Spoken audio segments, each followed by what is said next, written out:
Oh, sound's not working. I just realized I had my mic muted for the last 5 minutes of chatting. That's hilarious. So the chat will now work. So I do want to apologize, everyone. I just started the stream and I was commenting. You would have seen my lips moving, but no sound. I was just commenting that I'd only ever done one YouTube stream in the past, and I've got those pre. I'm going to be driving in the simulator for a whole month nerves. So just wanted to make sure I ticked all the boxes and start this thing off properly. So want to obviously welcome everyone to Laps for Leuko. This is the day one. I have committed to streaming on YouTube every single day in September. So it might not be September in different countries where you're watching this from yet, but it soon will be based on the laws of time and the world spinning around. Um, we are kicking it off as I posted on Facebook. We're kicking this off at the Nürburgring combined for a 4 hour mixed class race. We have GT4, GT3, Porsche Cup cars, TCR cars, and I think that's it. So I think there's four categories out on track. We're driving obviously the Aston Martin GT4. We're going to be online for about 5 hours today, so grab yourselves a snack and think of my back while we're sitting here chatting away for the next 5 hours. But we've got a half-hour warm-up session. So on iRacing, you get generally half an hour or an hour to register for the event. So we'll load into a practice server now. In about 25 minutes time now, we will register for the main race, which will then go into a 10-minute practice session and a 20-minute qualifying session, followed by the 4 hour race. Lap times are around about 8 minutes 45. So we're going to be doing a few laps at Nürburgring here. But the goal for me is to get through 4 hours clean and safe. So whilst we're in a race, we are committed to doing clean laps and running this event. So just going to move a few things around on the screen here while we get this service. And as I said, forgive my streaming nerves. Hopefully by the end of the month we'll be a professional at streaming and we won't be so nervous with this sort of stuff. But we're going to load up the tune here. There's no secret tunes or anything at Missed Apex Racing League or Racing for James. We are running that tune there. So this is the same tune effectively we run for the 24-hour event, but I have made a couple of adjustments for my preference behind the wheel. So we all obviously drive the car slightly different. Well, I think now is probably as good a time as any to jump out and do the first lap for Laps of Lucio. So what we'll do is we'll jump into the Aston Martin here and we'll go for a bit of a hot lap around. Like I said, we've got 5 hours of laps coming up in this car, so obviously with a bit of chatter in between, but 124 teams registered for the event so far. There's a lot of solo drivers. There's 142 drivers and 124 teams, so it's going to be a big day for a lot of people, including myself. But that's what we're here to do, and committing in Laps for Leuko is putting in the hours. We need to commit, drive, get through the difficulty of sitting in the simulator. See how we go and see how much I have to whinge about later on in the stream. Hey, it'll be a bit funny. But you'll get to go for the full range of emotions. There'll be excitement, there'll be tears, no doubt there'll be difficult times on the track, but it's not dissimilar to a day in the life of anyone really. And the big thing that I've got to remember when we're doing this is that I'm racing a race car in my living room. So I've got my family sitting right there, I've got my dog down there. Everyone's here, so it's really, really cool that we can actually get out there and do this, as we've got a faster car approaching. There he is. That is a Porsche Cup car by the look of it. Nope, it's a GT3, I'm forgiven.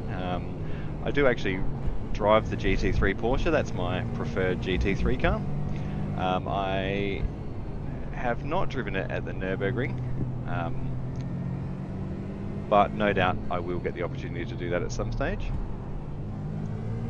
We do own most of the GT3s at Racing for James here on iRacing, but it's one of the things I've always treated this effectively. We're playing a video game. It is a simulator that a lot of people use, However, it is just a video game, so I treat the series as if I'm driving a series. So I'm driving the Aston Martin. I don't change cars every single race. I don't subscribe to that theory. I like just driving the one car. Now I'm just gonna jump in and have a chat with the guys. So I'm on Discord at the moment. I've got the other boys from Mist Apex Racing League in my ear. So I'll just say hi to those. Good morning, gentlemen. I am still here. I've got you in my ears, but I'm streaming as well. So I thought, well, I'll try not to confuse everything. So I've got you on push to talk. So if I'm delayed getting back to you, but you'll still hear me throughout the day. I'm probably going to need it because 4 hours or 5 hours of me talking is going to be hilarious.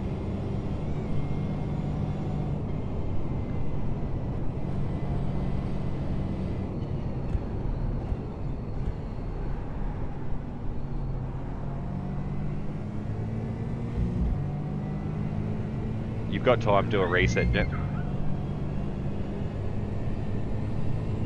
Oh, he might have registered for 2 teams, which means you won't be able to get into a practice session, yeah?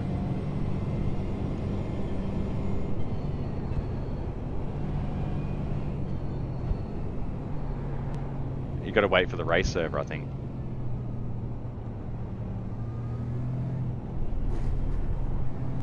So the Nürburgring Nordschleife is based in Germany. It is, I think it's the biggest racetrack around. It is certainly huge. They run we run the 24 hours. There's events on all the time here. I believe on this version of the track there's 152 corners, somewhere around that mark, 142 corners. The full Nürburgring combined, which has the full GP circuit, has 171 corners, I believe. It is a very, very long track. So I had never really put a lot of time in. Well, I'm fairly new to video games, full stop. I used to play as a kid, obviously, but I never really understood the Nürburgring. I tried it on Gran Turismo or some of those early games back when I was a child, but after I decided to sign up for the 24-hour event, it was a bit early this year, so we decided we'd drive it in the GT4 Aston Martin. I had to make sure I learned the track so I could drive for hours and hours on end. And it's a track that commands you to drive it. I don't feel like I can race this track. I have to drive around the track, treat it like a big wide open road. I mean, much like any track really, you got to drive. But it's a beautiful track, and it's challenging, and it will damage your car if you disrespect a corner. As we've got another GT3 coming up here, another Porsche. Car right. Clear on the right. So GT4 is a pretty popular category here. The good thing about driving this car is that it is mid-range on pace. Like, it's fast enough to give you a pretty good lap time and put a bit of risk in there. But it's a bit slower than the GT3 cars to actually reduce that overall risk as well. So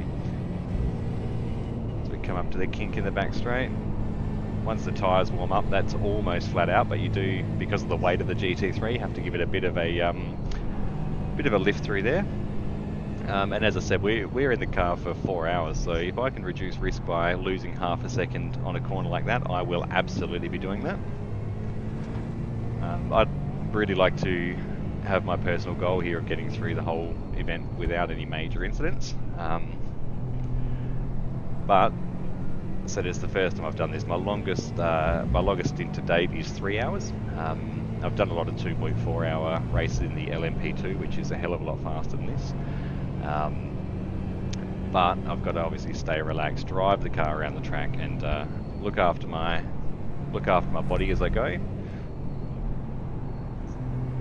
Pay attention, and if I can get through, I will be starting off this month very, very well. That's not to say there's not going to be crashes throughout the month, because imagine if I could drive and stream on YouTube every single day without crashing. That would be a huge feat, actually. But I don't think that's going to be possible, because we are playing a video game, and inherently crashes happen through internet issues, me not paying attention, and just flat out lack of talent, which is most of the problem. And I had worked out recently that a lot of the crashes that I was having is self-inflicted, which is to be expected. But I do get into the habit of over-driving cars and racing rather than just driving and staying relaxed and paying attention. So that's what we need to do today. We need to relax, just one corner at a time, one lap at a time, 1 hour at a time, 4 hours at a time, and then we'll be doing a 24-hour event solo. No, we won't. No, we won't. Don't put that idea in your head, Travi.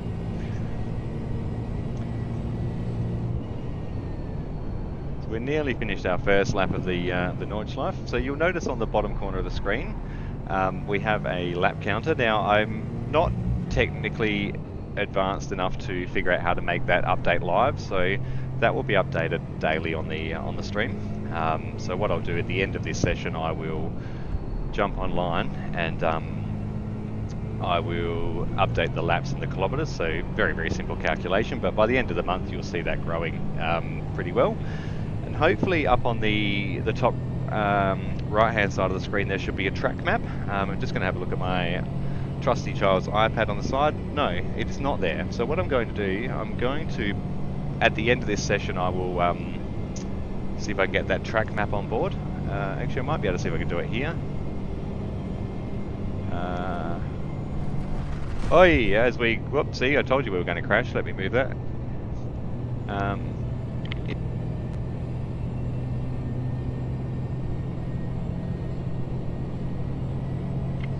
Sorry, I always try to do two things at once there and I crashed into the wall on the straight. Don't put other internet browsers over your screen. I don't know if that popped up, but iOverlay is the one that I've been running the track map for. And I don't know why it's actually not showing up. Track map. It should be on there.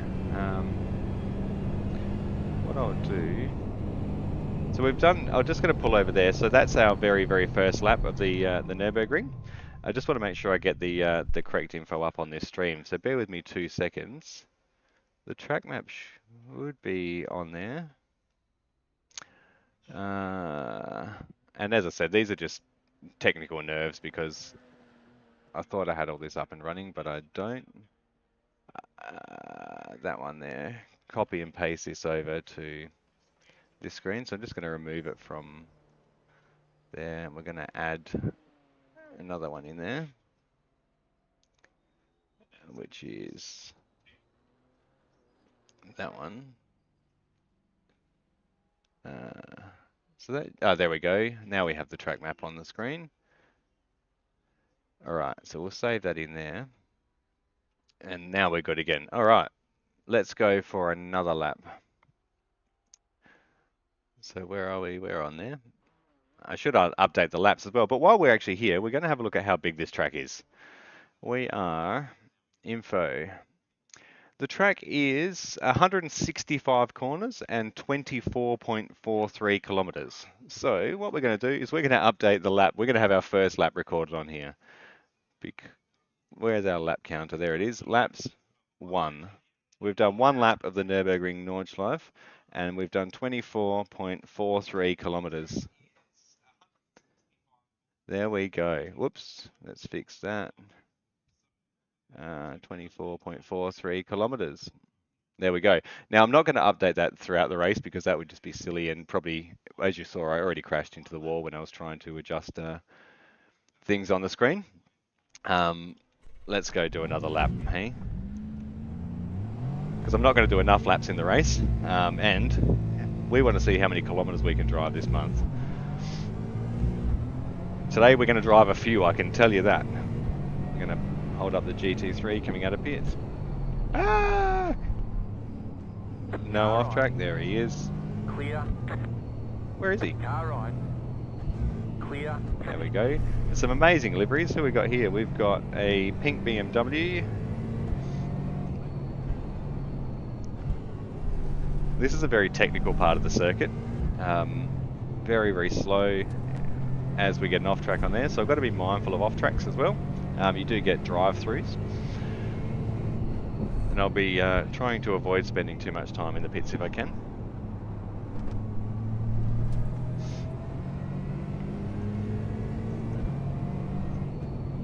You can just see the difference in speed with the GT3s. They've got much more downforce and they can get around the corners a hell of a lot faster. They're lapping, I think, about 24 seconds a lap faster. Yep, so the top GT3 is doing 8:07. My lap times are in the low 8:40s. So they're effectively 25 seconds a lap faster than us. 25 seconds a lap, 8 minutes per lap. It's a long time before we see them. I think we'll see them every hour, so we should get lapped 4 times. I'm just having a chuckle. As I said, I've got the Missed Apex Racing League guys in my ear, and they're arguing about banana bread. So it's always a bit of a laugh, and that's the whole thing of an online racing league, is that it is a very, very social thing. And for people that don't have the opportunity to get out as much, or just have a passion for racing but can't afford to get out and actually race, this is honestly an amazing way to be able to do it. Don't get me wrong, getting into this sort of stuff, like any hobby, is not the cheapest exercise in the world. However, you only have to buy this stuff once as well. So if you do have a passion for it, if you do know somebody that has a simulator and you think you want to try it, absolutely get into it. Get into it, because it's good fun, and most of the time it is good, respectful racing. You do have incidents and things that you're going to disagree with, but once you realise that it is just a video game, and some people have bad days, some people make wrong decisions, and remember that there's no risk in an online race car. There's no risk of injury, there's no risk of paying a massive repair bill. So inherently people are going to take more of a risk sometimes and push the point a little bit, which would normally be a major safety issue, but because we're sitting in a fully insulated house on computer screens, we don't have that risk, so we take it a little bit more and push the boundaries. And there are going to be times, as you can imagine through this stream, where I'm just not going to have a lot to say, or I'm going to be concentrating in a battle. But I will do my best to try and talk through a lot of this race as well. Got to remember to keep sipping water as well. And I'm going to jump out of the rig a couple of times before the start of this race, so I can stretch my back and make sure that I'm ready to go. I do have a back injury I'm recovering from. Doing well. I've got all the right steps in place, and everything is good, but I'm always super cautious of it when I'm in the simulator. Much like when I go on an actual road trip, when we take Mr. James, our Racing for James inspiration here, when we take him over to Bathurst on the 15-hour drive, we stop every couple of hours, we stretch, look after our bodies, because we're not designed to sit and for hours at a time. So now, one thing I wanted to touch on, so Laps for Leuko is something that come to me as my way to give back to charity. So that's what we're here to do. Basically, I had a chat with Leuko Dystrophy Australia, and I spoke to them about my previous project. So Racing for James was a real life rally car project where I raised money for charity here in South Australia. It was a project that didn't go all that well because of my life and learned experiences, but I have grown a bit since then, and I wanted to give it another crack following James's diagnosis with Leuko Dystrophy. So I had a chat with them about Racing for James and wanting to give back to that community. So in the link below this, we do have a link for donations if you are able to help. All donations made in Australia are tax deductible, or sorry, I should say all donations over $2 are tax deductible, and all those donations go directly to Leuko Dystrophy Australia. So Racing for James, we don't make anything out of this, except for having a bit of fun and sharing our story. Everything goes directly to Leuko Dystrophy Australia from this channel. So if you can help them out, all of that money, and we'll chat about this in a future episode, all that money goes to families like ours. There are certain things Leuko Dystrophy Australia do for families. As I said, we'll have a chat about that in a shorter episode and go through what they are to families, but that's what we're here to help out. So as I was saying, Laps for Leuko is my contribution. It's something I want to challenge myself with. So we have pretty complex needs at home, as you can appreciate, and dedicating the time to this is quite a sacrifice from the family. It takes a family, it takes a tribe of people to help run any family, really. So me missing out on hours at a time is going to be a challenge for my wife, for James, for Mitchell, and for me to miss out on that time as well. But it's something I want to do, so I'm here voluntarily. But what happened over the last week, I keep mentioning Missed Apex Racing League, so they're the guys that I race with on a weekly basis, and I actually chat with them daily. I'm not even going to pretend I don't. I chat with them daily. They are the support network behind everything here, and I've had the opportunity to meet a couple of the boys over the last year, and it's kind of crazy meeting strangers on the internet for the first time. But we're all in the simulators for the exact same reason. We're here because we love racing. We're here because we might not have the opportunity to get out and about in the world like everyone else. And the more you chat to these guys, and I had a conversation just this morning with one of the boys. I won't name names or stories, but I had a chat with one of the boys this morning, and it's amazing to hear why he's here and things going on in his life, and also how Laps for Leuko has helped him as well. So the guys at Missed Apex Racing League are all keen to get involved, and every one of their cars now has Racing for James on the side. So there's going to be, I think there's a Toyota 86 running in my Racing for James livery. So that's I think you'll see it on the screen as a green car, I believe it is. So there's one at the top there, David Freestone. So they're running a Toyota 86 with the Racing for James livery. There is a Ferrari in the GT3 category running the Racing for James livery as well. And then there is I think it's a BMW GT3. It's a black one running the Racing for James logo as well. So the boys here are firmly behind this, and I'm not going to share too much yet, but we've got a very, very big weekend coming up on the last weekend of September, where we're going to see a lot of Racing for James, a lot of the Leuko Dystrophy logo, and a lot of driving, I'm hoping. So, but we've got how many days to get through to then? So that's going to be the 28th and 29th. So we've got 28 days of driving to get through first, and a few days of work in between, and a few weekends, and probably a few tantrums along the way. But that's what Racing for James is here to do, and the sheer support of a bunch of strangers on the internet for something that started with me joining a league 2 years ago is incredible. It's a sign of the world we live in, and the technology that we have. So super thankful. And I'll never forget when we first started racing when we first started racing with Missed Apex Racing League. We were on the Xbox, and I'd got the bug for gaming, and I sort of found a racing league, and then changed the league, and just sort of got settled in with these boys. And back then, I say back then like it was years ago, it was only 3 years ago. I had a different headset which didn't have the technology this one's got, and they would hear James laughing and carrying on in the background, and he's sort of become a bit of a household name at Missed Apex Racing League. So they would always have a chuckle, because he's a hilarious young fella.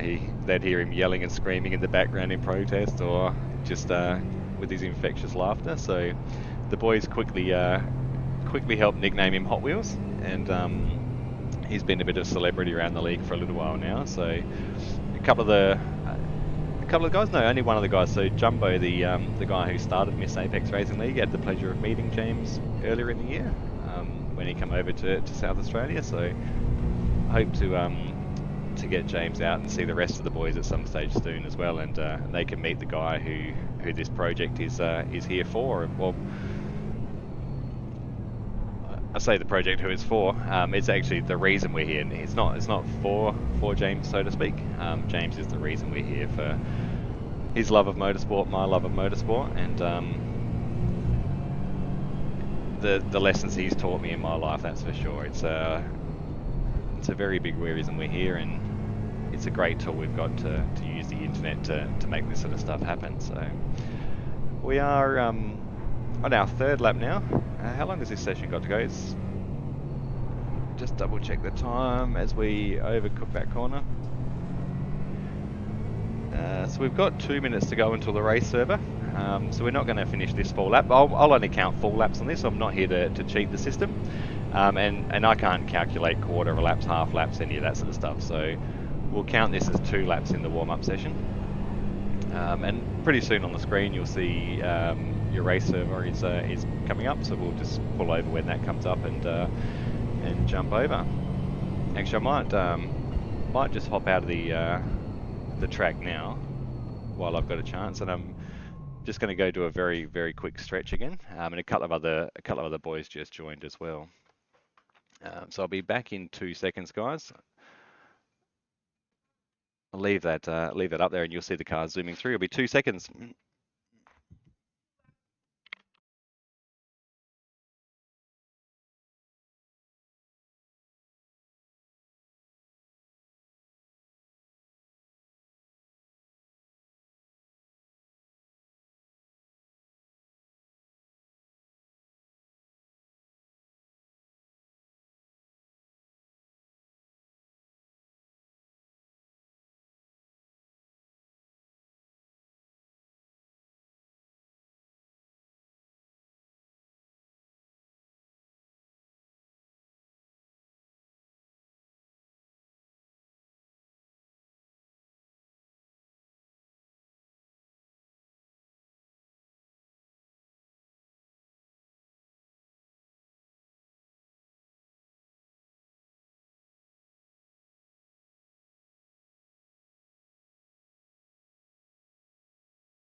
Alrighty, well, we are ready to log into the race server. That was good timing. I just jumped out to have a quick stretch of my back.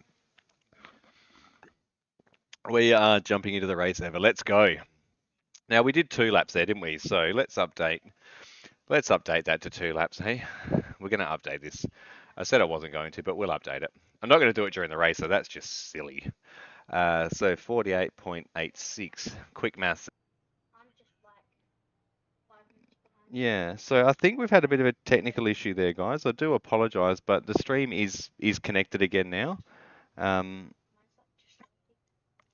don't actually know. Oh, there you go. Now we're back in live. So yep, I did drop out there and lose a bit of that stream. Okay, so what I'll do, I will actually try and keep an eye on that throughout the rest of the race. I'll flick on every so often and just double check. Turn that down a little bit. So what I need to work out now, all messages. All right. Yep. No, we're definitely back up and running now. Sorry, guys. So you did miss me doing something. I don't know why it stopped there. I do apologize, but we're back on board. I actually don't know what I spoke about in that.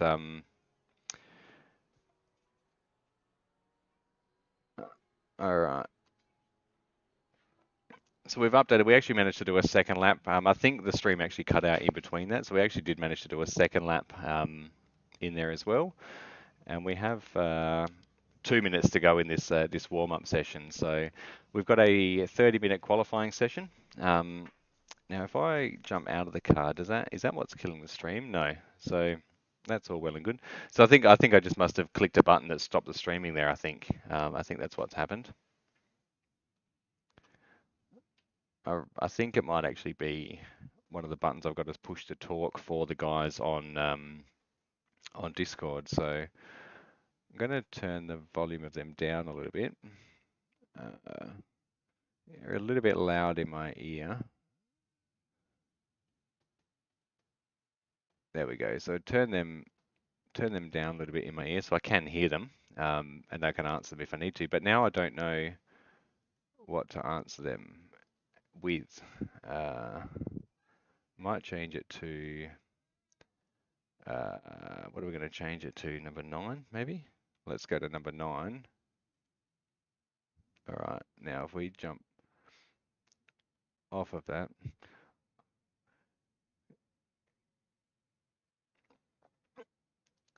Good luck to all you boys out there. I heard Sven join the chat. Sorry, I was dealing with some streaming issues and now I'm back up and running again. Are you driving the TCR, Sven? Nice. There you go. So I actually told a lie before. I don't know if you heard the spiel about who's driving what, but we've got a lot of the guys with the Racing for James logo on the car. We've got Sven driving a Honda Civic. We've got Jet and Punt driving a Ferrari, and we've got Autobat and Lord Volt driving a GR86. I can actually jump to the GR86 in here actually. So they are in Mile Red. And where are they? We've only got 30 seconds. Why can't we see them? They'll be here somewhere. Let's see if we can find them. We can't find them. They're here somewhere. So they are driving my Toyota 86 livery, which is set up with Racing for James, and I have the cerebral palsy awareness ribbon on there because I'd set that livery up before we'd received the diagnosis of leukodystrophy for Jamesy. We're about to go into a 30-minute qualifying session, so we'll get 2 full laps of qualifying in, which will add to the counter. So we'll put another 2 laps on the counter at the end of that, and then all of the race laps as Jamesy pops over to say hi. Let's see if we can see Jamesy here. We'll park him in a spot where we can have a look and see if we can see Jamesy. Let me bring up the camera. He's come over to say hi to all of you guys. There's little Mitchell and Jamesy is in there. So as he's licking something, he's just licking the screen. He spends a bit of time in the simulator here. He absolutely loves it. Don't lick the screen. You're a hilarious little man, aren't you? Yeah. You'll get to see Jamesy driving. He likes to play BeamNG. So we do a lot of driving, and for some reason he likes crashing as well because it's hilarious. So we'll do that a bit later in the month here. We are waiting for qualifying to come up. Once qualifying comes up, we will run out and have a look at what's going on here. See if we can get a couple more laps in. Hopefully we can. There we go. The qualifying button just come up. So let's warm up the Aston Martin. We start at the bottom of the back straight, so gives us an opportunity to warm up our tyres. So qualifying wise, effectively, much like any form of motorsport, the goal is to put yourself at the front of the grid. Being at the front of the grid does reduce your chance of being involved in a car crash. However, it doesn't guarantee it. So I qualify all the time because I like to just know where I sit within the field. Effectively, I know my limits. My limits are, in practice last night, an 8 minute 41 was the best I could do. So effectively, if I can sit around the 8 minute 42, 8 minute 43 a lap mark, that'll be about the pace I'm aiming for to run for the next 4 hours. But it'll mean that I hopefully, from the start of the race, end up in the position with the guys that are around a similar pace, and we can race each other. But that's in a fantasy world. We are in race cars, and all bets are off once the green flag waves. Now this is a first time lapped, so timed lap. That's my words got mixed there.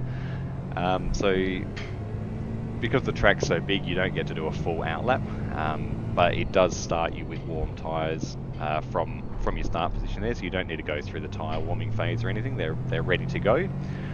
Some tracks will allow you to do a full out lap, where you've got to get your tyres up to temperature, etc. But could you imagine doing a 8 minute warm up lap and then two full laps? It just extends the process for everyone. So iRacing do a good job of regulating that and allowing the car to be set up and ready to go for the race.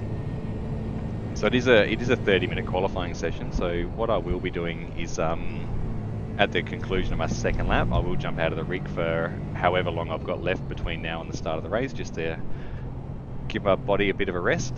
It is going to be a long 4 hours. I'm not going to sugarcoat that whatsoever. I don't know if it got cut out of the stream before, but the longest I've ever done in the simulator is 3 hours in one go. I have sat in the simulator for hours on end, but I haven't physically driven for more than 3 hours.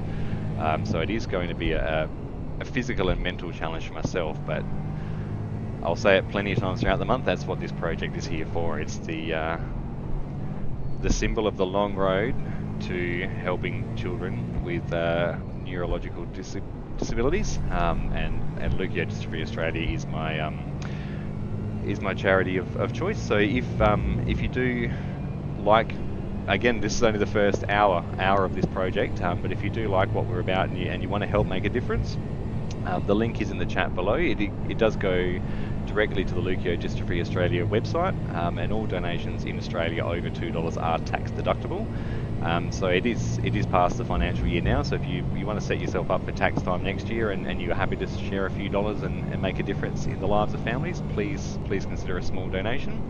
All the proceeds go to Leuko Dystrophy Australia. They don't go to Racing for James, they don't go to our family or anything like that. We're just here to help support other families like ours. We are pretty fortunate to be able to do this and give back to the community that no doubt as time goes by we will become more and more involved in, or more and more involved with, depending on how our life pans out, obviously. So they are doing amazing things, and we will have a chat in another episode about what Leuko Dystrophy Australia do, and the benefits of having this sort of charity on board, especially with these sort of conditions. So and I do appreciate you guys tuning in and watching this. Like I said, it is I've been pretty nervous this morning. I don't know if it comes across, but I always have doubts about this sort of stuff. Like it's a huge commitment I'm trying to make to myself and to my family and to the world, effectively here, putting myself online to do something uncomfortable, and especially on Father's Day. I know the boys sitting right next to me here in the lounge room really want to spend the day with me as well, and we did. My youngest Mitchell got to cook me breakfast this morning, and we got pancakes with ice cream and chocolate chips, even though for some reason, you're not going to believe this actually, so somehow when the pancakes were being cooked, young Mitchell's ended up with all of the chocolate chips in them. I think it was just magical. I don't know how that happened, but he was the chef, and somehow all the chocolate chips ended up in his pancakes. So make of that what you will, internet, but I for one think it was just an accident, and there's no way that could have possibly been a sabotaging act to anyone else enjoying their pancakes this morning. He's got a cheeky little grin on himself on the couch there next to me. We gave him a bit of a rev up this morning about it. It was just a bit of light banter, but that's what this household is about. And he's going to the shops now, so he owes everyone packets and packets of chocolate chips by the look of it. Oh dear. He's a funny little fella. We're very, very lucky to have that young man as well. He's an amazing little brother to James, and a huge part of the family. He's actually had a pretty successful weekend as well this weekend. He and his school won the soccer championship yesterday. So they're pretty excited young kids. I remember what that was like playing school sport, and it's really, really a cool thing for them and their development. So very, very happy to get to share that with him. And now he's sharing this journey with me, so he's pretty excited to see how this goes as well. Much like me, we don't know what's going to happen. We don't know how this race will unfold.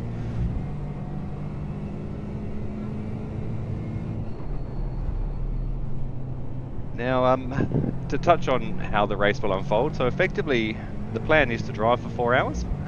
That's literally the plan, is to stay in the car for 4 hours and get through it. I will probably have to duck out for a bathroom break, but I'm here to drive, and whilst we are going to race, and we're going to take this stuff seriously because why not? I am a racer at heart. I do know the limits of my body as well, and I want to make it through the whole month, not just through this 4 hours, and I do want to commit to this whole project. So it was probably a big ask asking to do a 4 hour in one go at the start, but you only get one go at life, and if I can't make that sort of commitment to you guys on the internet, and I can't make that commitment to myself, it kind of defeats the purpose of the project. So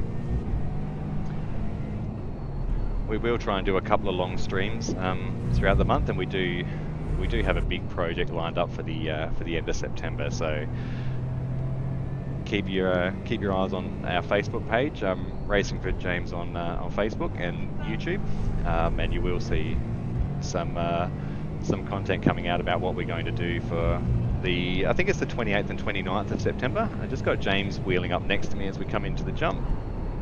He wants to see what's going on. He's pretty keen to jump in the simulator. I don't think we'll get him doing a lap of the Nordschleife. Maybe we will. Not in this race though, because I think I'd probably end up getting myself banned from YouTube. Not YouTube, iRacing, and then we'd have no content to make.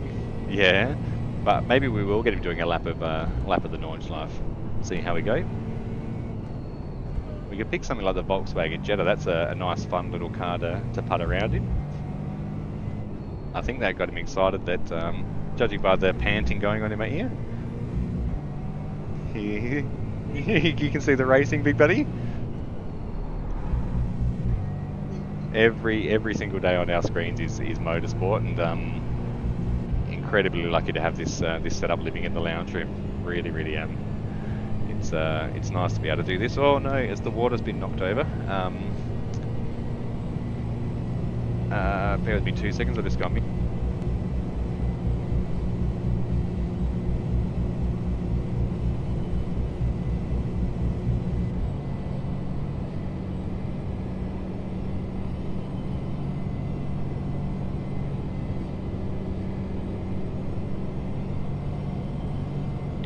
Sorry about that, we just had a water spill. I've got my bottle of water down next to me because I need to stay hydrated throughout this event. And James wheeled up and knocked it over with his foot plate, so got the little brother in there to the rescue to pick up the water. And I've moved it a bit further out of the way. They're sitting nice and close. We are in a left-hand drive car here, Jamesy, so there's not much you're going to be able to see or do from there.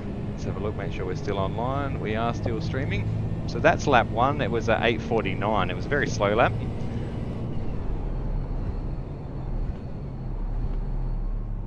Going to concentrate on this lap, guys. We might just listen to the sounds of the Aston Martin. I'll see if I can put a bit of faster lap in. I was saying how good I was at doing 43s.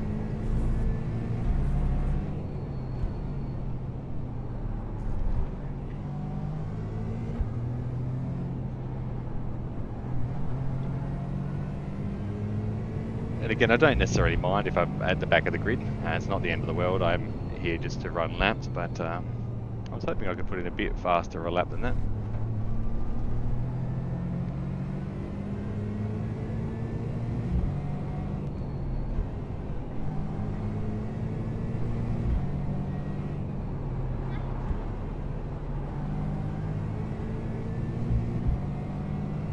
Just make sure I've got everything dialed in before I start this race, actually.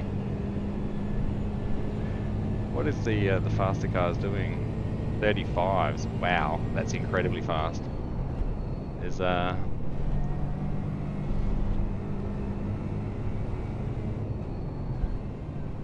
my I rating generally puts me in the top split of GT4. I'm certainly not at that level of ability, that's for sure. But I'm on that threshold of 2000s. The I rating is a ranking system. It does put you. It's basically a skill matching system. So basically, if I'm at 2K, it should put me pretty consistent with guys that are around about that 2 to 2,500 mark. But it depends how you got those points. Like I got it driving a series of different vehicles rather than just driving the GT4. So if I drive just the GT4, I've got a lot more experience in this car, which inherently means you're going to be a little bit faster. So we'll see what this lap has in store. They said I'm it's going to be what it's going to be. It's a 4-hour race. It's not a sprint race, so it doesn't necessarily matter what my qualifying times are. What matters is surviving 4 hours at the Nürburgring Nordschleife.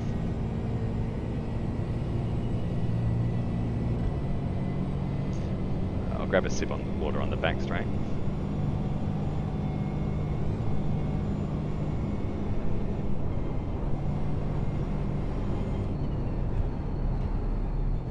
And I do imagine that there's going to be a lot of BMWs and Mercedes, much like my Bathurst video. They are the meta car in iRacing, so they're inherently faster. But I don't subscribe to driving different cars. I just drive the one that I want, and the one that I want is the Aston Martin. So.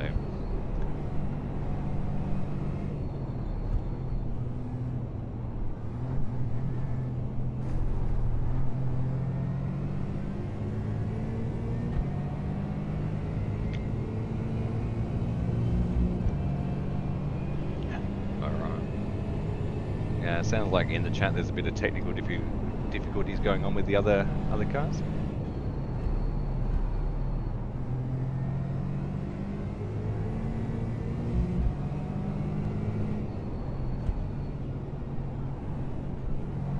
That is one of the hard things with driving on the internet. I did say I was going to be quiet at the start of this lap, sorry.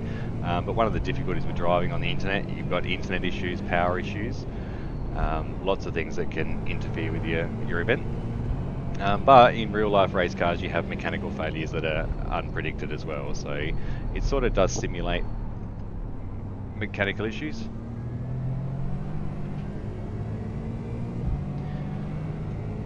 Now, I will check after this lap as well how many GT4s we're up against.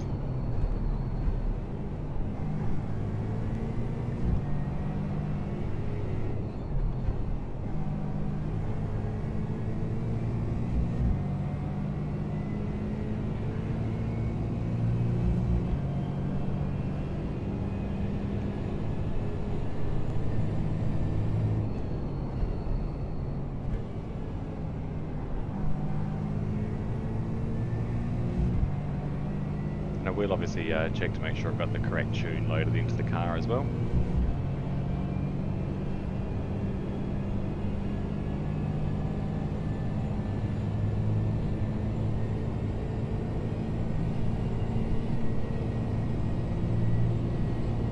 Just got to remember to hold fifth along this straight. Although the car's on the red line there, it is quite a steep hill. The one thing you don't get a good feel for is elevation change, but it gives you a bit of an idea as we're going to go off the track and get a 1XR. That's going to ruin that lap. So I did say last lap round that you got to lift off there and not risk it. I hit the curb on the inside and ruined my second qualifying lap, but as I said before, it doesn't matter. We will finish this lap because it still counts as a lap for Leuko. It just doesn't count as a lap for iRacing qualifying to put Trav further up the grid. So we'll get through clean. We still don't want to crash it, but at the top of the screen you would have seen a 1X pop up, like right at the very top. So anything there, a car contact, if I crash into another car, is worth 4 incident points. If I spin the car and lose control, it's worth 2 incident points, and if I come off the track, the designated racing surface, it is 1 incident point. So different races have different limits. So a standard 15-minute race or something along those lines will have 17 incident points before you get a drive-through, and then 25 before you get disqualified. Something like this race, I believe, is going to have 50 before you get a drive-through, and then it'll be a drive-through every 10 after that, or something along those lines. So there are also slowdown penalties. So if you cut the corner, iRacing will force you to give back the time that you gain. So it might say you've got to give back 1.5 seconds or something along those lines. Whether we agree or not with that system is always up for hot debate in iRacing. My personal opinion, I'd like to see a time added to your post-race time, much like they do in real-world motorsport, because those slowdown penalties on some tracks create such a hindrance to other cars, like Spa, for example. If you get a slowdown through turn 1 or Arujan Radeon turns 2 and 3, you can seriously hamper the race of the guys going down the Kemmel Straight, because you've got to slow down and you're a rolling roadblock effectively. But to that end, there's probably no other better way to do the system than what they do. Just give the time back straight away. Because you can still, if they make you do it at the end of the race, there's ways to game it, obviously, because we are playing a video game. So the system works, and I respect the system they've created, because it is a pretty wild video game we get to play. And we all know the system. We know it can be difficult and a little bit biased sometimes, because it might say you give back a second but it costs you 4, but everyone's playing by the same rules. So the general rule is don't cut the track and you won't get one. I realise why we're going slow, actually. Well done, Trevi. So I just had a look down at my dash. I realised we're on race fuel, not qualifying fuel. So I've got a full tank of, I'm assuming this would be E85 in the Aston Martin. So that's the sole reason we're not going fast in qualifying, guys. It's not a skill error, it's just that I've got a full tank of fuel. No, not really. I probably wouldn't have gone much faster, because I'm actually, believe it or not very good at qualifying. It's something I just drive. I just race my laps anyway, and yeah, I'm not inherently good at deliberately aiming for a qualifying time. But that brought us in with a invalid lap, that was. So that was a 45 as we crossed the line, but it was invalid. So we'll jump out of the car. We'll have a bit of a look at the other qualifying times. I think I said we're dealing with 35s. I'm going to move this onto the screen here so you guys can have a look. Which one? We need the result screen. That one there. So we've got the results screen on. Now having a look, so we've got guys in, these are the GT4, the pink cars. So 34, 35, we've got 38s, 41, 45, 49. So I'm actually the slowest of the qualifiers. And there's only 3 that haven't qualified. So to be fair, I'm about at this pace here, which is 1, 2, 3, 4, 5, 6, 7, 8, 9, ninth in class out of 10, 11, 12, 13, 9th out of 14. So there's 14 GT4s. So I'm expecting to be near the rear of the pack. However, I don't care. We are here to run laps. And like I said, what this race has in store, it has in store. Whatever happens, happens. I'm not going to pretend that I'm here to win. It is that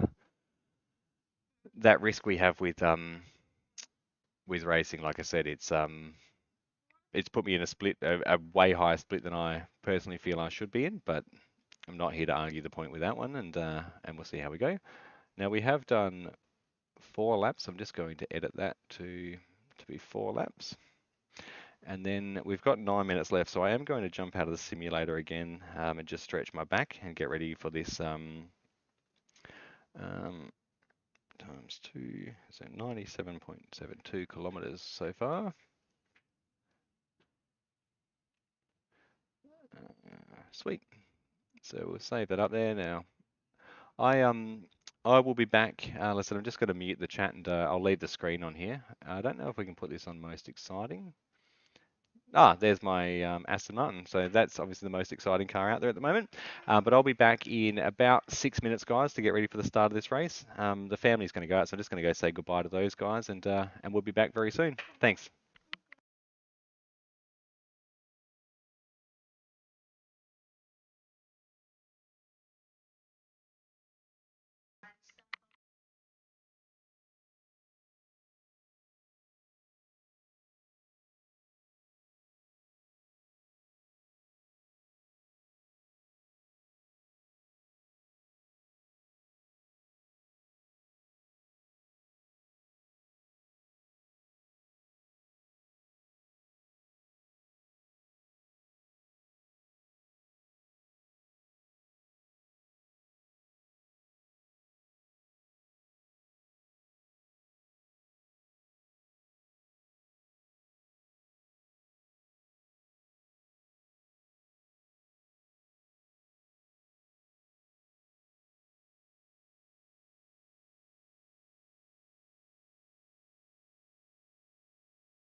All right, we are back. Little Mitchell just told me I've got a minute to go. I've got ages to go. So, but what I did find was the Racing for James mascot. We've got little Hazel here. She's a big part of the Racing for James family, and I think James has come to say goodbye to her rather than me. Which one are you choosing, the dog or me? Goodbye, buddy. Enjoy your shopping trip, mate. Goodbye, good girl. You can see she'll actually spend the entire race probably sitting right next to me down here. But I've got another minute to go, so I'm just going to jump back out and make sure the dog's all comfortable and ready to go, and we'll get it ready for 4 hours of racing at the Nürburgring Nordschleife.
Alrighty, guys, we have got 40 seconds to go till the 4 hours of Nürburgring Endurance Championship. I'm just going to wish the guys on the other channels good luck, so bear with me 2 seconds. Hey, boys, good luck out there, hey? I just heard Jet say you're pretty nervous, mate. I'm feeling the same, man. This is probably the stupidest idea I've ever had, eh?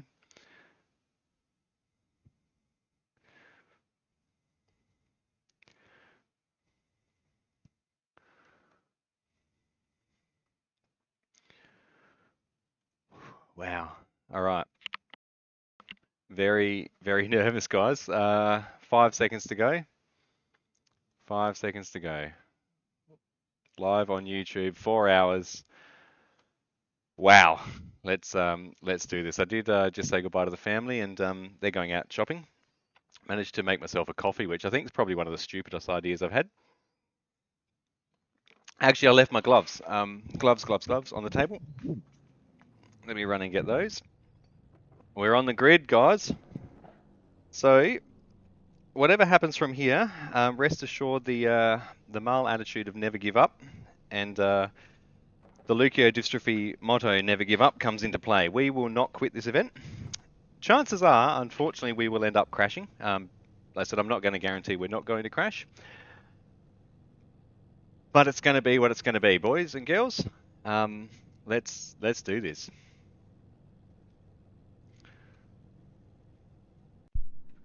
All right, we're on the grid, and much to my thoughts, BMW, Aston Martin. There's an Aston Martin with us, guys.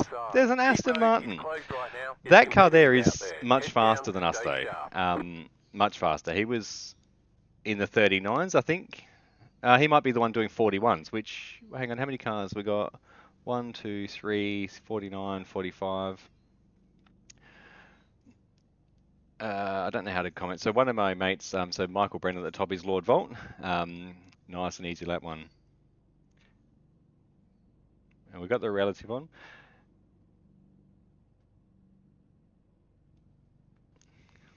Best of luck out there, boys. We're on the grid and ready to do this thing, eh? Best of luck out there, boys, hey? Have fun, eh?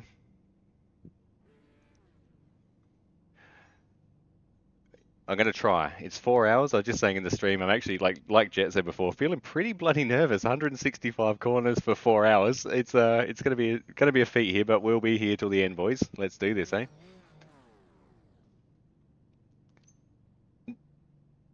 No. I'm running, mate. I qualified last of the qualifiers because I qualified on a full tank. And there's guys doing 35s in here in the GT4, and I can't match that, mate. So my plans are to run the 4 hours basically. I'm here to race, as you know, but I want to make sure I can try and get through without crashing. That's my goal. So we'll see how it goes. Jetstar 100, 2 car. Oh, I didn't map a headlamp flasher button. That was silly. Jetstar 164. Now I just got Car. to remember Jetstar that 6. Car. Jetstar 8. the Car. push to talk Jetstar button I've got 64. Car. for Discord is 9. Okay. Jetstar 77. I've got my water Car. bottle down there. Got my coffee Jetstar cup. 400. Now we're not going to get to drink much coffee because, as you saw, this is a very, very long lap. Jetstar 11. Car. Jetstar 23. How many Car. GT4s are behind us? There are four GT4s behind us. It should show up in the bottom left of your screen. Yeah, you can see that. So now what happens at the start of these races is the GT3s you'll see further up the track there. We leave a bit of a gap, so effectively each category will leave a gap in between each other just to give room for incidents. So if the GT3s have a crash, it gives an opportunity for that to clear up before the GT4s get there, and so on. Same with the cars behind us. I don't know. We've got Porsche Cup cars are blue, so they're Porsche Cup cars in front of us. And then GT3s are yellow and they're further up. So we don't have any TCR cars in this one. TCR is touring car racing, so they're your little hot hatches. We don't have any of those because we're in one of the higher splits. They go down because they're not as popular, basically. So, or maybe they're all in the top split. I don't know. I think that's where Sven is driving. He's in the top split on his own because there'll only be enough TCRs to field one grid. So, quite a nice livery on the BMW on our right. Is that? I'm not sure who that is, but it's a dedication to somebody and it looks a bit American. We're about to go green. So I might stay quiet for the first lap, but we'll see how we go. I think hopefully no chaos here. Don't know if that Porsche jumped the start and they're going to get a black flag for that effort, but it's a bit racy from the start. Like I said, that's that risk. There's no risk for them to do that in a simulator. We're going to tuck in behind this Merc. We're not going to... BMW is going to come for the overtake. It's going to put us into last. Here's what it is. We've got 4 hours, and like I said, this is the first time I'm doing a 4-hour race solo, so if I finish last, don't particularly care. Right side, clear.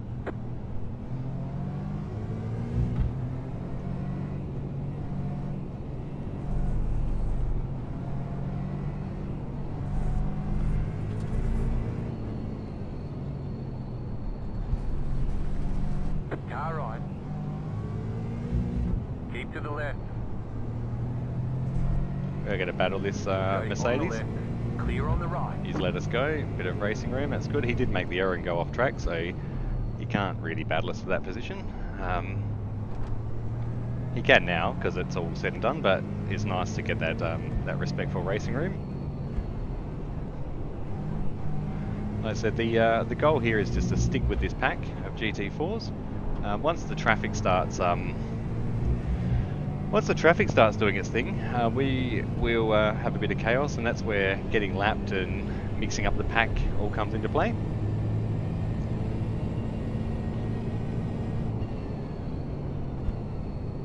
Like I said, I didn't actually check how many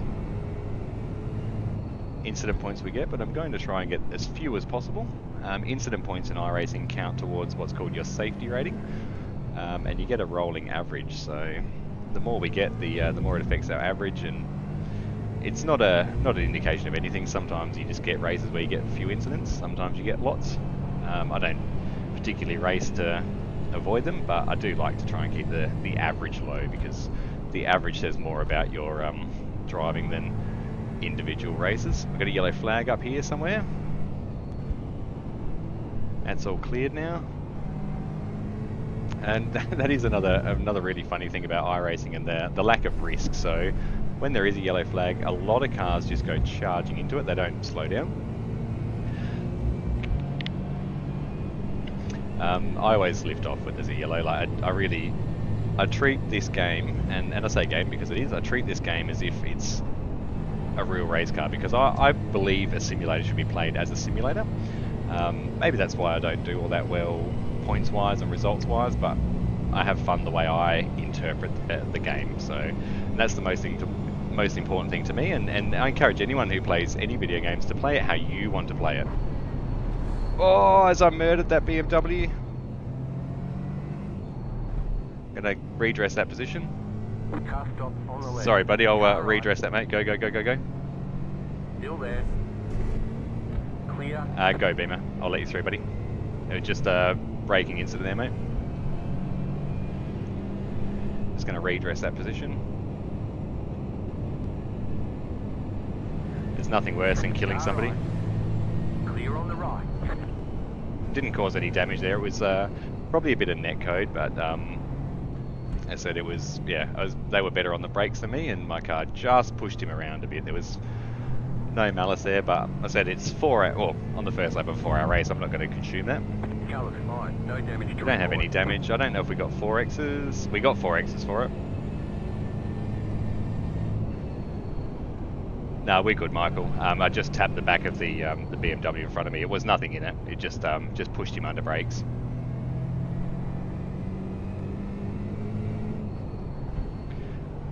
I said I'd rather redress that position. That's just the way I am. I don't have to do that. It is a racing incident, but I'm not going to steal something for something that was a complete accident, and especially because I'm here for a good time, not a long time. Actually, I'm here for a long time as well. Who am I kidding? It's going to be a bloody long time in the sim today.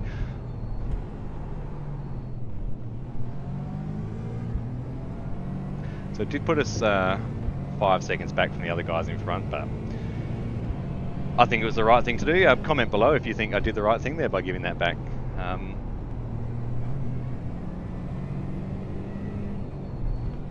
Not many people do that sort of stuff on iRacing.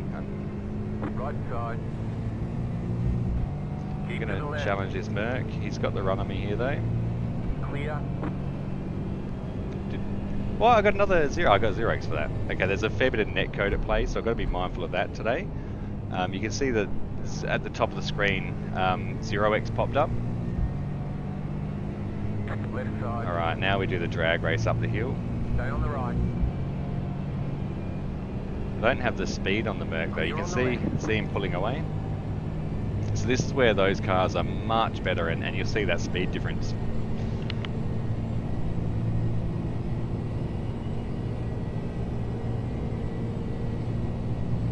We did pull a bit of a gap on this guy going through the corners, but like I said, I had to redress on that BMW. I had to. I wasn't comfortable not giving that back. Just want to make sure that I keep my mic on as well. I do turn it off when I need to cough or drink because I'm not used to talking to myself for hours on end either.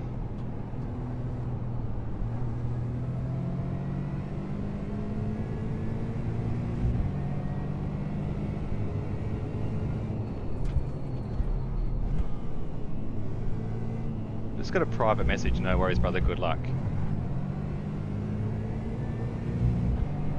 I'm not sure who that was from. Yellow flag up here again. We haven't got a call from Jeff, so we're not sure what we're going to drive into. You got it. Slow car on the right.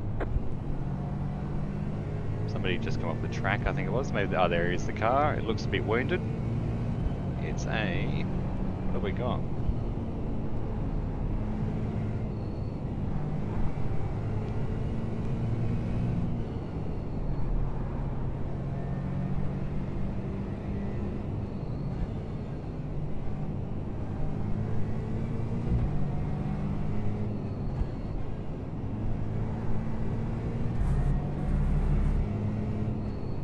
So I think that message before was from the car, that BMW that I pushed under brakes.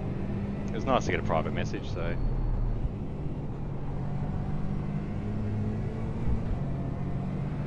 Now this part of the track here, as far as I'm aware, is just to follow the leader section. I'm certainly not going to try and push the point, although he does brake a lot harder than me. So this guy is a little bit slower, so we're going to have to try and get past if I'm going to have a hope of catching those guys in front. No disrespect, of course. There are times where I'm not the best driver on the track. He might be new, he might be doing it solo and settling in for 4 hours on his own as well.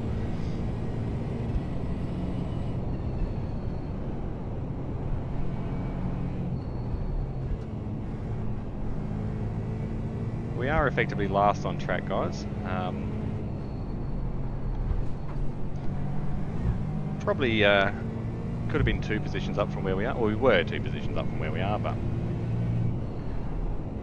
we've got a long, long way to go. Check on me in 3 hours and we'll see, hey? Now, can we get the aero draft on this guy?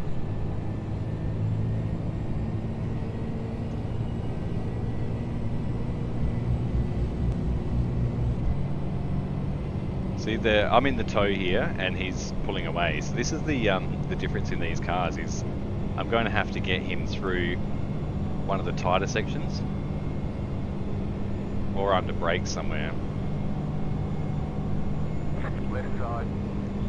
We're going to try the run here. Still there. He's going to hold the line. Clear on the left. So he's going to make me do this the hard way. It's that sort of braking that's going to worry me a little bit. Not that he's entitled to do so. It's my job to get around him clean. It's my job and my job only. But you can see I've lost quite a bit of time to the guys in front.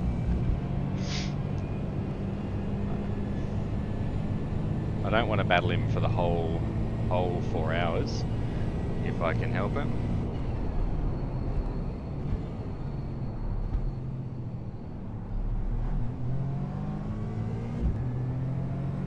And we've got a GT3 behind us as well, so I'm much stronger through here.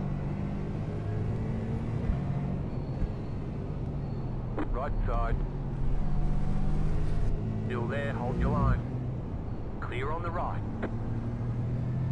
Right side. As the GT3 comes up, I'm going to follow him through. Clear on the right. No, I'm not. Too far back. It's a pretty intense battle on the first 2 laps at the Nürburgring here. And like I said, I've got to get past these guys clean, and I'm hemorrhaging time to the guys in front. That sort of braking on the apex is making it a little bit tough, so I kind of hope Dakota gives a bit of racing room here and not holding us up for too long. Not that he's holding me up. Like I said, I will absolutely put my hand up and say it's my job to get past, but we are. Here we go. Car right. Push the point there. Clear on the right. And get the overtake. So it is my job to do that. Get past clean. And he did well at driving, to be honest. He held his line and he did what he needed to do. It's just, like I said, I'm not here to race, but I am racing. I said I wouldn't, but I did. See what happened, guys? I gave in to my own rules. Drive, Travi, drive. Don't overdrive the car. Drive the car. Don't overdrive it. Alright, so we're chasing down 8 seconds to the BMW that I killed. It's a bumpy track. Now, I did hear in chat that Sven, the guy in the TCR in top split, has been killed. I say killed, that's a terminology we use when you have a big crash. So effectively his race is all but over. He will come out because he doesn't give up either. And when you plan to,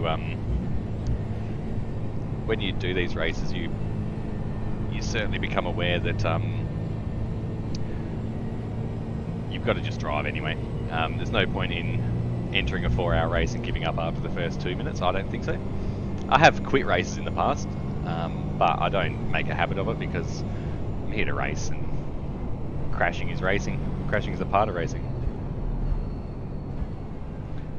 Oh, and in the GT3 race with Punt and Jet, they've got 8 disconnections and 8 meatballs. So 8 people have quit their race, and a further 8 are in the pits with damage. So they're in a different sort of race. This one here being one of the higher splits, we won't see a lot of guys leaving. It's just the way it is because there's inherently a lot of more. I don't want to use that word. They're more talented drivers, more skilled drivers, more committed drivers. Not that anyone in the lower splits aren't committed, but there is always that. The higher attrition rate in the lower splits, I think it's just a frustration piece. People are more inclined to drop out of these races and potentially aim for the next split. So there will be one more of these at, I think it's 3 AM my time. I won't be doing that. I can categorically tell you now that's not going to happen. I could have done one of these yesterday at 4:30 my time, but again, I wanted to make this my very first race for Laps for Leuko. So we're on our 6th lap for Laps for Leuko at the moment. We've already done 4. We're going to drive quite a few kilometres today. That's for sure. The furthest I've driven in a day in real life is 1,300 kilometres. That's my annual pilgrimage to Bathurst, Mount Panorama. We go there, watch the Bathurst 6 hour. I also took my father for his 50th birthday, which fell on the 50th anniversary of the Bathurst 1000.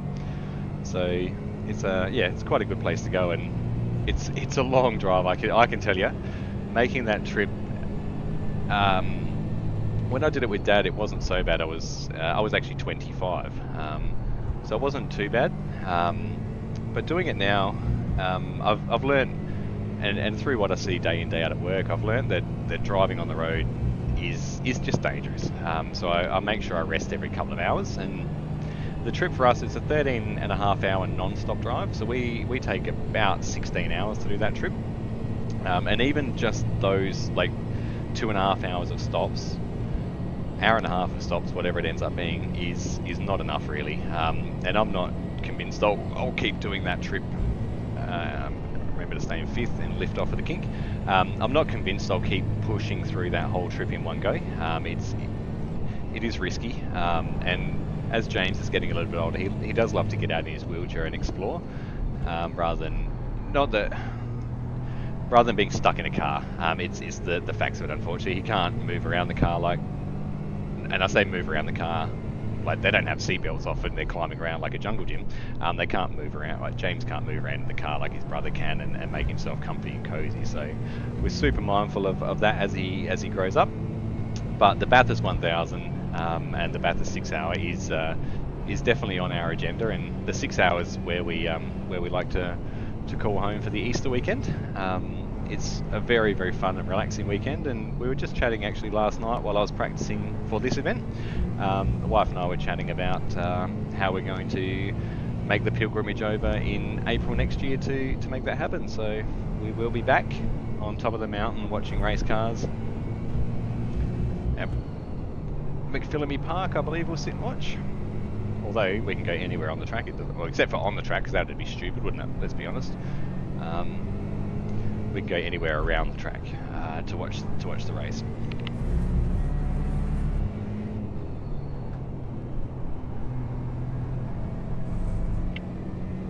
Now we've brought in a second on the guy in front. Another off track. So there you go. So at the top of the screen we get 50 X's before we get a drive-through. I've got a feeling I'm going to use quite a few of those, and you can see 1X there cost me 2 seconds on the car in front, because I had to slow down to try and avoid really going off the track. So it is a bit of a double penalty in some spots, but those 1X's can come from just putting a wheel off the racing line in the wrong spot. Like that one had a really steep curve on the side, so it had a bit of a double penalty there where I lost time. It wasn't even a slowdown, it was just a normal 1X, but it comes with that penalty. So running wide here, for example, on that part of the track has a 1X penalty, but you're not going to get a time penalty for that because it doesn't actually slow the car down. Whereas the one I was on before, I had to slow down to avoid the car sliding in the grass and causing a further incident. So it's something that I've got to be mindful of every time I do a lap. And like I said, these tracks here, I'm certainly not expecting to get through this with under 10 or 15 X's. Like, it's going to be a fairly big race for me. You can see those guys in front there, 8 and 9 seconds respectively. I don't know if they show up in the stream all that well. I'm just looking at the laptop next to me. They do show up in there. So they're who we're chasing down, the two guys there. The car in front, Dick Kennedy, is the green BMW that we had a bit of an incident with. And Kevin behind him, I think, has a little bit of damage. He was the slower car that we saw before.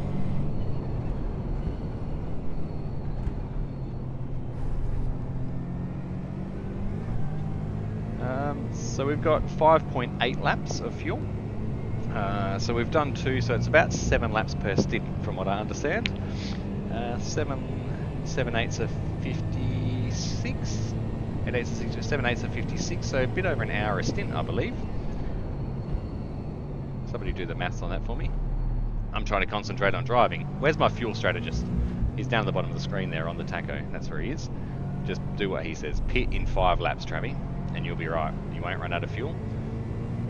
I will also check how my tyre wear is after the first stop, because it might be worth double stinting tyres so that I come out on warm tyres.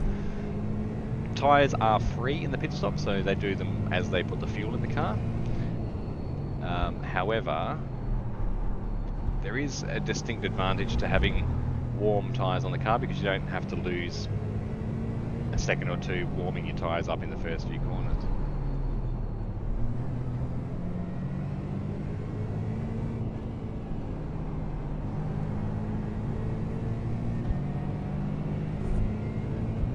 You guys are doing your bit for global warming in that Ferrari, aren't you?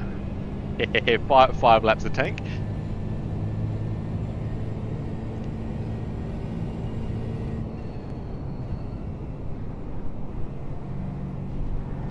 So the boys...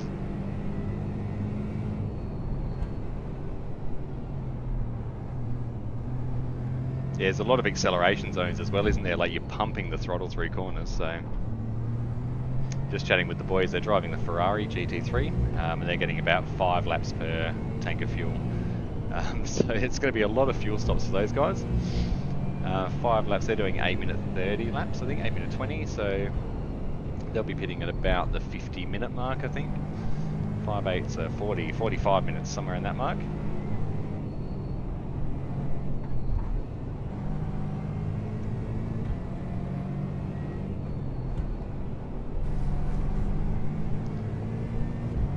We do just have to settle in now. So we've over the race, but I'm driving on my own now. I've got 7 seconds in front, 9 seconds behind.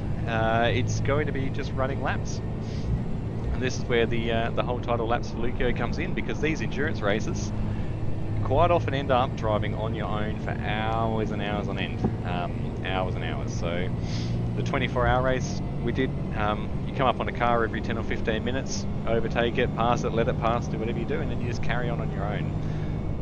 A lot of the races you'll see throughout this month will be 15-minute fixed GT4 races, and there will be a lot of 30-minute races with LMP3 cars, so the entry-level hypercars. And I'll also be doing 2-hour races with the TCR cars. So we effectively are the fastest car in that one. In the one with the LMP3, we're the slower car. So we get to overtake cars, and we get to be overtaken in different racing types. So a bit of fun to break up the monotony. Cold coffee, that's alright. Cold coffee's better than no coffee. The other boys just got involved in a bit of a crash, unfortunately. That's Jet and Punt.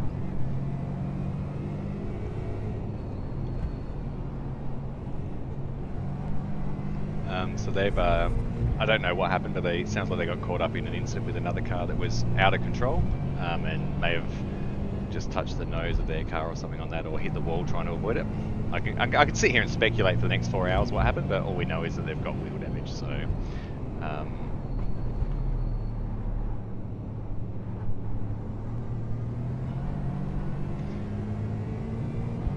So we've pulled out a bit on Dakota at the back.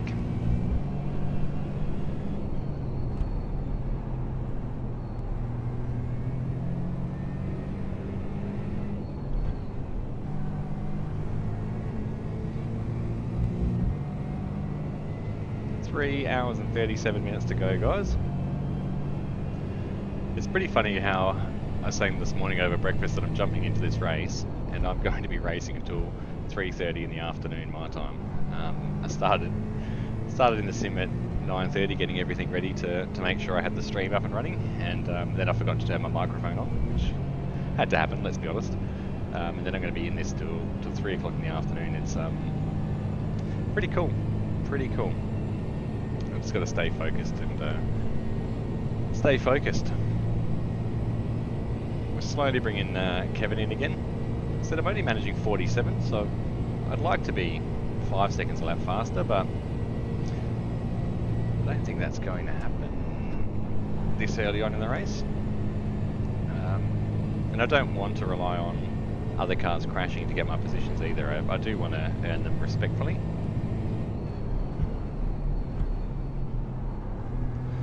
And the only risk to me finishing in this position is I will lose I rating. So I rating is basically a zero sum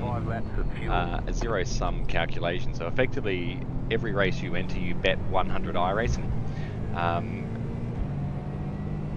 The easiest way to put it is the people in the top 50% of the drivers get I racing, and the people in the bottom 50% lose I rating. It is scaled on your I rating itself. So I'm 2.1k, I think, or just over 2,000. So if the split is say 3,000 and I'm 2,000, my percentage of loss will be less because I'm not as experienced as the 3k guys. But a 3k driver that finishes last will lose more than I'll lose because they're expected to do better. So it is a very, very good system.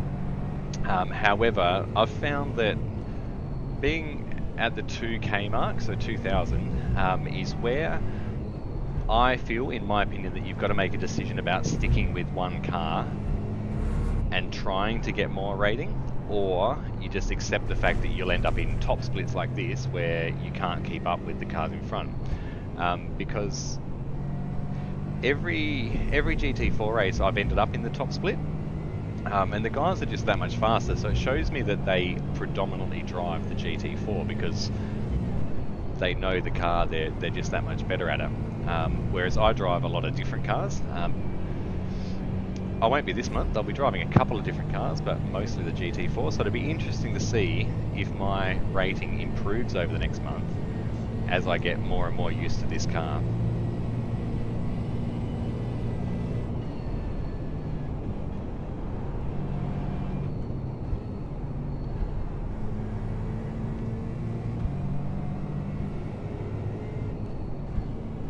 Now this is the hardest section of the track for me. For some reason that corner, that section, I cannot seem to get right. Now I'm hoping this is a little bit faster this lap because I did have the Mercedes on the previous lap around, and that was my first clean lap. The guys in front, like I said, they're going to be doing 35s all race anyway, whether we like that or not. It's a long way up, and I sort of expect it to be where we are, to be... Excuse me. To be perfectly honest, just at the fastest lap, 35.516. There you go, so the fastest lap, 35.5. We're doing 47, so they're 12 seconds a lap faster than me, so it's pretty impressive. Pretty impressive, but I can't compete with that at this stage of my iRacing career, and I'm not going to pretend I can. What I am going to do is try and get through laps for Leuko with the least amount of crashes I can, because I'm genuinely live streaming this. Genuinely live streaming, and that's my thing is that if we crash, we're here. We are here, whether we crash or not. And a crash might be half an hour in the pits. It might be 5 minutes in the pits, depending on how bad it is. If it's an engine, it's 40 minutes.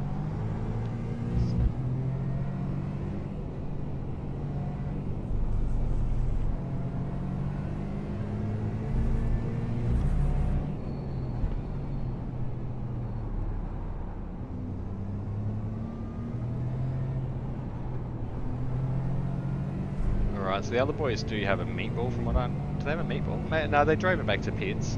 They've got suspension damage.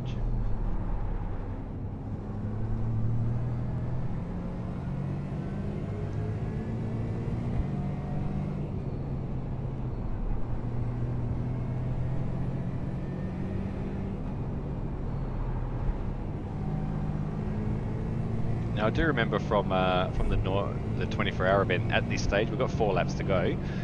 in this stint. At this stage, the car did become a bit understeery, which is what I'm feeling now. I can steadily see the guys in 11th and 10th creeping away from me there as well. 6 off tracks.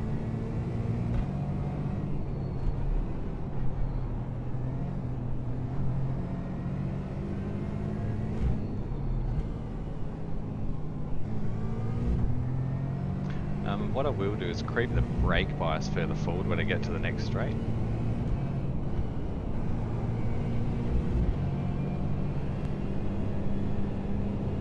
There we go.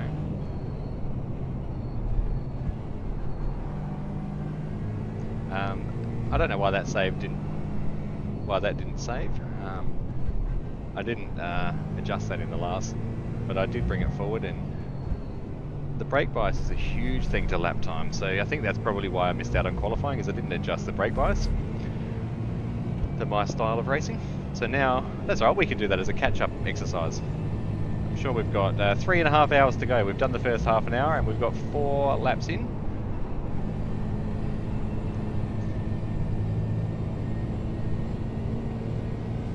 You're losing on the car in front. The gap is 6.7. Now that's not very motivational, Jeff. We were catching the guy in front.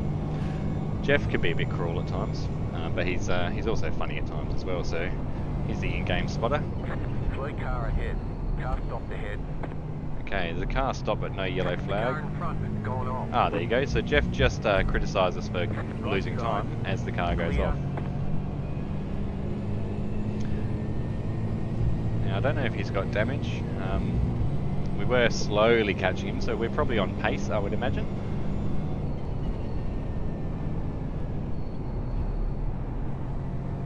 As we go through the foxhole section. I think this is the slowest part on the whole track, except for the couple of corners on the GP track. We've got 15 seconds. The guys in front will battle a little bit. Hopefully with that brake pressure adjustment we can rein some of that gap in again. I do have to adjust my braking markers because of that adjustment though. It only seems like 1%, but it is a huge, huge, huge change to the braking of the car.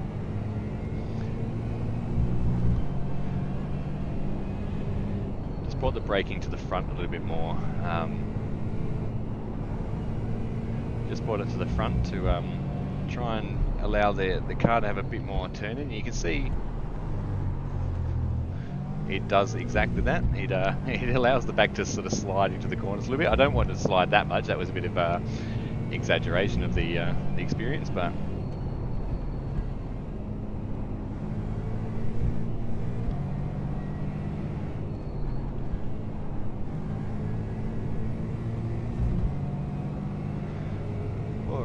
so we've got the guy right on our 6 again. The BMW will have the run. He's absolutely going to have the pace advantage going up the hill here.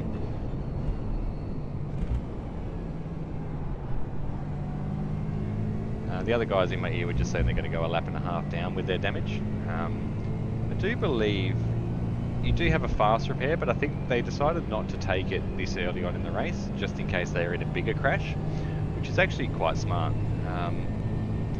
Now we'll keep an eye on the BMW and our mirrors here. So I am driving on triple screen, so I can see. Look at the pace advantage of that car. It's going to come up the inside here. You can see the difference there. I'm going to back off. Clear.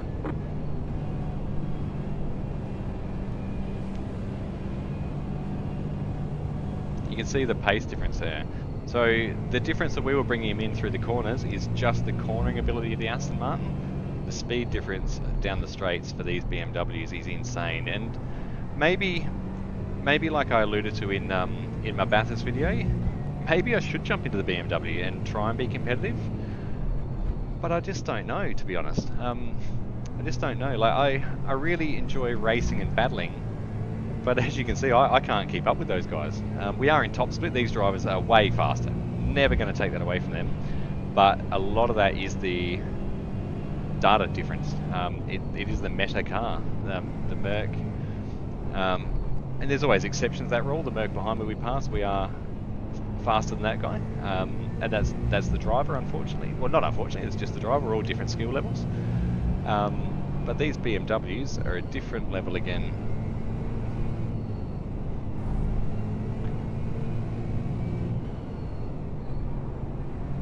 See, we can keep up with him through the corners, no issues at all.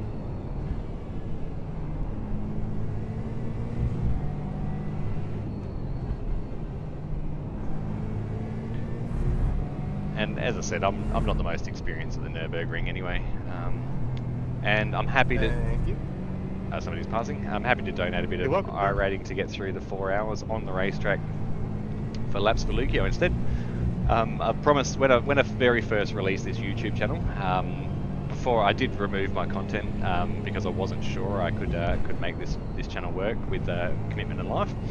When I first released it, I did put out a video that said, look, I'm not here to be battling in top split. I'm not here to be a 10k I rating driver. I'm not here to do that. I'm here to have fun. Sure, I'd love to be in a pack fighting right now, but could you imagine driving at this track, battling for 4 hours, 1/10 off the back of the car in front with a guy 1/10 back from me again? I think that would be intense. It'd be insane, but it'd take a whole nother level of concentration. And it's not reflective of what happens in the real world. Like, there are drivers like me that putt around at the back, that don't have the budgets in their pretend race cars to have the engineering. Much like Formula One, there's top cars, Red Bull, and there's the lower end cars that try and keep up and learn, and that's what we battle in this game. They do what do they call it? Parity. They do balance of performance, BOP. But at the moment, BMW are just streets ahead. So I accept that, and that's where we're at in the game.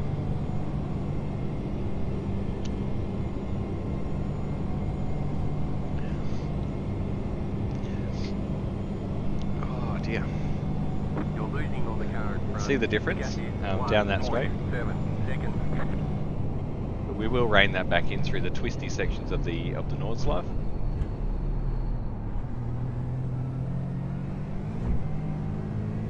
It's crazy, absolutely crazy. But hey, 3 hours to go, 3 hours 24 minutes to go.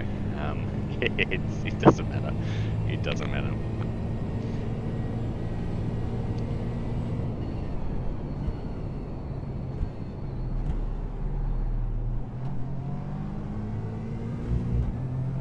So just as I said before, Sven, who's driving the TCR car, is in the top split. He's actually driving with a lot of big YouTubers. So you see them in top splits. All good. Which is pretty cool. Like I said, I've had the Racing for James livery in a couple of YouTube videos. But those guys, they do it for a living. They get paid to sit on iRacing and drive cars, which is a pretty cool thing to do these days. We do it. They do it for fun as well. Don't get me wrong. But we're here for a different set of reasons, as you know. And Laps for Leuko is the project we're doing. 1 whole month of live streams around work and life commitments. So during the week we have appointments after school. We've got physio. I've got my own physio as well.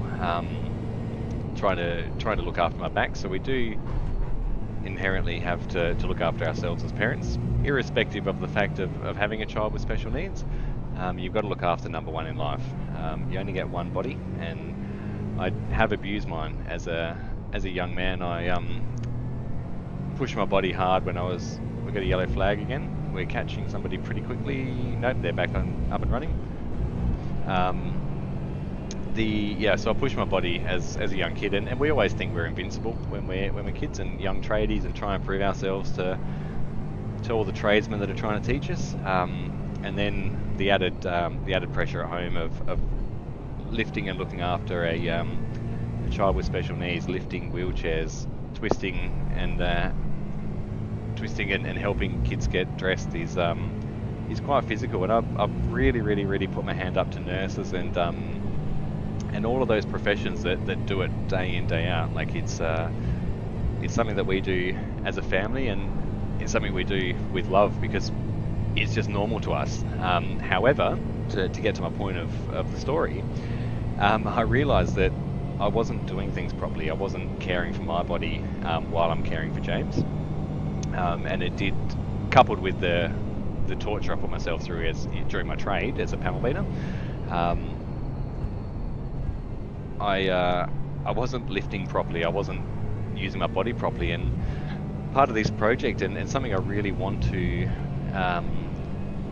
try and help shed some light on is that through the disability network, we need to put emphasis on the support for parents as well, because it is a physical job a lot of us have. Our kids are growing, they're going to be adults, and we quite often have to lift and manual handle them, and they're quite rigid bodies at times through muscle spasticity and different attributes of disabilities. It is a very, very, very physical job, and then through my personal experience, it wasn't until I actually injured my back like I did that I realised that I wasn't doing things properly. So it'd be nice to, somewhere out in the world, if we could create a course or this sounds really crude, but an information book. If you get diagnosed with a disability, like, what can you do to look after yourself to be able to provide the best for your child?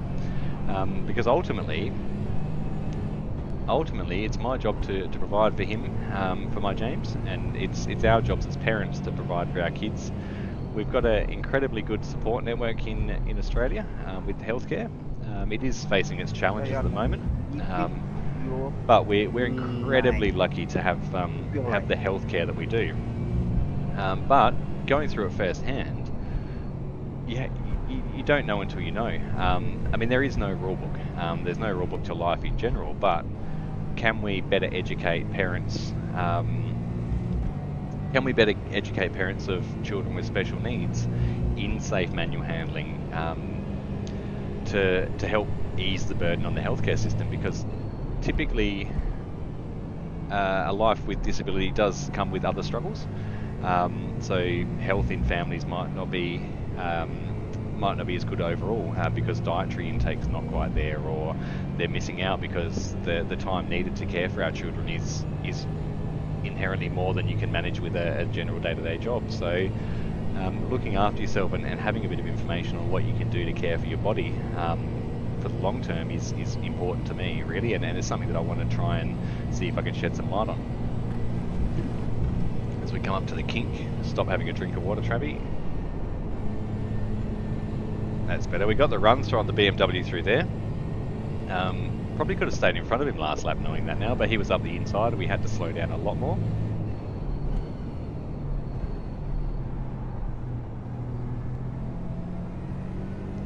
So the other guys in the Toyota 86 in this race, they are in 5th place to the best of my knowledge. Running the Racing for James livery with the cerebral palsy awareness ribbon. Cerebral palsy is still a huge part of our lives. It's what we knew for 12 years. I've got the awareness ribbon actually tattooed on my arm. I will be adding something for Leuko dystrophy. Sorry, just have to concentrate through this section. Yeah, I will be adding something to my arm for Leuko dystrophy. And cerebral palsy, it seems silly having a cerebral palsy ribbon tattooed on my arm when we don't have cerebral palsy, but it's what we knew for so long, and it's what a lot of parents only ever know. We were fortunate enough to get the testing we did to find out that James has Leuko dystrophy. So cerebral palsy is a huge part of our lives, and it's one of the big steps. So having it tattooed on my arm is just a symbol of the journey that we've had. And every time I see it, it just reminds me of the journey we've been on. So the journey changes, much like life. It changes. You move houses, you buy new cars, your children find new friends, you find new friends. It's a diagnosis of disability is no different to any of that. You just roll with the punches and relearn the way you do your life and manage your expectations. So we'll definitely be adding something to my arm soon. Once I figure out exactly what we want to do to tie that in. So coming up to my least favourite part of the Nordschleife, the entrance to the second carousel. So it is only half a carousel, but it is classified as a second carousel. I'm going to try and go flat out through here, keep on the tail of this BMW. There we go, we've got a way better run through there. Way better run, look at the draft we've got. So we do have the aerodynamic advantage over the BMW. I don't know what you were talking about, guys. Here you naysayers saying, nah, the Aston Martin, you're never going to overtake anyone. No, that was me. Now I don't want to fight this guy. We're going to try and go lap for lap, and he'll overtake me on the next straight. Maybe he won't. Just going to back out of that. There's no point. He's got the run. Like, I don't have the pace to get past him on sheer speed. There's no point in putting us at risk. Zero point. We're battling for losing less I rating effectively. There's no point in me taking him out. There's no point in us crashing, as we've got 2 laps to go this time around. New fastest lap for you. That was a 40.8. There you go. We're on pace. We owe that to the BMW in front for the aero advantage. Maybe by the end of it we'll be doing 35s, and then I'll get excited and be stupid enough to get up at 3 AM and run till 7 AM before I start work tomorrow. Do you reckon that'd be a good idea, guys? I don't think so.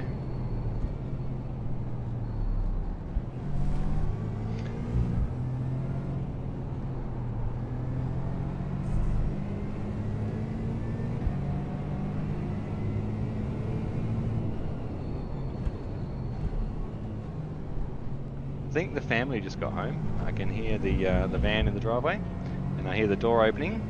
There's young Mitchell with his new skateboard. He's back.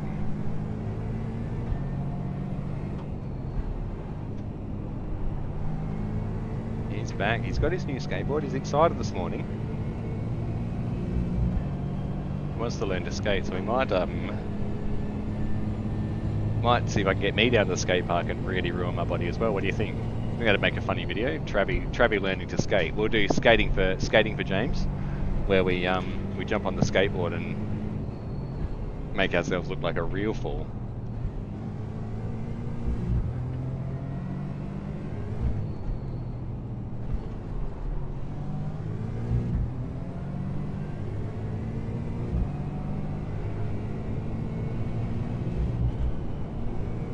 I'm just going to go on mute for a second because James is a little bit grumpy to be home. I'll be back in a sec, guys. Just listen to the Aston.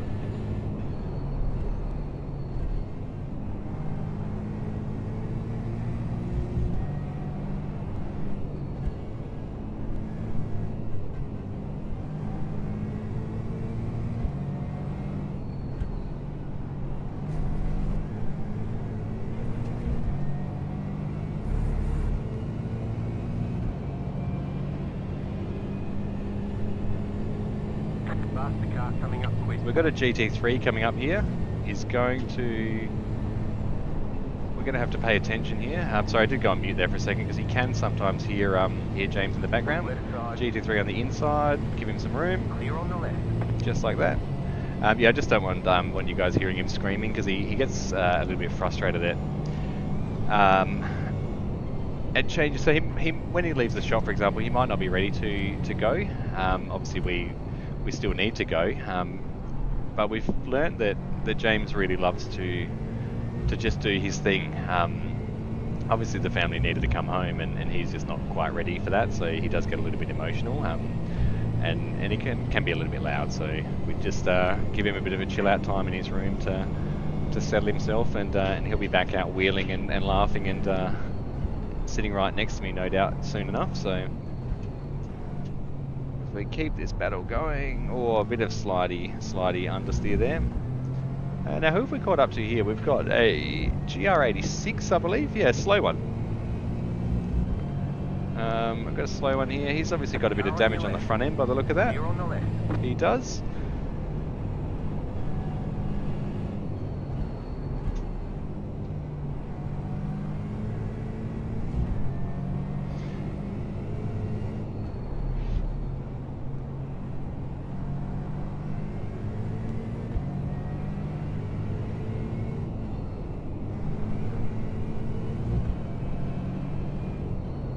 This is a very fun part of the track, this is. So the other guys in the GR86 are actually in the jump. So when I get there, I'll show you what I mean as I miss my braking marker. Modulate the brake to try and pull that up. We saved the 1x there. How many X's? We've got 6. That's all we're going to allow ourselves to have. We only want 6 X's, guys. So we're going to spend the next 3 hours driving without making any infringements. I don't believe that for a second. I don't know, you guys don't either.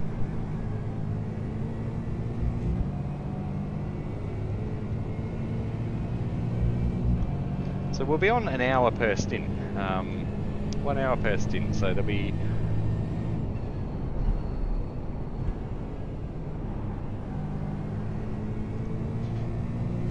Oh, you got the run of me out there.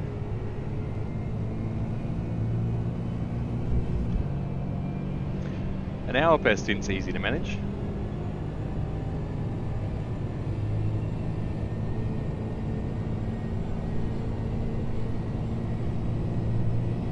So the BMW has the torque up the hill on this straight, but I've got it on the other back straight.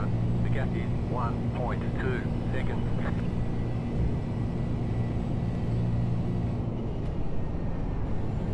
So he actually needs a bit of a brake there, which means he's probably carrying more speed than I. I just give a lift off the throttle to settle the balance of the car.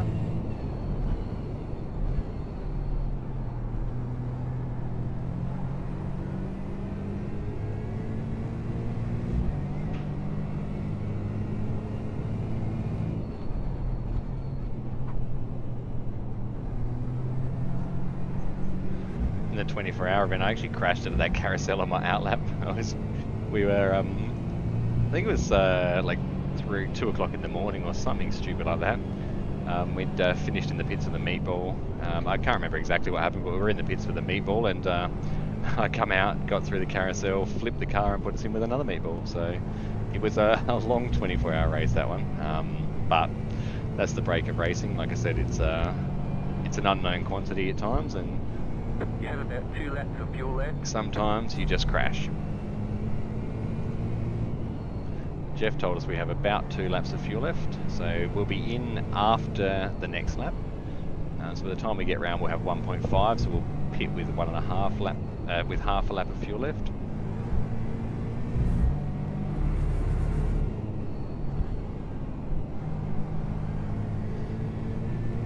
So what we can hope for is that we're driving to our strategy. Obviously, with motorsport, fuel strategy does come into play. So as a matter of fact, like, can you get an extra lap out of your fuel by fuel saving? If you get an extra lap, by the time you get to the last stint of the day, you've got to put in 4 less laps of fuel. 4 less laps of fuel is obviously, what are we doing, 5 litres per lap, somewhere around that mark I think it is. So that's 20 litres of fuel we don't have to take. And it takes time to put that fuel in your car. So it might save you 10 seconds in your pit stop, it might save you 1 second in your pit stop, but either way, it's time better in my pocket.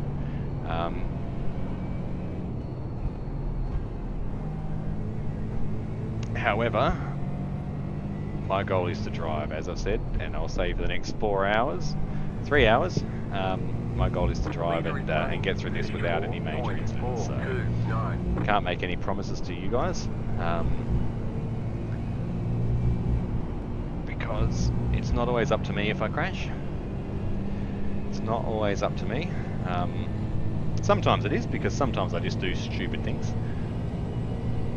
Just going to check to make sure the stream is still on while we're going down the straight. It is still on, so we are still streaming. Good. Lucky to have the strength to be able to do that and check on what's going on here. And also give my feet a rest. I'm driving with the McLaren GT3 wheel from Fanatec, and it's got a dual clutch system at the bottom. So I've got them mapped as an accelerator and brake. So when I'm going down those straights, I actually use my hands to accelerate and give my toes a bit of a wiggle. It's basically cheating, and you don't get that luxury in a real world car. But I do, so I'm going to use it. Now the guys in front, nobody's pitted, so it means we're all probably going to get into that pit lane on the right hand side next lap.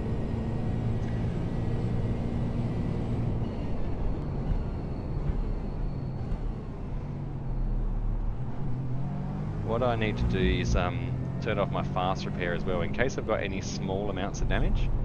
I don't want to use my fast repair to fix a scratch on the bumper bar, for example. I'll check with Jeff. No damage. Car looks clean. Car looks clean, but what I will do is I will turn my fast repair off, because if I do have a small incident and touch the car in front, for example, and I get a little bit of damage, I don't want to waste my fast repair fixing it. But it's up to you guys in chat to remind me to turn it back on if I have a big crash. So you'll know because you'll see me crying on the stream. What happened, Travi? I crashed, and then I bumped my head on the screen getting out of the sim. Got a little Mitchy next to me. How you doing, buddy? Good. Did you get your skateboard? Excited? Nice, man. Does it skate? Did you skate around the mall? No. Not allowed to skate around the mall. There you go. That's a respectful young man if I've ever heard one. Yeah? You gonna go for a walk and a skate? Test it out?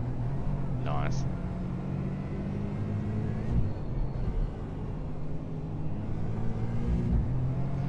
So remember 3 laps ago I said I could imagine what it's like following a car around lap after lap? That's exactly what we're doing now.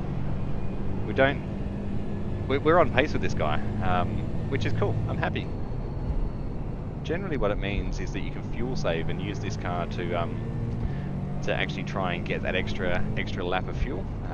As we crossed the line, we had 0.7 of a lap, which means I have to get the extra lap, I have to save 0.3 of a lap of fuel, which is what's 5 litres times 0.3. It's we need to save about 1.4 litres of fuel, somewhere around that mark. Which is easier said than done, because it means that I've got to let off the throttle, I've got to not accelerate as hard, I've got to roll through the corners a bit more. If I can save that every lap, or even a portion of that every lap, I can actually make up and get an extra lap, which means I get an extra 8 minutes of fuel out of my tank. Somewhere like here, I can roll through that in the draft, whereas I was accelerating on the last couple of laps. Whoop, he's had a moment. I'm not going to send it. There's no need to send it. We're keeping a steady gap with the guys in front. Adrian in front there is 15 seconds, and he's hovering around that mark, so I'll keep an eye on that throughout this race as well. And if he stays at that 15-second mark, I'm cool with that. Faster car coming up quick. So we've got a GT3 coming up on us. BMW by the look of it. So he is a lap down on us, so it means he's been in pits with the meatball. Gonna wave him by the right hand side. Car right. Just so he knows where he's got to go. Typically we stay on the racing line, but I had a spot to leave him on the racing line there without hampering too much of my time. Because as you can see, we back onto these guys again anyway. And this guy in front will be offline with that overtake, so what I did there was the respectful thing to do, give him the space. I had a safe opportunity to do so before we come up to this this section of corners, and get him also in front of me, so he only has one of us to overtake instead of 2. If he had to overtake both of us at this gap, it makes it a lot more risky for all of us. So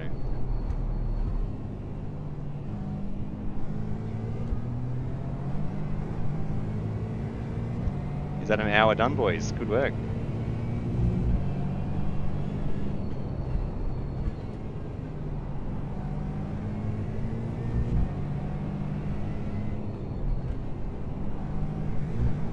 I'm battling for second last here, but that's life. Yeah, I'm pretty comfortable. The leaders are still doing the mid-30s, but it's not my race. They're on their own. They're doing their thing, so.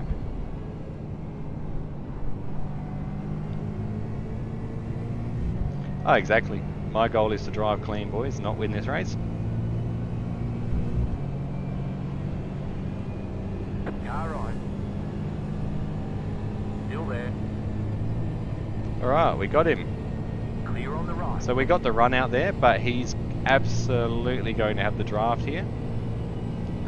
Absolutely he will. So I only made that pass because I didn't want to lose time dropping behind him. And he seems very, very respectful, so I don't have a problem he knows that I wasn't going to send it, and let's just hope that that favour gets returned.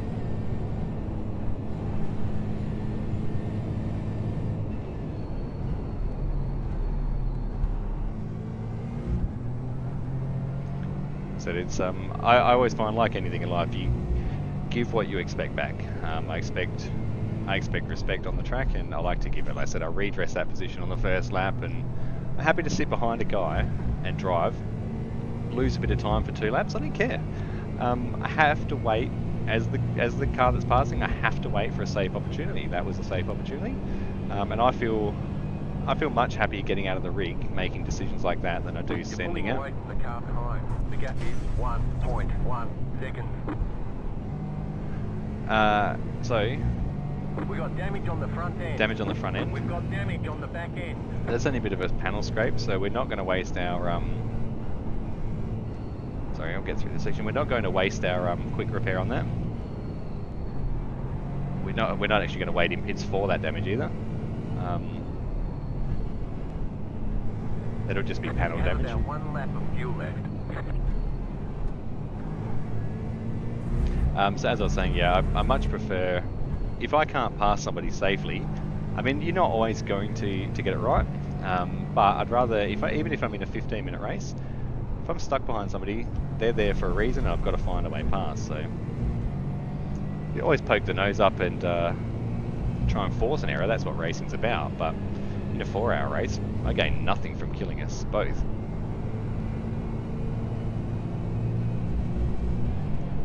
Especially when you're driving a livery dedicated to Leuko Dystrophy Australia. I'm actually here representing them, not myself. I'm representing me, like my name's on the leaderboard, but I'm here representing Leuko Dystrophy Australia, and that's what Laps for Leuko is for. And these guys will be seeing this car all month. The leader's pitting now. Leader's pitting now. That's good. We're on the same strategy with them. They'll be seeing this livery all month. So, and if I can drive clean and it creates better content, even if I finish last, that's all I care about. So we have scratched up the Leuko Dystrophy Australia logo, so I do apologise to them. But if you do have a spare $1 and you might be able to assist Leuko Dystrophy Australia replace that sticker on my car, any donation in Australia is tax deductible over $2, and the link is in the description below. It's leuko.org.au/donate now. Like I said, any donation goes directly to Leuko Dystrophy Australia. We here at Racing for James are just the delivery method for that. And like I said, it's something that I chose to do. This is completely my my decision to help support this charity, because it's important to me to try and give a little bit back to help families like mine that might be doing a little bit tougher than we are. Car in front is pitting. Heavy braking zone. I won't forget to pit check. Jeff, imagine if I forgot to pit this lap for fuel. That would be pretty embarrassing, wouldn't it?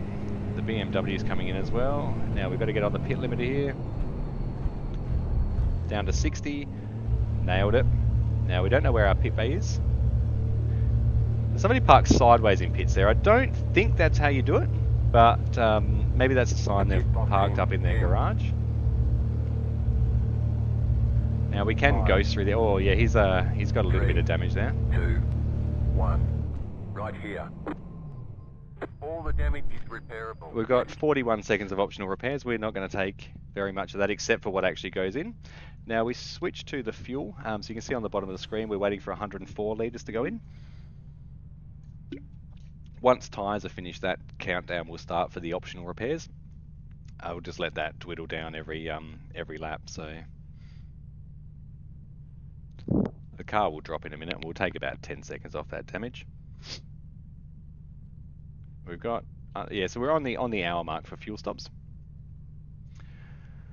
There goes the time. So as you can see, it's dropping down for the last 35 litres. We're going to go back to first gear, and we are waiting on 4 litres. Move it. Going. And we switch back to the Delta, and the car come out with us as well. So 9 seconds back to the guy behind us.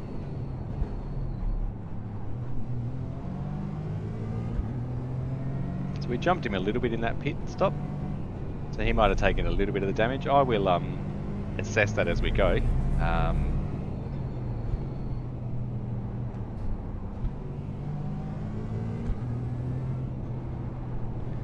Now I want to check my tyre wear, 80s and 78s. So I did the right thing by taking tyres, 78s. So we've used 20% of our tyres. We'd be down to the 50s.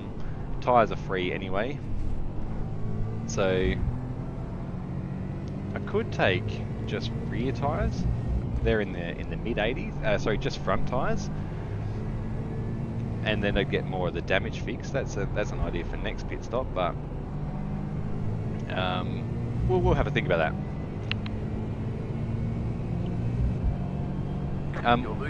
We gained quite a bit of time on the car in front there as well. Due to pit stops, obviously, everything got a bit muddled up, but we brought in 5 seconds on the car in front, I think. So they all might have had a bit of damage they took. So my damage isn't affecting the drivability of the car at the moment, so happy to see it through. So we've got another 5 laps before we stop again. 5, 6, 7. We've got 7 laps before we stop again. I'm not going to try and consciously save and get the extra lap. It would be advantageous to do so. However, I'm comfortable with the pace we're driving at. Ultimately, I'm happy with the pace we're driving at here, and I think trying to adjust my driving style mid-race, I can do it, and I have done it in the past. At a track like this, I'm not prepared to do so, because I don't want to put myself in a position where I forget a brake marker. You get to the point where I'm driving from muscle memory now. I know my reference points, the points to lift off, the curbs to hit. Losing on the car in front. The gap is 9.1 seconds. So Jeff's going to keep giving us updates. I don't know the story on the car in front, whether he did say we're losing on the car in front, but I thought we were catching.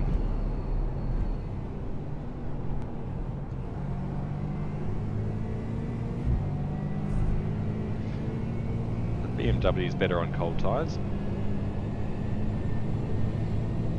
We are just on that aero threshold, so we'll have the advantage down the straights again.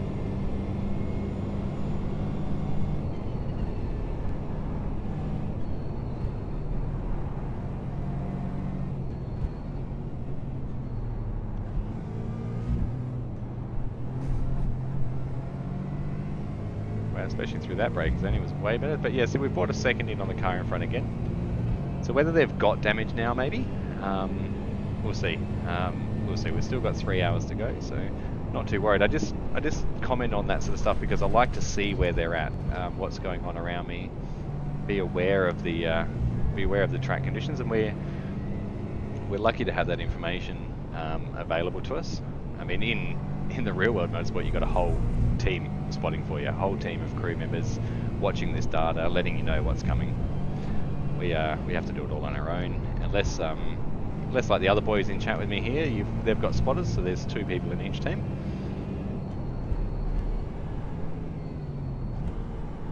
As we do a bit of a slide there, I dropped down into second gear. I don't know why. What that caused was a compression lock, and locked the rear diff and slid the car. Picked up on it early. Just had to ride out the slide and let the BMW back up onto us, but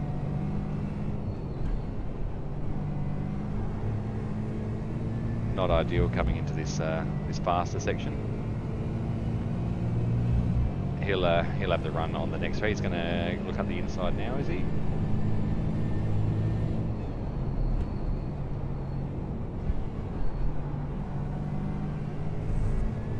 Probably going to get a better run here. I will hold my line on the side. Right side. And listen, I'll let him go. There's no point in fighting. He's going to have the run here.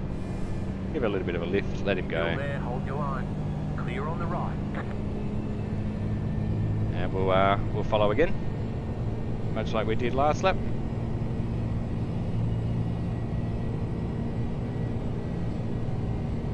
I'll be happy to share the race with this guy. He seems quite respectful. He stayed in the car after that last stop. wonder if he's doing it solo or if he's got a teammate.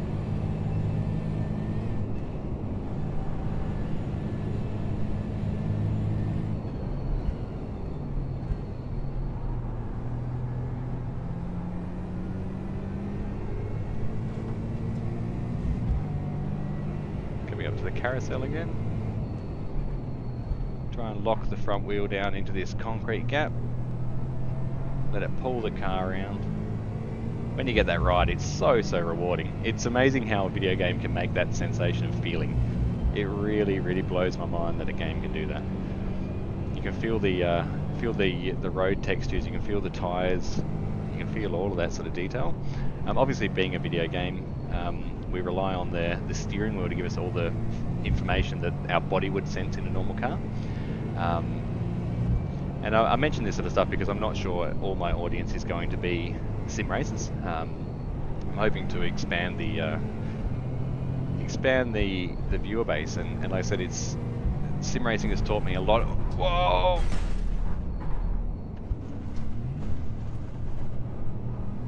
You've got wheel damage. You're losing on the car in front.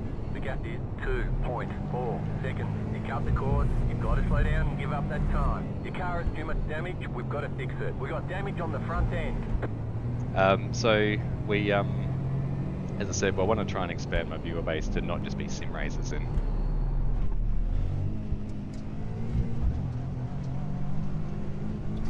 They say you cut the cord. You'll have to slow this is down going to be a and give up difficult. the We've time got game. a long way to go with a couple of cars approaching fast.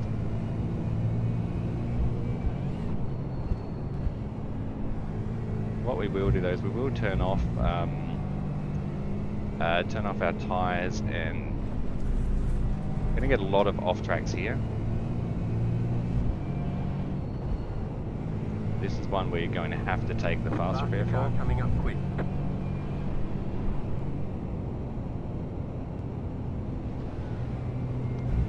.30 seconds back, so we're coming up to the second carousel here, so we've got only the straight to get down, but it has effectively taken us well out of the race now, but that's cool, it is what it is.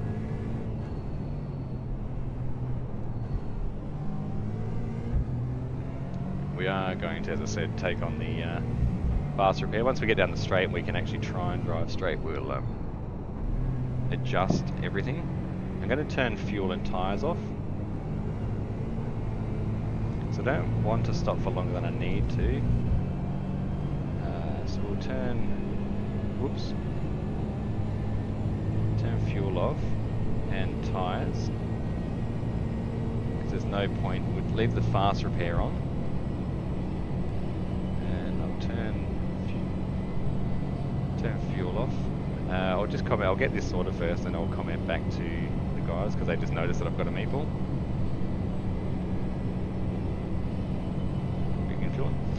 Yeah, I just upset the car on a curb and hit the right hand front on the wall, so I'm driving it back to pits and I'll use my fast repair.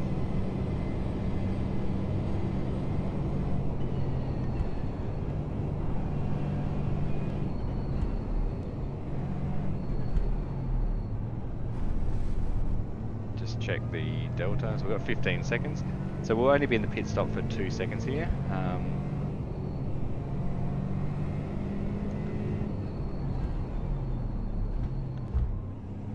Now not all races allow for a fast repair. This is a D class category, so it does give you the opportunity for a fast repair. But I may as well take it now. Pit boxing.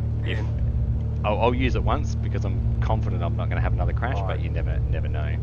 So this will effectively be a short drive through. 1. Right here. Stopping. Okay, punch it. And we're back out. So it dropped us, 47 seconds back. We lost a lot of that time actually driving to the pit lane. However, that can happen to anyone during this race as well. So, but we were lucky to have that fast repair, and now we hope we get through the next 2 hours and 45 minutes ish without any more incidents. Next time that happens, that will probably cost us, I'd hazard a guess and say 15 minutes in the pits, something like that. It'd have to be somewhere around that mark, I think. So obviously the goal is to not crash. But the goal is to do laps for Leuko as well, and so far we've done 9 laps.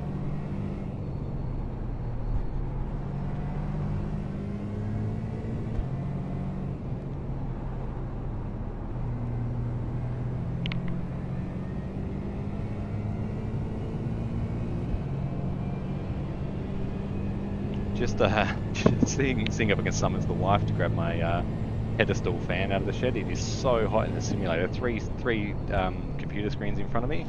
I made the silly decision to wear track pants and a shirt. So I'm going to be like a proper race car driver and pretend that it's 50 degrees in the race car, and I'm going to sweat out about 4 kilos during this race. Not really, but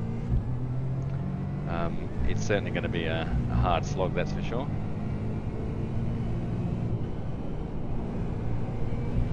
The dog just got excited because she realised somebody's going outside to the office. She'll be back.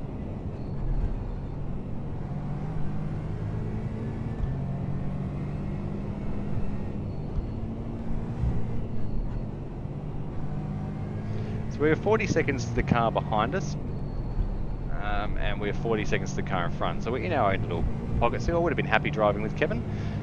He was alright, he was good. That was an unforced error. We'll call that an unforced error, and it cost me a bit of time. We'll see. Got a long way to go.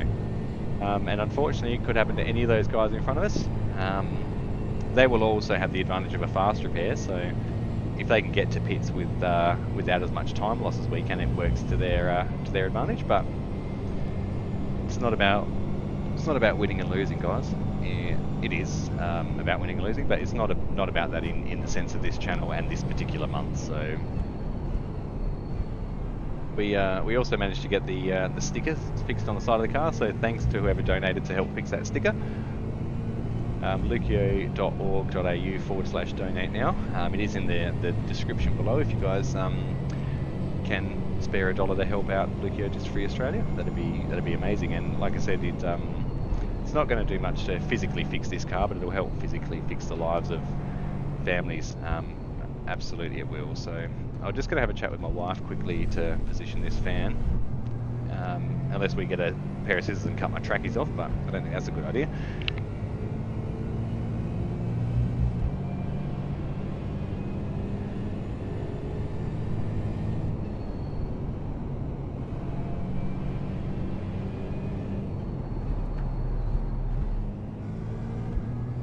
Driving like a bit of a peanut now because I'm distracted, but we'll be back in a second to chat. Just got to find a PowerPoint to plug in the fan. We've got 30 seconds back to the next GT3, so I can lose a bit of time.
Well, that's better. Now we're in Antarctica. We've got the fan blowing through the sim rig, simulating driving with the window open.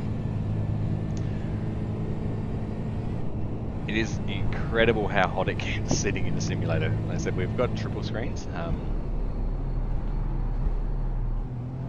Yeah, we've got triple screens and they wrap around and it just blocks all the airflow, and we are seriously fighting a race car here. So it's amazing how warm it actually physically feels in here. Now we've got the leader of GT3 30 seconds back, so we will go a lap down. As I said, it will be about once an hour, probably a bit over an hour, we'll get lapped by the GT cars, GT3 cars, sorry.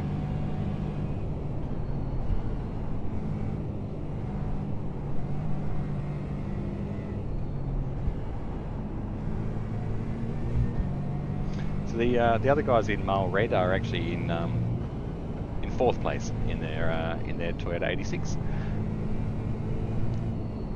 They are representing Racing for James and Missed Apex Racing League.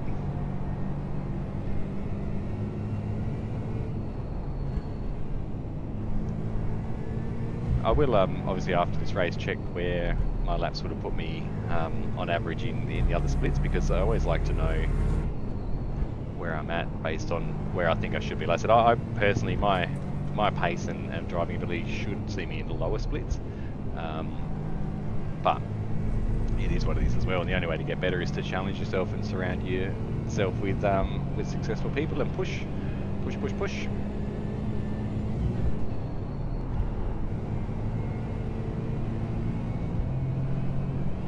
So now would have been a good time to have that drive-through really, because we're going to have the whole GT3 field coming up on us, but we can't treat them any different to anyone else. Just they are the leaders, but the idea is that unless it's safe to do so, make sure my ABS is right.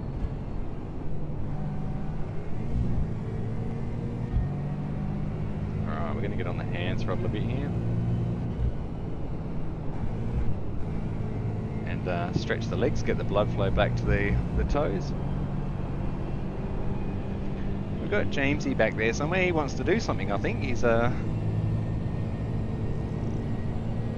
looking a bit like he's up to no good.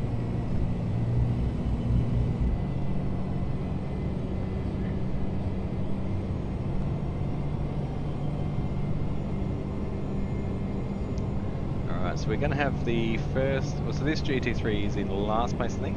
Nick. We are in second last place in GT4.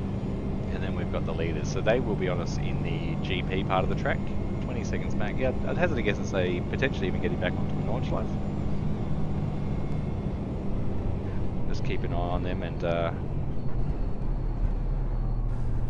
we can't impact their race. We don't want to impede the leaders. So we'll find safe opportunities to let them by.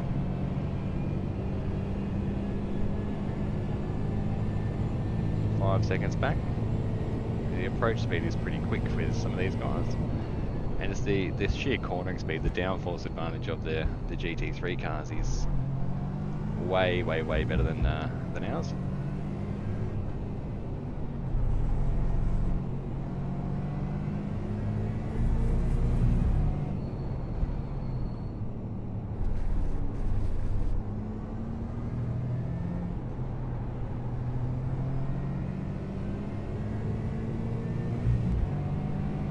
Seconds back.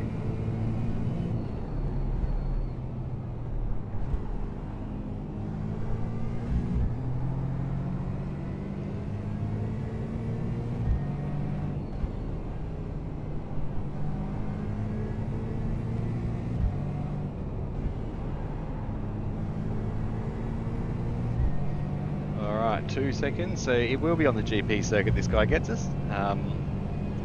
That's alright. There's a few opportunities in that first sector to let him through. And I'm noticing on the delta below there's 14 seconds between the leaders. So we've got the benefit of a bit of time between them. They're not going to be... Faster traffic approaching.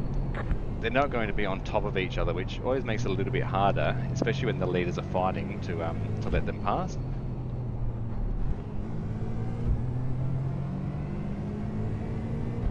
Let this guy through the inside. I'm going to stay wide here. He knows I've put a message up that he can come up through. Car right. There he goes. Clear. The really cool thing this game actually simulates, or one of the really cool things, I say the like it's the only thing, is that aero. So when I went for the brakes there as I pulled in behind that BMW, you can feel the aero suck the car back in behind it. It's what you call dirty air, and it's really, really cool. Like it affected my braking marker. I was on the brakes at the right time, but it's really, really cool how this game simulates that. Like really, really cool.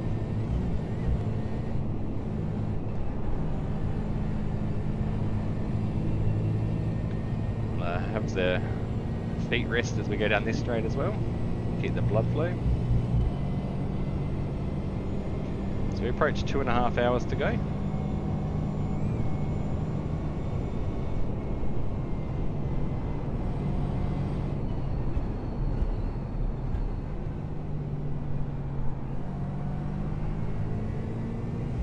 Kevin in front of us is sitting around that 49-second mark, so we're still doing the same pace as Kevin.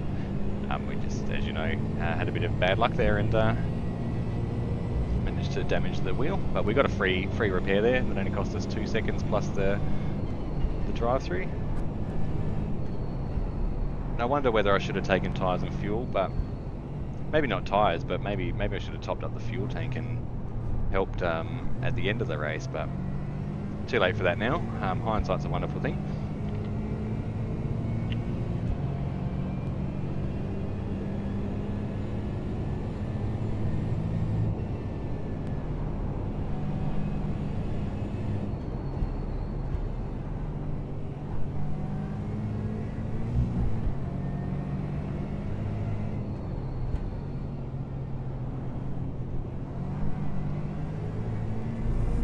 The other guys have had a bit of mishap as well, like I said before. We've got the leader approaching us now, 1.8 seconds. Faster traffic approaching. We've got the blue flag here. Now this is going to be a very, very difficult spot to pass.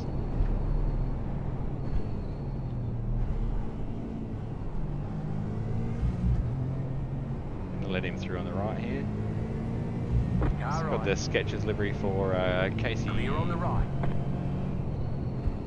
No, who's the driver that drives that livery? It's going to say Casey Stoner. Just have to concentrate now to make sure we don't get any of these, but there is good gaps between them. So P2's 13 back, there's the 15 seconds to P3, but there's 2 cars fighting there, so that will get a bit difficult depending on where we catch them. Will they catch us?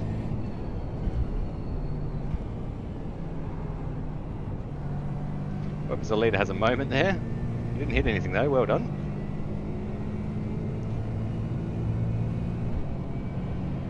Now we watch the closing speed, so 10 seconds at the start of this straight, how much faster are the GT3s? I don't think it's all that much down here, it's the downforce through the corners where they really come alive.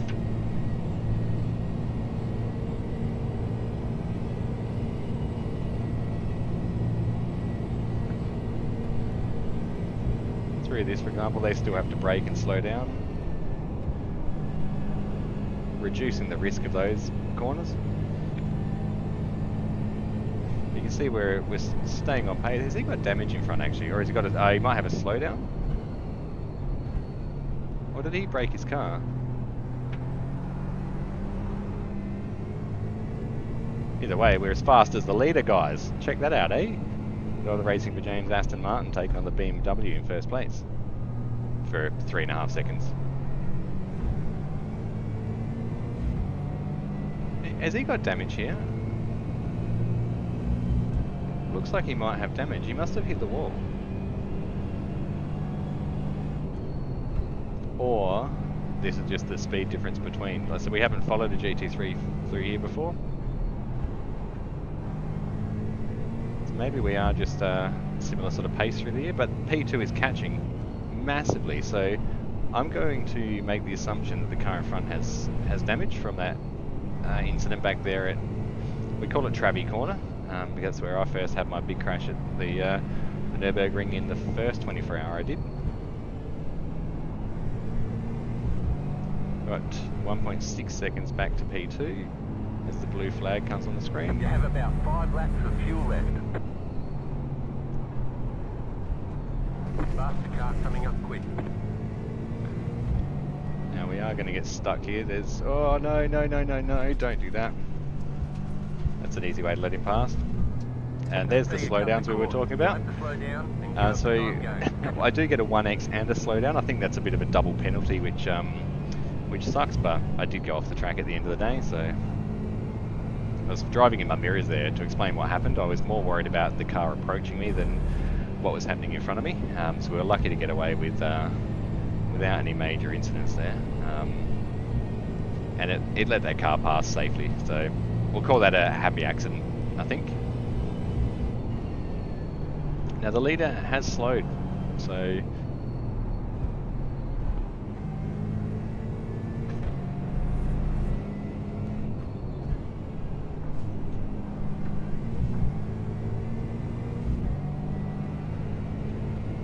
yeah, I had a bit of a meatball. I just copped a curb through one of the sections and pushed me into the outside wall. So I had a meatball that I had to fix. All right, so the leader lost the lead there. So I'm assuming he's either running out of fuel and he has to fuel save.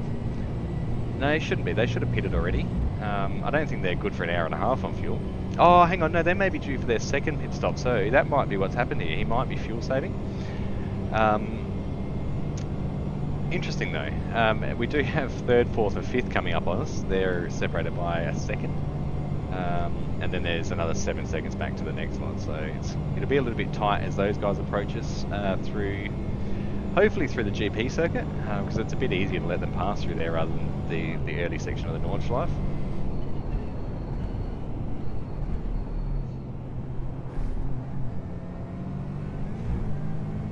The leader's gone into pits. We're going to have a Toyota 86 in front of us, Jeff.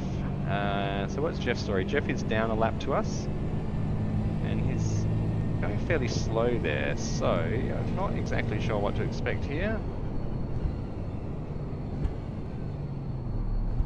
As he lets us pass on the inside. Clear on the left.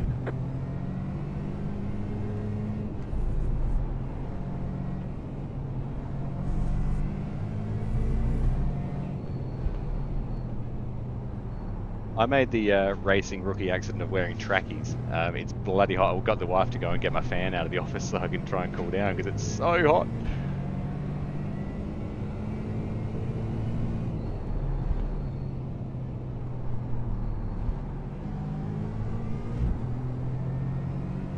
Oh, it's Volt bringing it home.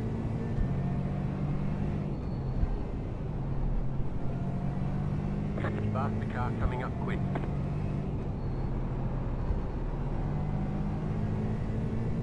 Alright, so we've got 3 here. I'm just going to let these guys pass on the straight.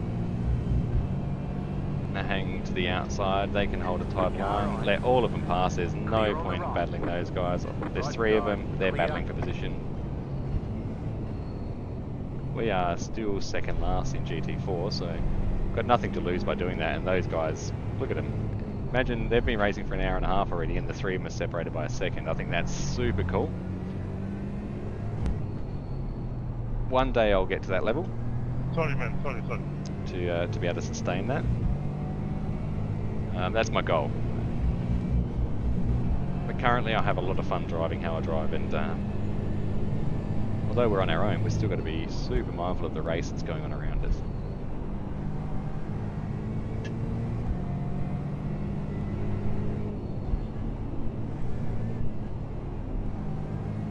$14 incident points.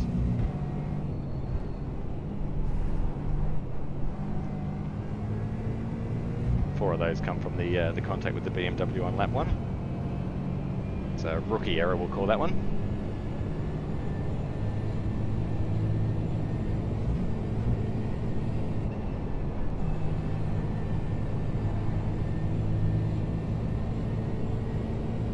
So we've got the next P6 coming up onto us. P7 2 seconds back, so again it's going to be tight coming into this braking zone.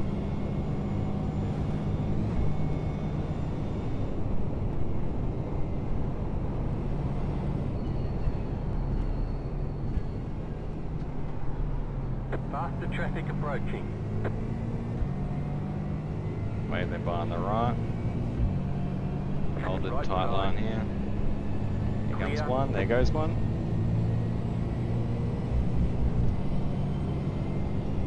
Yeah, Don't worry about me. Excuse mate. He knows he can't pass now. There's only one line through this part. Faster car coming up quick. There he goes. Right side. So that's good. I saw him actually do a little bit of a wiggle there as he approached me, so he obviously knew that he was never going to get past us, which is cool. Gave us the time to get through that section without risk. Oh, as we come unstuck again. Left side. Clear on the left. Wow, okay. That's a concentration issue there, Travi. We've got to get back into the focus mode now. We're not even halfway through the race yet and we're making silly mistakes. Not over-driving it, but just trying to be respectful to the cars around us. So, got to remember to drive my own race and been very lucky on a couple of those occasions not to come unstuck and hit another wall. It smells like something's being cooked in my kitchen behind me. You know the other benefit of having a simulator in your lounge room? It means that you can actually get food.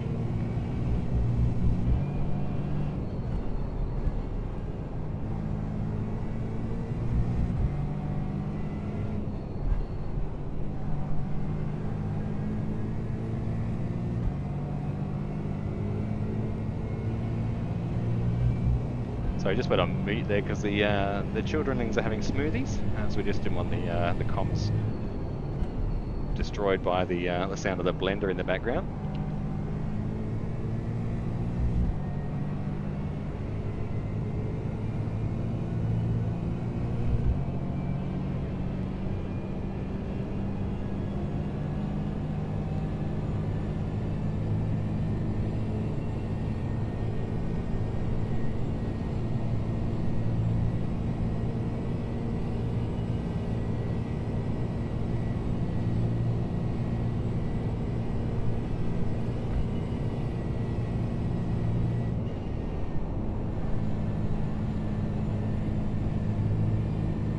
Alright, so the kids have their smoothie. So I was saying the benefit of actually having a simulator in your lounge room, and much unlike a real race car, is you can't eat while you drive. So we will we'll use our Father's Day special powers to summon some food in a minute as well, I reckon.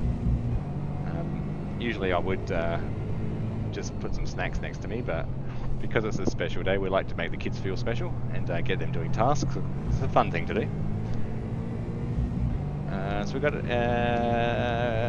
P9 behind us, 1 second back. We'll find an opportunity to let this guy pass. Traffic approaching.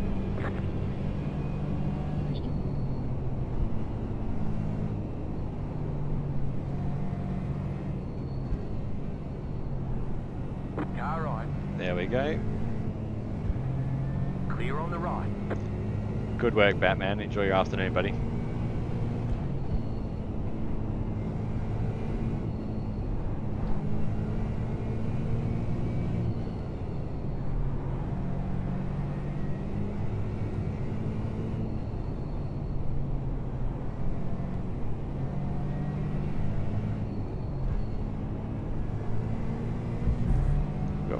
Three laps after this one before the next pit stop.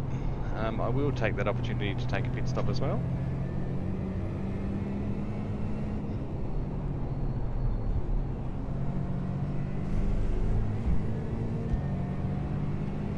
That will put us on the under 2 hours to go mark, so feeling good so far. Don't get me wrong, it's incredibly hard to concentrate staring at a computer screen for this long. But we're feeling good. Just want to get through the next part without any major incidents like the one before, if we can help it.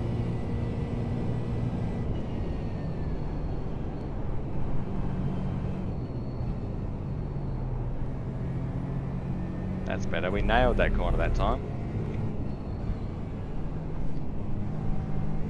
Like I said, it comes down to driving the car. Drive it through those sections, don't race it through. Have a rest down the straight with the legs again. The guys in front are seriously doing well though. We haven't had any other crashes in front of us in the GT4 category. It's pretty amazing, and that's what's cool about the top speed. If you make an accident, if you make it an incident and destroy your car, it's impossible to come back from, and it's so good. Like basically, don't crash to get good. So to get good results, it is.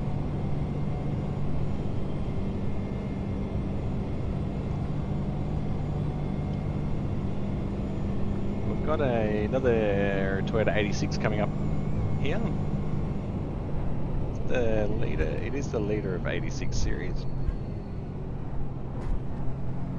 So they were behind us, I believe. 86s are green. Okay, so the 86s must have started a long way behind us. They had to have. Which means that the blue cars are the Porsche Cup cars. Left side. And they started in front of us, so... I did say at the start of this I didn't see any Toyota 86s in our... I said they weren't in there, but I know that Faster traffic approaching. Michael and Chris are in the 86, so I knew they were here somewhere. I thought they were the blue category though. But no, blue is definitely Porsche Cup because I can see that there's one approaching us, and they're definitely faster. And the 86s are definitely slower than us. So what have we got? We've got a GT3 coming up. He'll get us after this corner, which is good because we've got a good opportunity to let him pass here. Faster car coming up quick.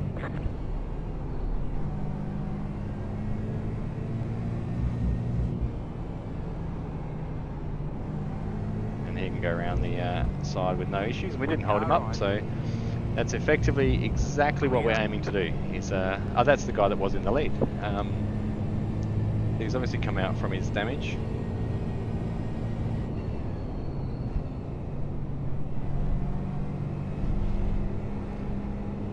Just going on to the Nordschleife now.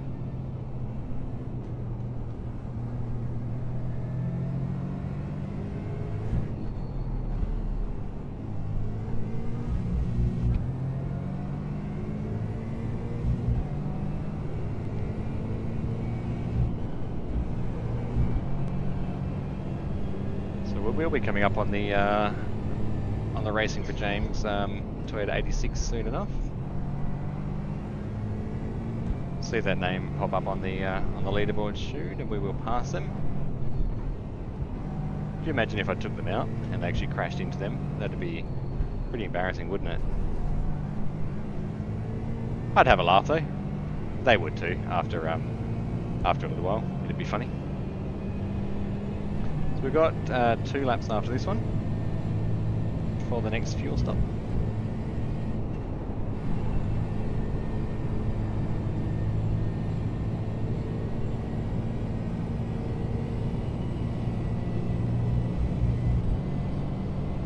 Oh, it's very hot in this ring. I've got to now focus on dealing with that side of this.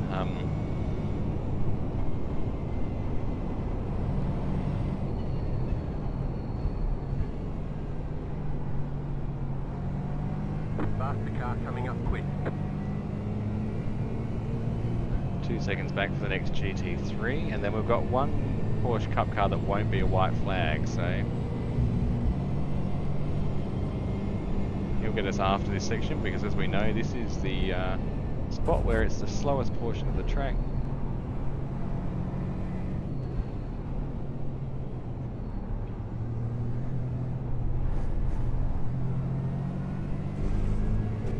Just give him the pass right signal so he knows that I've seen him.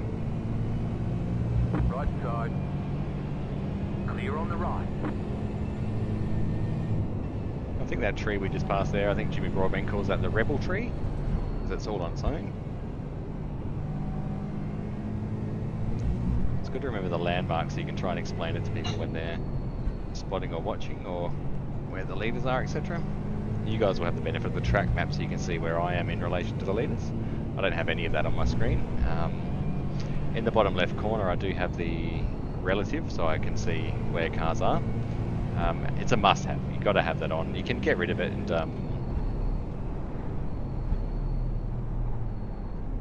you can get rid of it for immersion. But what breaks the immersion is if I look to the side, there's a couch, and there's no couch in any race car that I've ever seen. So not worried about having a little bit of detail on the screen that helps me know when the leaders are coming up on me, etc. So, but as for the track map, I don't have that because I don't particularly care where the other drivers are. I care, so the 2 cars behind me, 3 cars behind, or 3 cars in front, I can see where they are. I don't want to have all that extra information on the screen because it's just not something I need, and it's just a distraction point in my opinion. So I do have the throttle inputs in the center of the screen. I've got that on, and I've got the dash on as well because I have changed my field of view. I watched a YouTube video which gave a better idea on set up a field of view, so I now can't use the in-car dash, so I've got to run an overlay on the screen to show me that. But it does mean it's consistent in every car that I jump into, which is therefore pretty important, and it helps overall because the data is exactly where I see it every single time, no matter what car I'm in. So we've got a car coming up on us here. This is a Porsche Cup car, and so he'll be on us in the braking zone at the end of this straight here. Nay, man, you went to the right, so I will pass on the left. You came to the left again. So they Porsche Cup cars. They are a very difficult car to drive, and I really commend anyone who's driving one of those. The car coming up quick. Left side. Clear on the left. Use the benefit of the high line on the carousel there.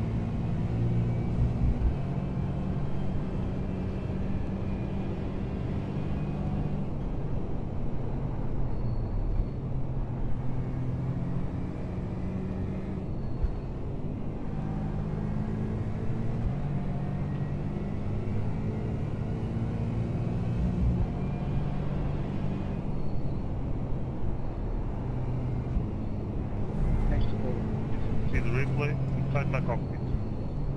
I was going to pass right. So we're Then coming you up went on to the a right, GT so I got to the GR86 here. But then you thought, Really cool cars. I've I'll actually go done a lot of racing in the to the right, I don't GR86. know. I went left.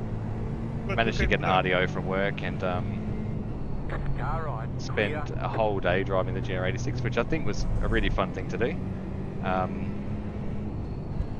They're good fun. Really, really raw cars to drive. Like much like the GT4, you've got to drive the car. Like really focus on your steering inputs and pedal For inputs. the left car, the strategy is to keep your line and be predictable. Think that you weren't. Okay? If you made the normal line on the So I on the think left, Mix, I who's will chatting go here, right. may have been involved in an accident and is giving some free advice to somebody.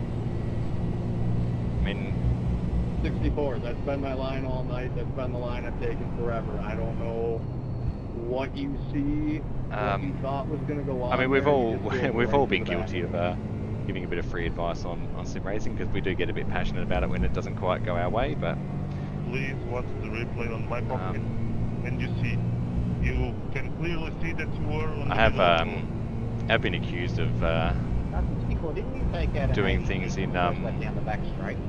like having an incident and then getting accused of doing it deliberately, etc. And then I've actually had one person apologise to me, which I thought was amazing, because I said to the guy, I said, mate, I honestly didn't do that deliberately. I didn't take you out.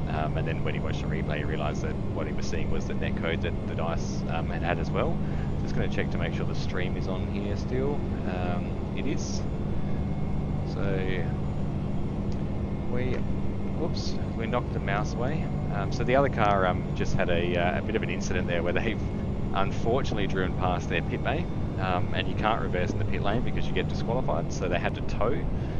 They've got 11 minutes towing, obviously because it's a massive track. They've got to tow all the way around the track and simulate that, and then tow back to the pits. So that's going to be a lap and a half for them again, and they're already a lap and a half down, unfortunately. So, but they will see it through.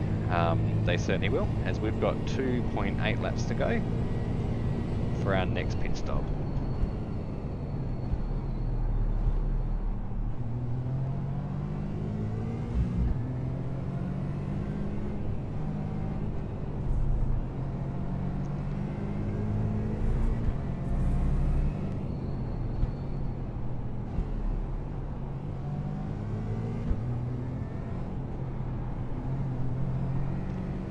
And he'll be laughing at us, mate. Don't you worry about that. He'll be laughing.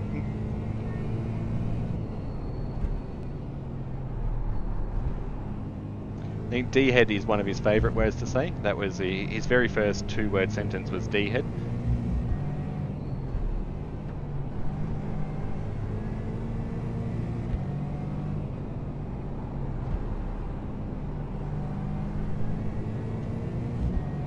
No, you wouldn't get the call anyway, Jet. It only calls on the guy in the car's screen.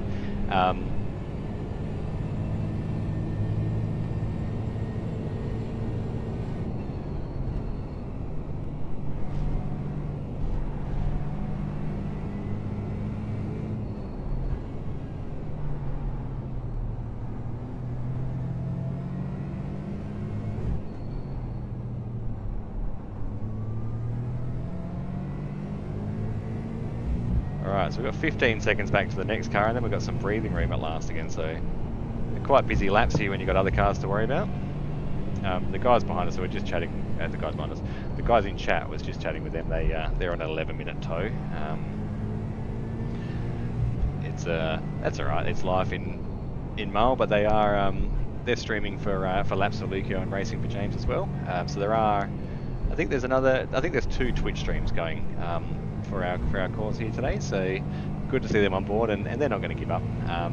It doesn't matter if we're last. It really doesn't matter. Half of this fun is just chatting with the guys. Like they've been chatting non-stop, and normally when I'm not streaming, not that I stream often, but when I'm not streaming, I'm in the chat talking the same dribble as those guys are, and it really lightens the mood and keeps you going through your whole stint. So we're approaching the 2 hours to go mark, so we'll hit after the 2-hour window, so it means we'll have under 2 hours left. I should have taken fuel at that fast repair that I had to top it up and get that extra little bit, but I don't particularly mind. The guy, Adrian, behind us is 30 seconds back. Actually, you think he was 40 seconds. He's reeled in 10 seconds on us. But it doesn't matter. I'm happy to finish last.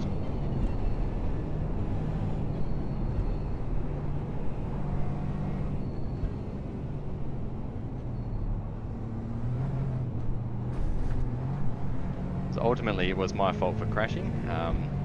And in the real world, that would have put me out for hours, realistically, fixing that suspension and whatever damage we had. So we are super lucky that we can come out and keep the race going for minimal loss. Like I said, the other events, anything above D license, so C, B, and A license, you don't get that fast repair.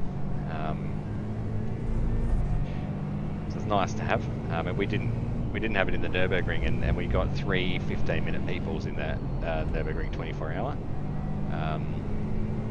So it's lucky to have that. Like I said, if I can get through the next section of race without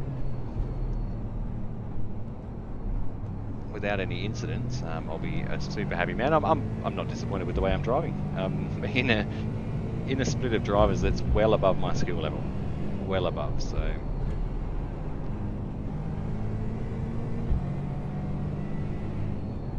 And then you always get that humbling experience at the end of it where you have a look and they're all actually only 1.8k drivers and they're all less experienced than you. That's always pretty funny.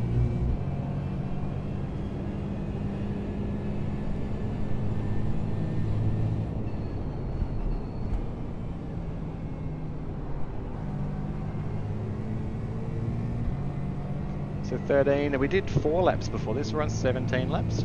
17 laps at 24.23 kilometers per lap. It's a hell of a Sunday drive, guys and girls. A hell of a Sunday drive, as we've got another BMW coming up on us. We're going to send him by the right-hand side here. Right side. Clear on Tuck the in, right. get the tow, make sure we get up the hill really fast and save a split second on our lap time.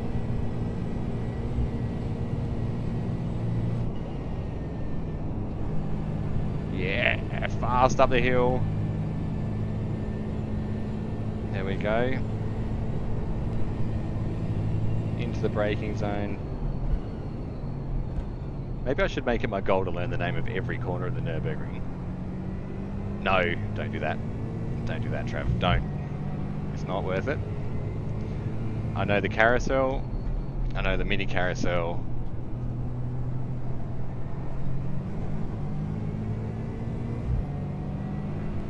I think somebody spoke to me then, but I don't know. I'm going to ignore them and pretend I didn't hear them. No.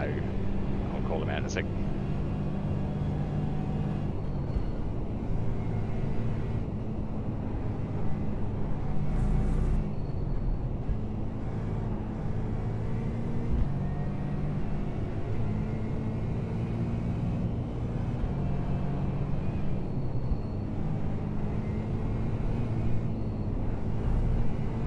There's some fun sections on this track, I must say. Really, really fun sections.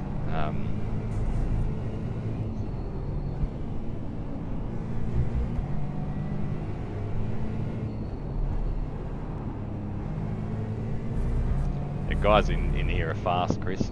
They are fast, man. Oh yeah.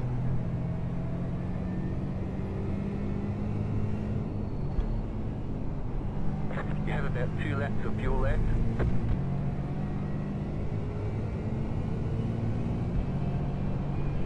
Oh, exactly. And I'm not here to win today.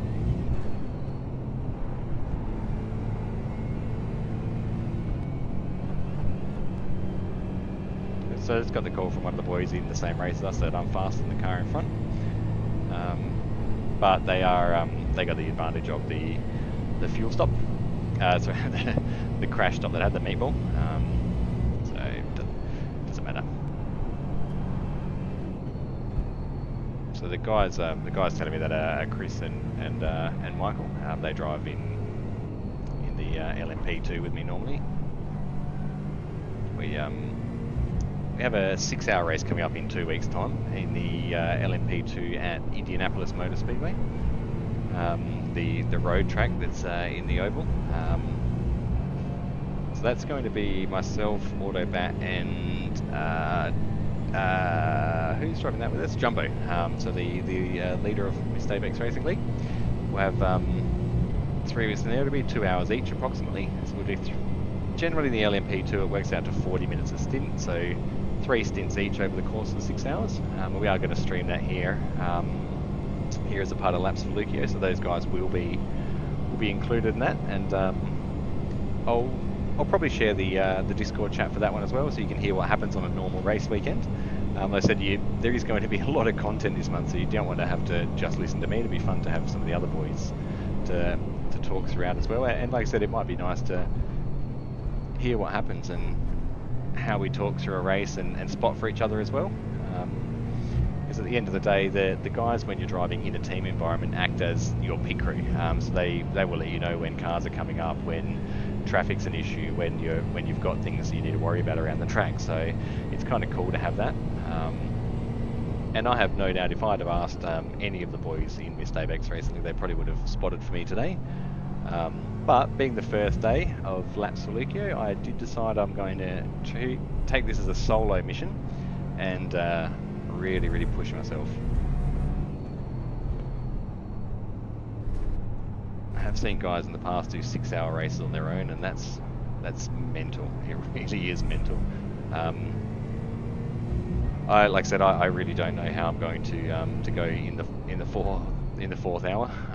It's going to be a bit of a mission. It's starting to feel the fatigue at the moment.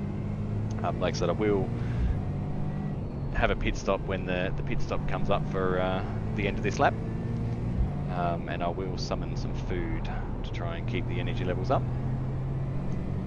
I think we need to summon a sandwich or something. What do we need? We need something like, imagine pizza. Could you imagine eating pizza, lapping the Nordschleife while you people are watching me? That'd make great content, wouldn't it? Just a big juicy piece of barbecue meat lovers hanging out of my mouth and trying to navigate the... You're an idiot, Trav, seriously. Slow down. See what happens? Now I got excited about pizza and then I come off the track and got another incident point. Alright. Dirty tyres there. Did you notice how I almost hit the wall there? That was the dirt on my tyres from the gravel trap. Again, another really cool thing that iRacing do. When you run off the racing line, you can feel the marbles on the track, the rubber marbles that are left as the tyres degrade. all of those things are on the track, and they affect your braking zone. So if you're going into a high input braking zone, you've got to account for the lack of grip on the marbles, because it will increase your braking distance. So normally you'd rely on the grip to pull the car up and brake a bit later, but you've got to rely on your technique to do so. And likewise, when you come off the track like I just did, the loss of grip on that front right-hand tyre because of the gravel was insane, because that's the tyre that's loaded up to go into that corner. So so cool that the game simulates that. It's so cool. It takes a while, probably just for me. It took me a while to understand what I was feeling with that sort of stuff. As I said earlier in the stream, because the steering wheel is every bit of information. It gives you the texture of the road, the feel of the tyres, the grip levels. Everything comes through the steering wheel. So you're changing your whole mindset to drive to the sensation in your hands and reacting to that sensation. Secondly, the sound. So I can hear what's happening to my tyres, but obviously sound is a delayed input. Whereas if you're feeling it in a car through your body, it's instant and you can make that correction. So it actually took a little while to understand exactly what I was feeling and seeing and hearing. Even things like the fact that my headset is wireless, there is a sound delay. So your body gets used to that delay. It's only small because technology is insane, but there is a small delay, which means things don't quite line up. And I was talking to the point of the field of view changes a lap or so ago. Now those field of view changes are all in line with getting the visual representation lining up with the sense of sound and the sense through the steering wheel.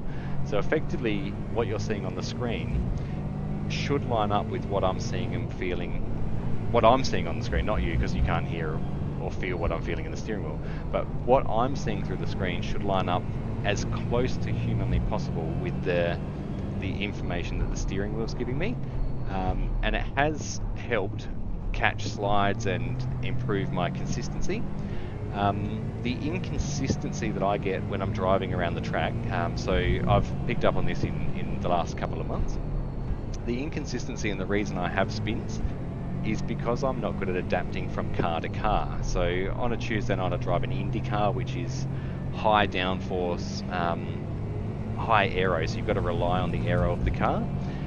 It's a different driving style. And then we jump in the Radical SR8 on a Thursday night, which again is a mixture of downforce and speed. Then I jump in the Aston Martin, which is a slow car, and then I'll jump in the V8 supercar, which has no traction control or ABS. They're all very, very unique driving styles.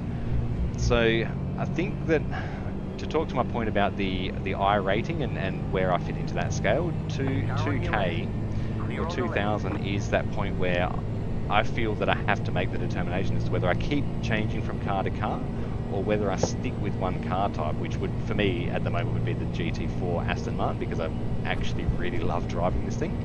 But that's why I feel I have those spins and incidents, and what I originally thought was lack of concentration, etc. I think it's attributed to the fact that I'm missing cues that the car, the feedback and the sounds are telling me, because I'm listening to different cars and feeling different force feedback and different throttle inputs, etc. multiple times a week. So I'd be curious to see. I am going to be driving the league stuff this month. I'd be curious to see if I spent just a month streaming just this car, whatever difference that would make to my overall results on track and overall I rating, etc. Maybe in the future I might look to do just the one series, but you spend a lot of money on this game and this content to then not use it seems a bit of a waste. And like I said, I'm not in iRacing to be the fastest driver. I don't have aspirations to be a 5 or 6k driver and be in the top split every single time battling for the race win. For me, it's about having fun and sitting in the race pack. So you see me driving around on my own, that's what happens in these races. But if you watch my Bathurst video, for example, we drove with cars for the whole, it's only 15 minutes, but that's what I'd prefer. I prefer being with other people on track, because that's what racing's about. Racing's about being around cars. So we're approaching the pit stops. We are going to take a quick pit stop of our own as well, so we'll jump out of the rig. I'll put in my lunch order. We'll come back with some food, and I'm going to try and munch that down as we go down the back straight on every lap. I'll try and get a bit of food into me to keep me going.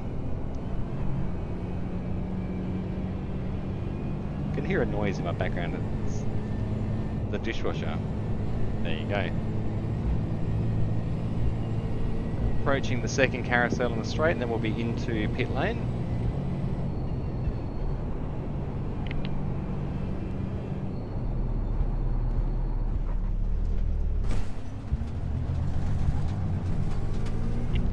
I can't believe I missed that braking marker. I've only got a small amount of damage. Wow, that was a silly error. And again, I was distracted. I was talking to my son Mitchell, who's just over my left shoulder. Not his fault, it was mine.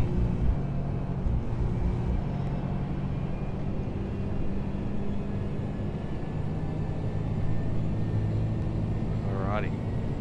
We've got damage on the back end. So we've got damage on the back end, so that'll be, I'm going to hazard a guess and say 40 seconds worth of damage. The guy behind us is reeling us in from a couple of those issues, so I'm going to get ready to jump out of the rig as we get around into pit lane. We'll see if I can get Mitchell to top up my water bottle. We'll see if I can... How long have we got to go? We've got an hour 55, so you're a legend, little buddy. I wasn't suggesting now, mate, thank you. As we're coming up to pit lane here, I'm going to jump out and race the guys putting in fuel. Don't forget to pit for more fuel. We're not going to forget, Jeff, don't you worry about that. Alrighty, here we go, guys. I'm going to put on mute and I'm going to disappear. Oh no, speeding. Oh my god, that's going to be a black flag. Hold for 40 seconds. Well, that fixes that problem, guys. So now I've got all the time in the world. Pit box in 10. But I got myself to blame for that, guys. That's just pure lack of concentration. I was more worried about getting myself ready to go to the bathroom than I was on the race. So I'm going to lose another 40 seconds, which will put me in last. I'm going to hold for 40 seconds. Damage is repairable. 28 seconds. I'll be back in a sec.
Alrighty, so we are in the midst of the penalty. I actually managed to change back to my fireproof racing shorts that you would have seen.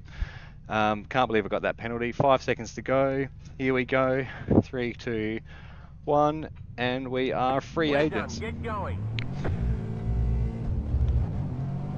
Alrighty. Mitchie just bought me something. Can you put it around the other side, please, buddy? Just take my coffee cup off. Thank you, little buddy. Thank you, man. So little Mitchell bought me a sandwich there. He's amazing. I've said it before, he's amazing. He's such a good kid. I can't wait till you guys get to see him drive. He's I don't know what he's going to drive. I might get him in the Toyota 86.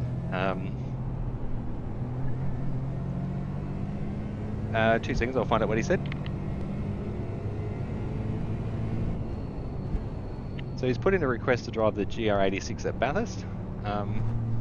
So we'll get him in the stream, and a bit later this month we'll find a night for him to sit in here and do a few laps of Mount Panorama.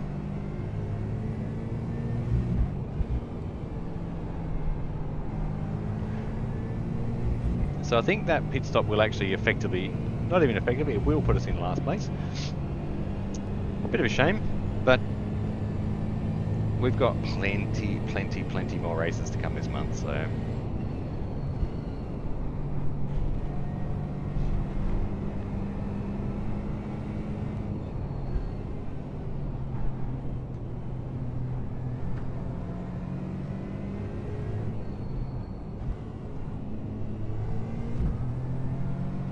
We've got an hour and 50 minutes to go, so there'll be one more pit stop. And then a short splash and dash to the end. So stint is a bit over an hour, so there'll be about 45 minutes left by the time we pit for our next stop.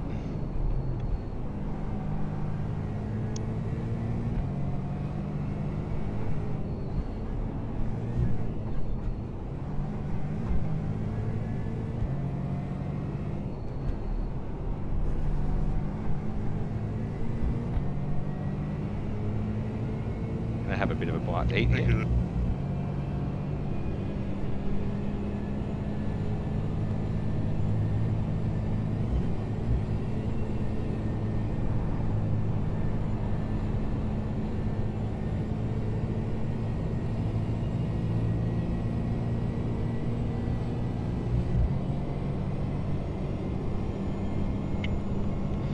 Imagine trying to eat your sandwich while you're driving a real GT car with your helmet on.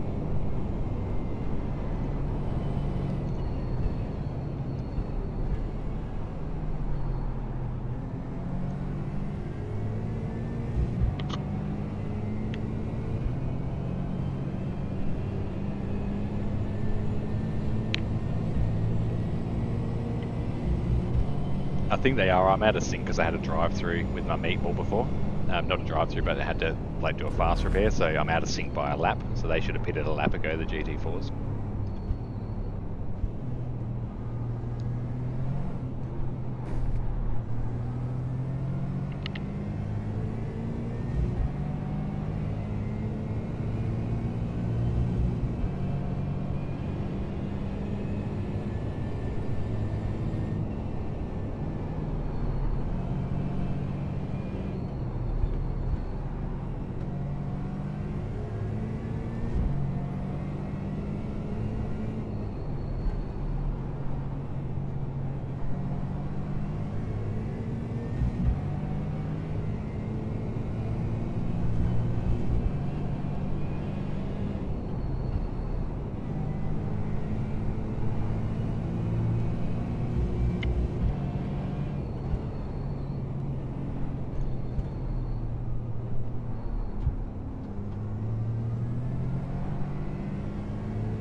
We're right in the mix of traffic now. Well, I say in the mix, they're 30 seconds away here and there, but that 40 seconds threw us back into the field a bit more again. So we lost 40 seconds to the car in front from my damage that I had when I had the meatball. That was just the slow transit time to Pieds, and then we lost another 40 seconds in that, so we lost 80 seconds due to silly mistakes. 80 seconds here, well, lap's 8 minutes 35 for those fast guys, so 80 seconds is a minute 20, so they're, yeah, it's going to be time that they'll struggle to make up because they're already faster than me anyway. But yeah, you can see how easy it is to lose time on such a big track through silly little mistakes.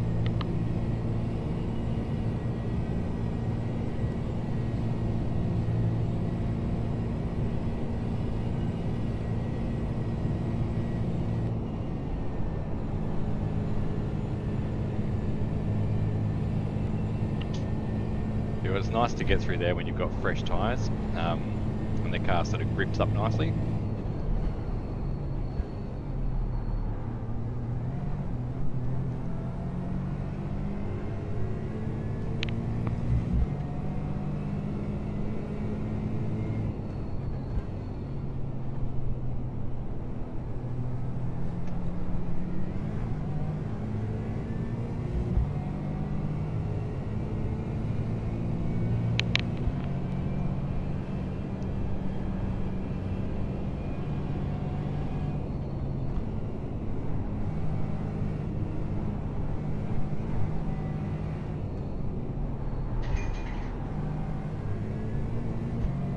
my tyres like that last lap, 80s and 73s. So the front left is definitely the tyre that gives me the issues here. If my front left wasn't at the low 70s, I'd actually consider double stinting tyres, just to keep the warm tyres on the car. But for the car running last, it's really not an issue.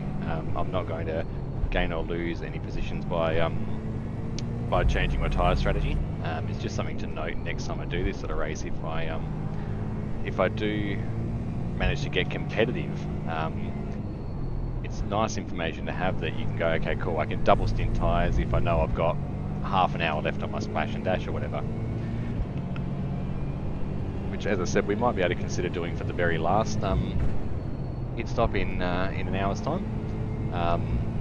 Because the tyres should last another 45 minutes, but I'm not going to. It's just something we could consider if we needed to save a tenth of a second here or there, because waiting for tyres to warm up would slow that down.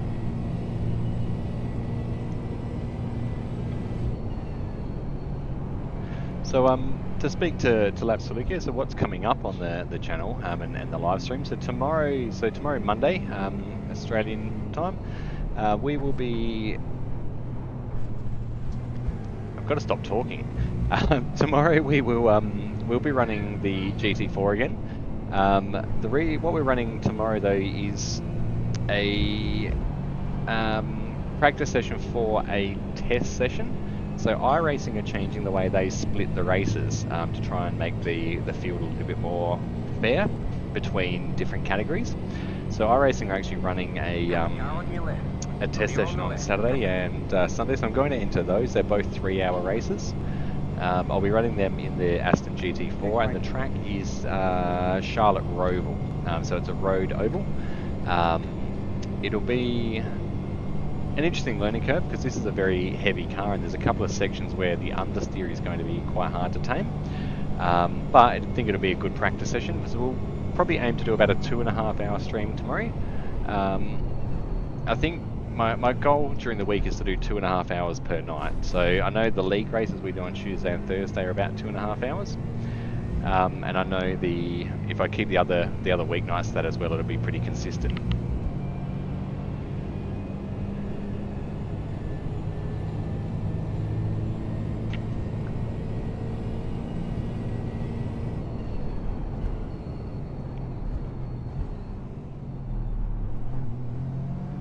So that did drop us back into 12th place, as I said. I think the other two GT4s have left. There were 14.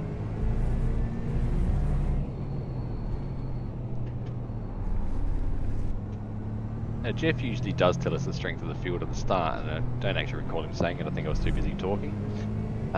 It'd be interesting to see what the actual overall I-rating difference is between me and the fast guys.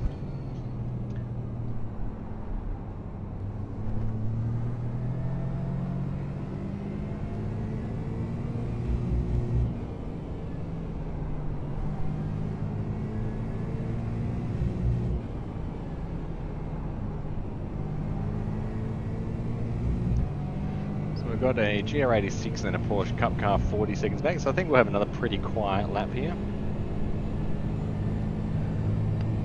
Good save, Adrian.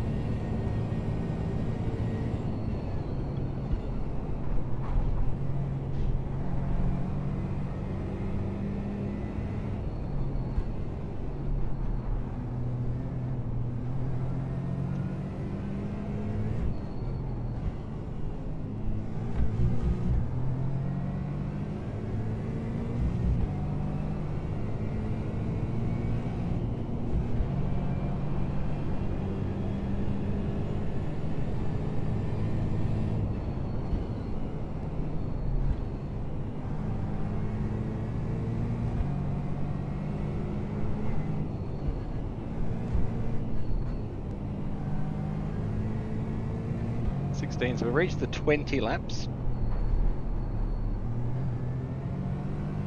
So 20 laps, 24, so we've driven about 500 kilometres today already. I think it's about 500 kilometres. So 24 kilometres lap, 10 laps, 240, 480. So yeah, so we're coming up on 500 kilometres. already. It's quite a drive, and it simulates that whole experience. 500 k's from my lounge room.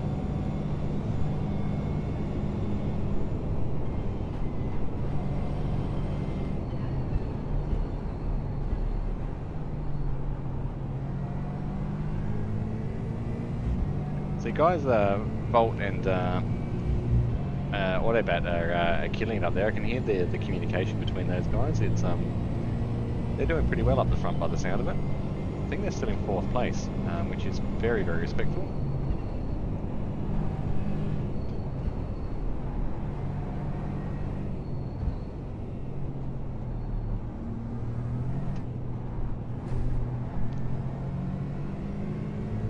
I don't actually know where the next GT4 is.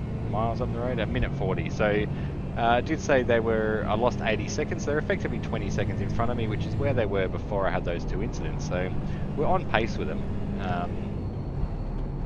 We've lost that time to stupid mistakes.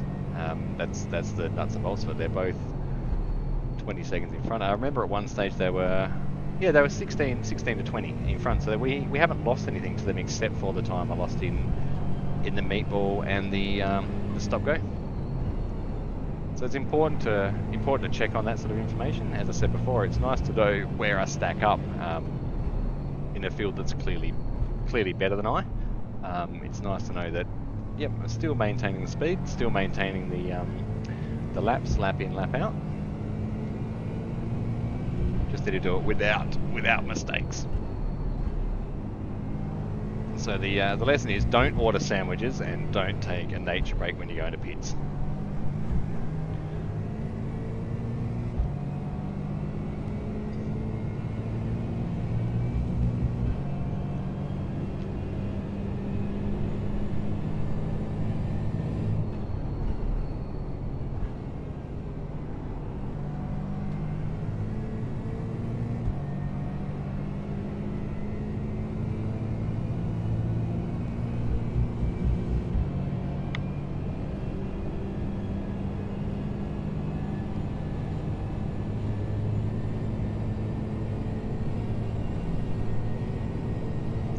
Having a busy race. I'm seeing Michael pop up at the top of the screen a bit, so they're obviously in the thick of traffic at the moment.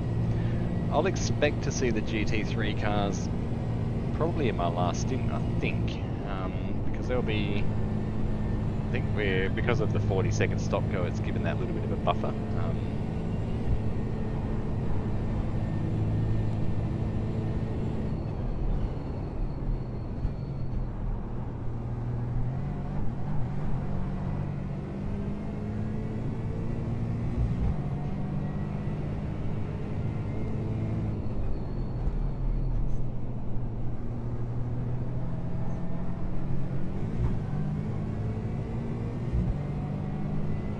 I don't actually know where they are on the track. They're obviously in a pretty complex section because the spotting going on for those guys in the GR86 is pretty intense.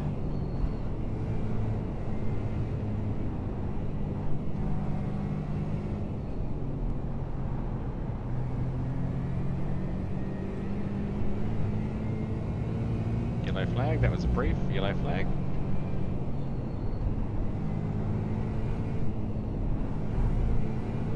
What the yellow flag was for. There must have been something way further up the road there. Somebody just come off the track a little bit and gave a warning just in case they were going to crash.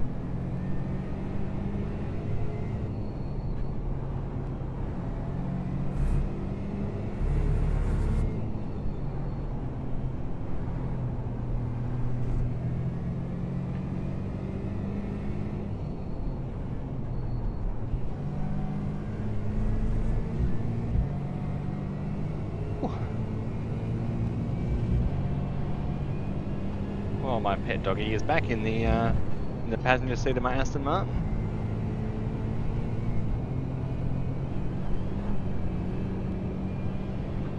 Yeah, it's her favourite spot. Right next to Daddy. It's what our fellow mate Punt calls the fighter pilot section. It's so much fun going through there.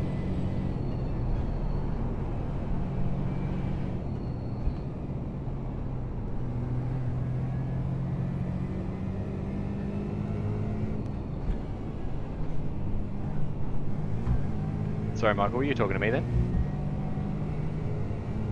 Yeah, going okay, mate. I could have done without the meatball, and then I got a 40-second stop for speeding over the pit line. So I've lost 80 seconds to the guys in front, but they're still at the same gap. So if I take the 80 seconds out of it, I'm still at the same gap behind them, so I haven't lost anything to them. Do you know what I mean?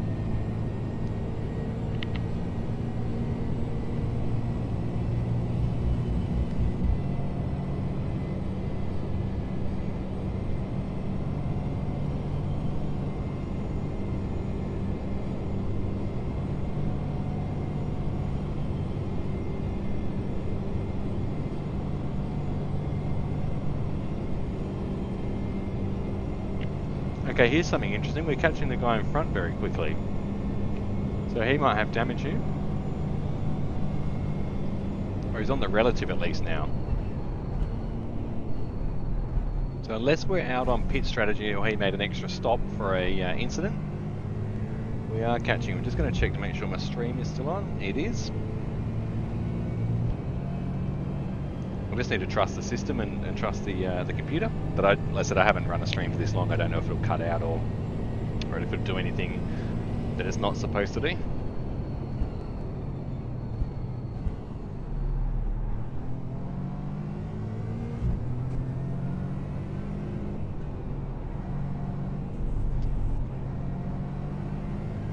So the car in front, it couldn't have been, it must have been a damage stop. It has to have been, because I think it's way too far out of strategy. There's 90 minutes to go. I think it's, yeah, so it might have been a damage stop. Gives me someone to chase.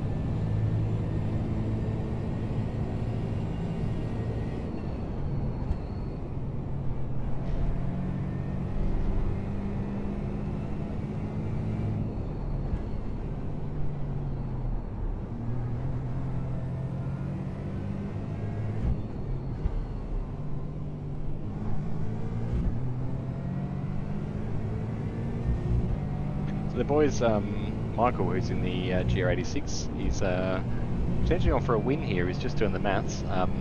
The cars in front of him have to do 2 stops. He's actually fuel saved enough to only have to do 1 stop. And he was just saying the GR86 can do 90-minute stints.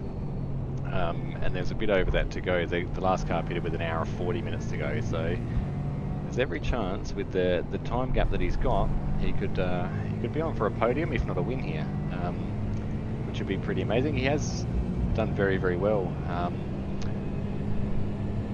Foxhole, mate.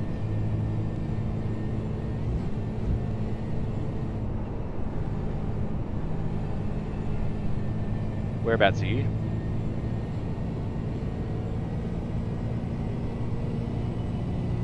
Gotcha.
That didn't sound good. So No yelling and screaming, so I'm assuming it's not a total mishap from the other car.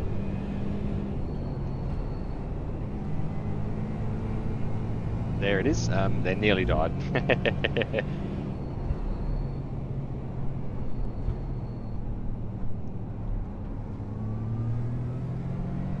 Just got hit by a GT3 that lost control.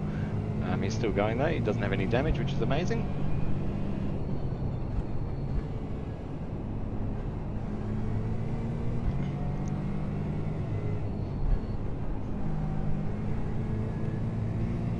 He's going to go back and have a look at it. Lap 15, so I've put 2 laps on them somewhere. I don't actually recall passing it, it must have been in pit lane on both occasions, because we're on lap 17. Maybe I did pass them and I didn't even know. But I haven't actually overtaken that many cars, so... what have we got? Matu is 28 seconds, so he's holding steady at a 30-second lead to us. If we get the position, we'll lose a little bit less I rating. But if I drop under that 2k threshold, I probably will lose enough here to do that, which might put me into a lower split. The problem I have when I drop into the lower split is so I'm at the top end of the lower splits and the bottom end of the top splits. So I'm really on that threshold in between the two. It makes it interesting. But you can see the whole GT4 field is spread out now anyway, so they're all pretty much driving on their own in different sections of the track.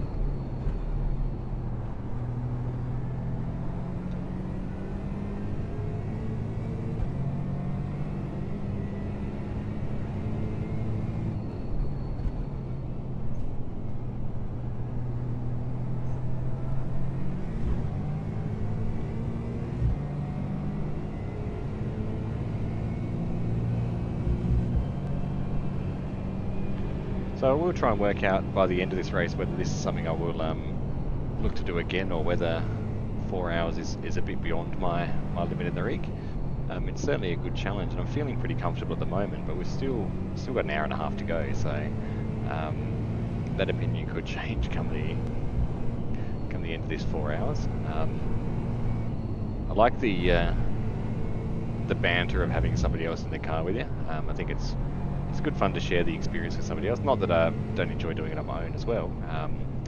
It's just fun. You got somebody there making sure you're good, and you're driving for somebody else. I mean, I'm driving for all of you guys that are watching and supporting the channel, which is what's going to help me through this entire month. It really is. I said, knowing that I've got people tuning in every so often to... 5 laps of fuel left. Thanks, Jeff. Tuning in every so often to see how I'm going.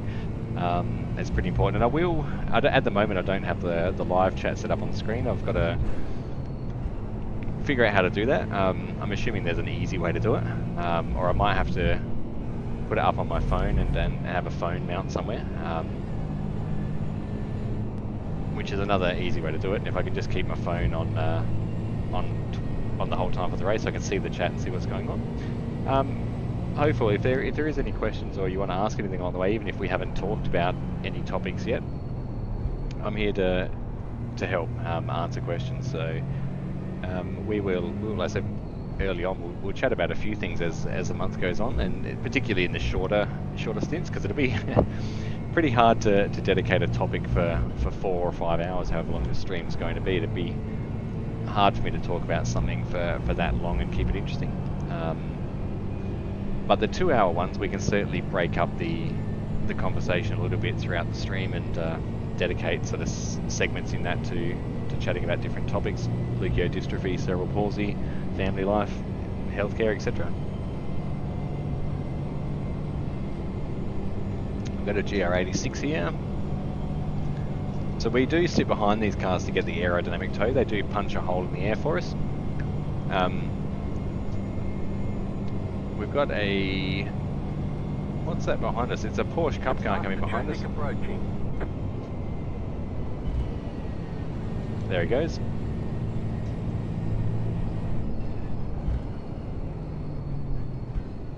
Did let him through there. Those Porsche Cup cars are fun. I did try and drive them. So before I decided on the GT4, I did the whole, I'm going to commit to a season in the Porsche Cup car, and again, because of my I rating, I keep coming back to this 2K I rating, because of my I rating, and I think because of the time zone, are you going, Mitchie? Sorry guys, it'll be 2 seconds. Have fun, mate, be safe. Love you, man. Have fun, man. Goodbye, Jamesy. Goodbye, mate. Don't forget the candy stores over the road from the skate park. Did I plant that seed properly? I'm helping the children.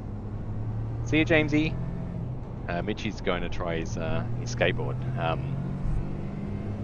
He's pretty excited. He's been watching skating videos and playing skating games on the Xbox. So he's a little bit excited. And we've got a skate park not far from home, so they'll go for a bit of a wander down, and he'll try it out. Hopefully not come back with any cuts and bruises, but it's all part of being a kid, isn't it?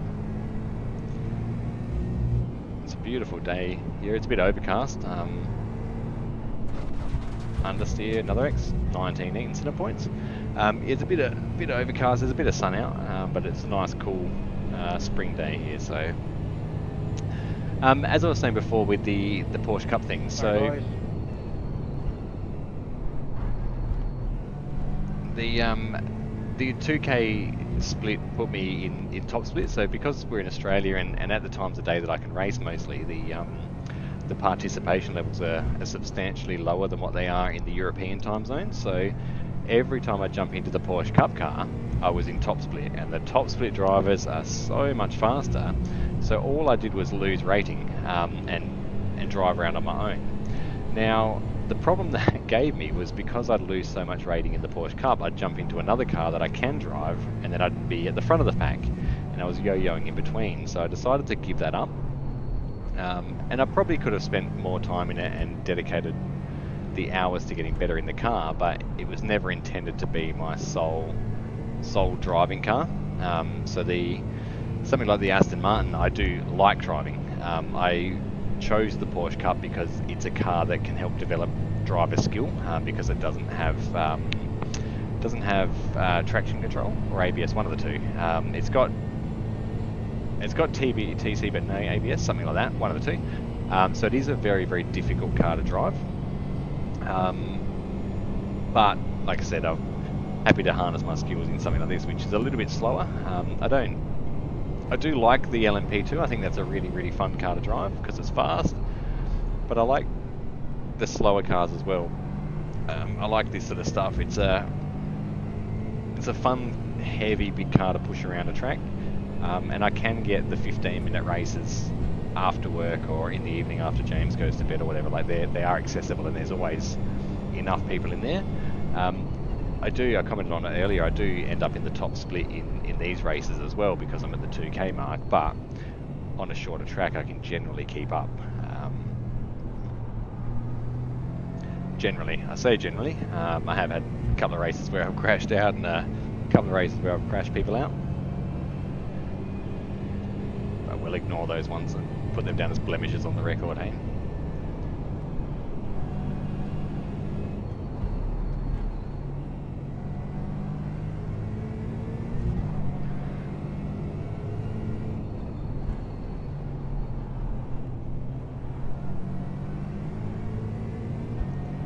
Got Bathurst playing on the TV next to me. The kids have actually gone to the skate park like we just mentioned, so I can hear his Mark Scaife in my right ear, and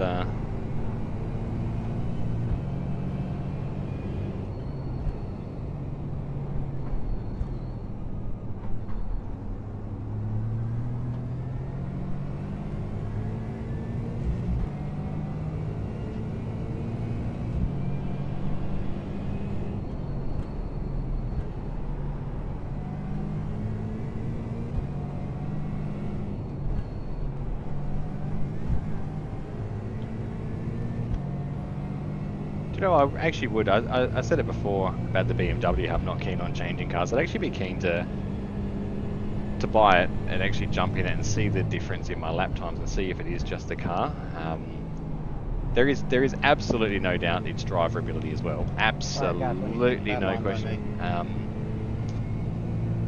But I would be interested to see how much difference it makes to my lap time. Whether I can push the car that is, based on data, better, can I push that hard around the track? Like, does it respond differently? Can I find the extra 10 seconds? I don't think I couldn't find 10 seconds. 10 seconds, maybe I could find 2 or 3 seconds. The rest of that has to be driver ability, surely. A car isn't going to be 10 seconds a lap faster just because of the car, I don't think. I hope not anyway, because if I'm losing 10 seconds a lap here, I mean, at Bathurst I was losing a second a lap to the guys in front in the BMW, so that's a 6-kilometre circuit. This is a 24 kilometres, so 4 times a second, so 4 seconds accounts for the car effectively, maybe. But who knows? It'd be interesting to try. I don't try and get down that rabbit hole, but as you can see, we're approaching 3 hours into a long stint, and it starts to play on your mind. Should I? No, don't, Travi. Don't do it. Stick with your Aston Martin. It's fun. Jumbo's Chop Shop put a few hours into doing the livery for us for Laps for Leuko and for Racing for James. So, and for Leuko Dystrophy Australia, you'll see them plastered down the side. We're actually working on a livery for a different race car for something else coming up. It will feature in Laps for Leuko, but the actual event won't because of the timing. So once we've got the fine tuning done on that livery, we'll show that up in a stream and run some laps. It'll be a bit of fun, that one. Much like the Nordschleife, I'm super worried about doing that event, to be brutally honest. But it's a good reason to push my ability as a driver and challenge myself to make a go of it. So Delta's still clear.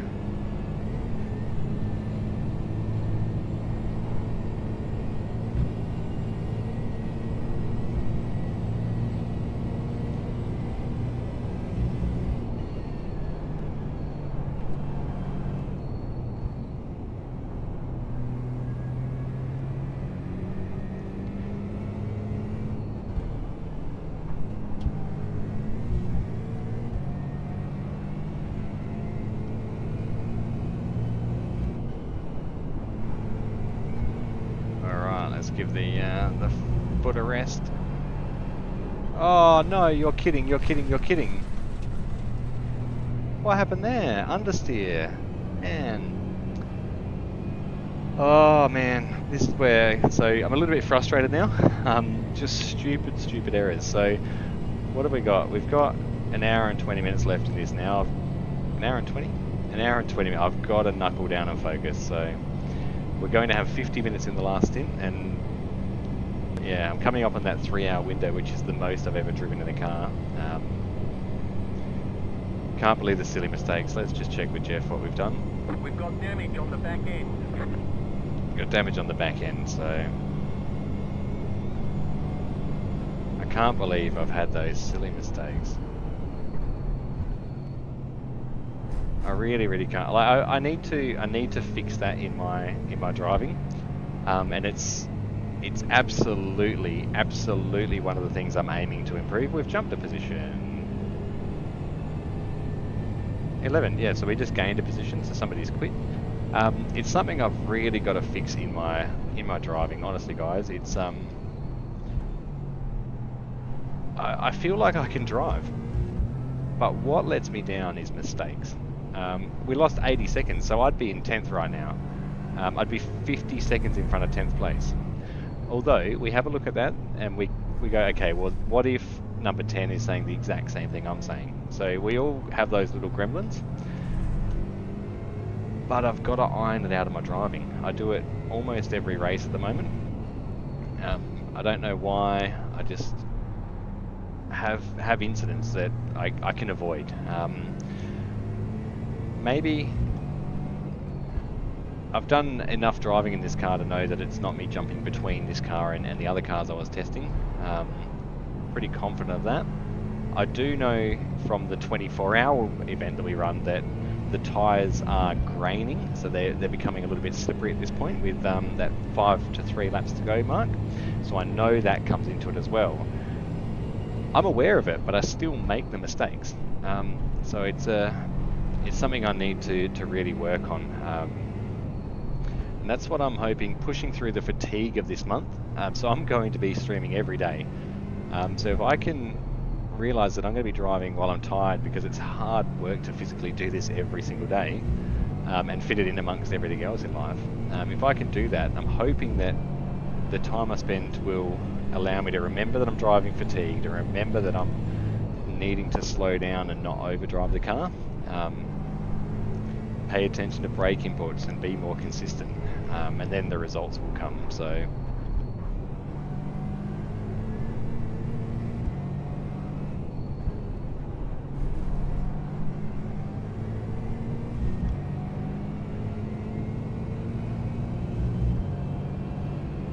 an hour 15, 3 laps here, so we'll be about the 50 minutes to go for the last in. When we fill up, I am going to get up and stretch because I'm having a few issues with my back. I need to deal with that. I am dealing with that. I'm doing Pilates and trying to strengthen up my lower back, which is going really, really well. But as I said, sitting for long periods of time like this is really not good for your body. It's really not, and that's why I've got to get through this last hour without any silly mistakes to really remind myself that I can do it. I can push through. The whole philosophy of Laps for Leuko is pushing through. The hard part for me is sitting in a simulator that I'm choosing to do. James has to manage difficulties in his life every day. So if I can push through this next hour, and I always tell Mitchell and James, life's about getting to the next finish line. The next finish line for me is an hour and 15 minutes time. The next finish line for Mitchell is the next jog that he goes on, the next footy game that he plays. He's got to get to the end of that. We've got those finish lines. The next finish line for James is the stretches we've got to do, the exercises, the squats, whatever we can do to help his legs. So we've got all these little finish lines we've got to aim for. And like I said, I'm aware my back is an issue, and I knew coming into this that it was going to be a bit of a problem. Maybe it's mind over matter, maybe because I know that 3 hours is my longest stint and I was expecting to have issues at this stage. I'm actually having them because I've talked myself into having the problems. During the pit stop I will jump up. Like I said, I'm not going to go far from the rig so I can see the fuel go into the car, but I'm going to stand up and stretch just to get some blood flow to my hips, and I actually think I might even try and look and see if I can adjust the seating position in the rig here and actually tilt my seat back a little bit to take some of the load off my my hips.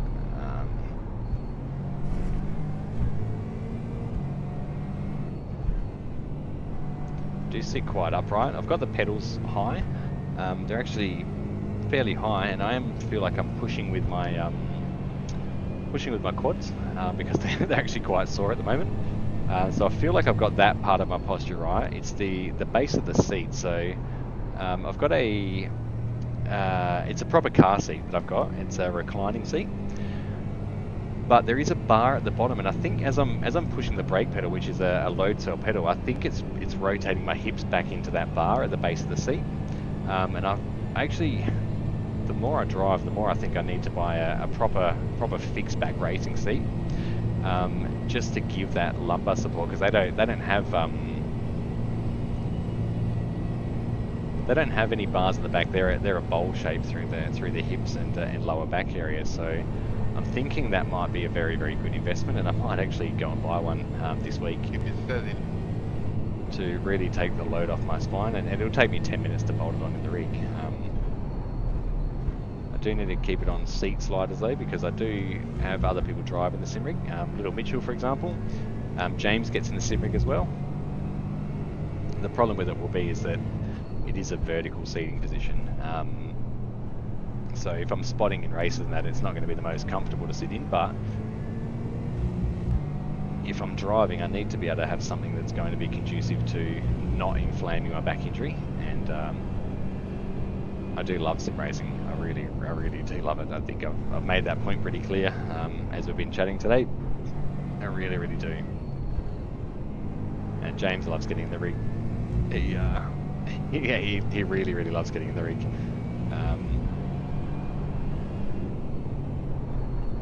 It bothers me from the moment we get home from school to when I finish work, and we try and get him in here as often as we can.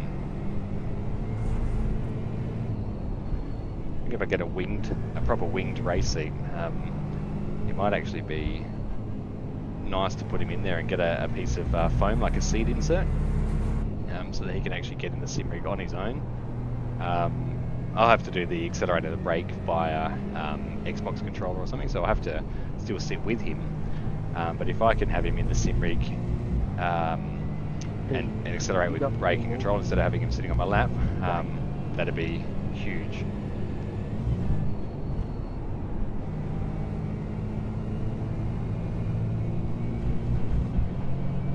Now that was scary. I just lost force feedback for a split second there.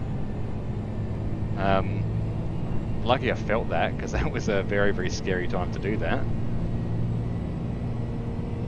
The wheelbase is not... I've got the Fanatec CSL wheelbase. I've never had any issues with it before, but that was weird.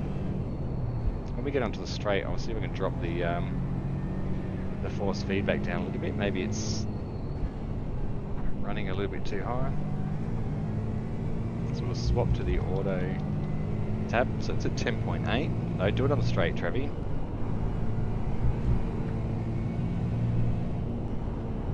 Remember what happened last time we were here? We come unstuck. So 11, it actually wants me to go higher, so I'm going back to that 10.8. Maybe it was just a glitch in the signal. We'll keep an eye on that. 2 laps to go for the next pit stop and an hour, so 8.5. So yep, we'll be around that 50-minute mark. Give my legs a bit of a stretch down this straight again.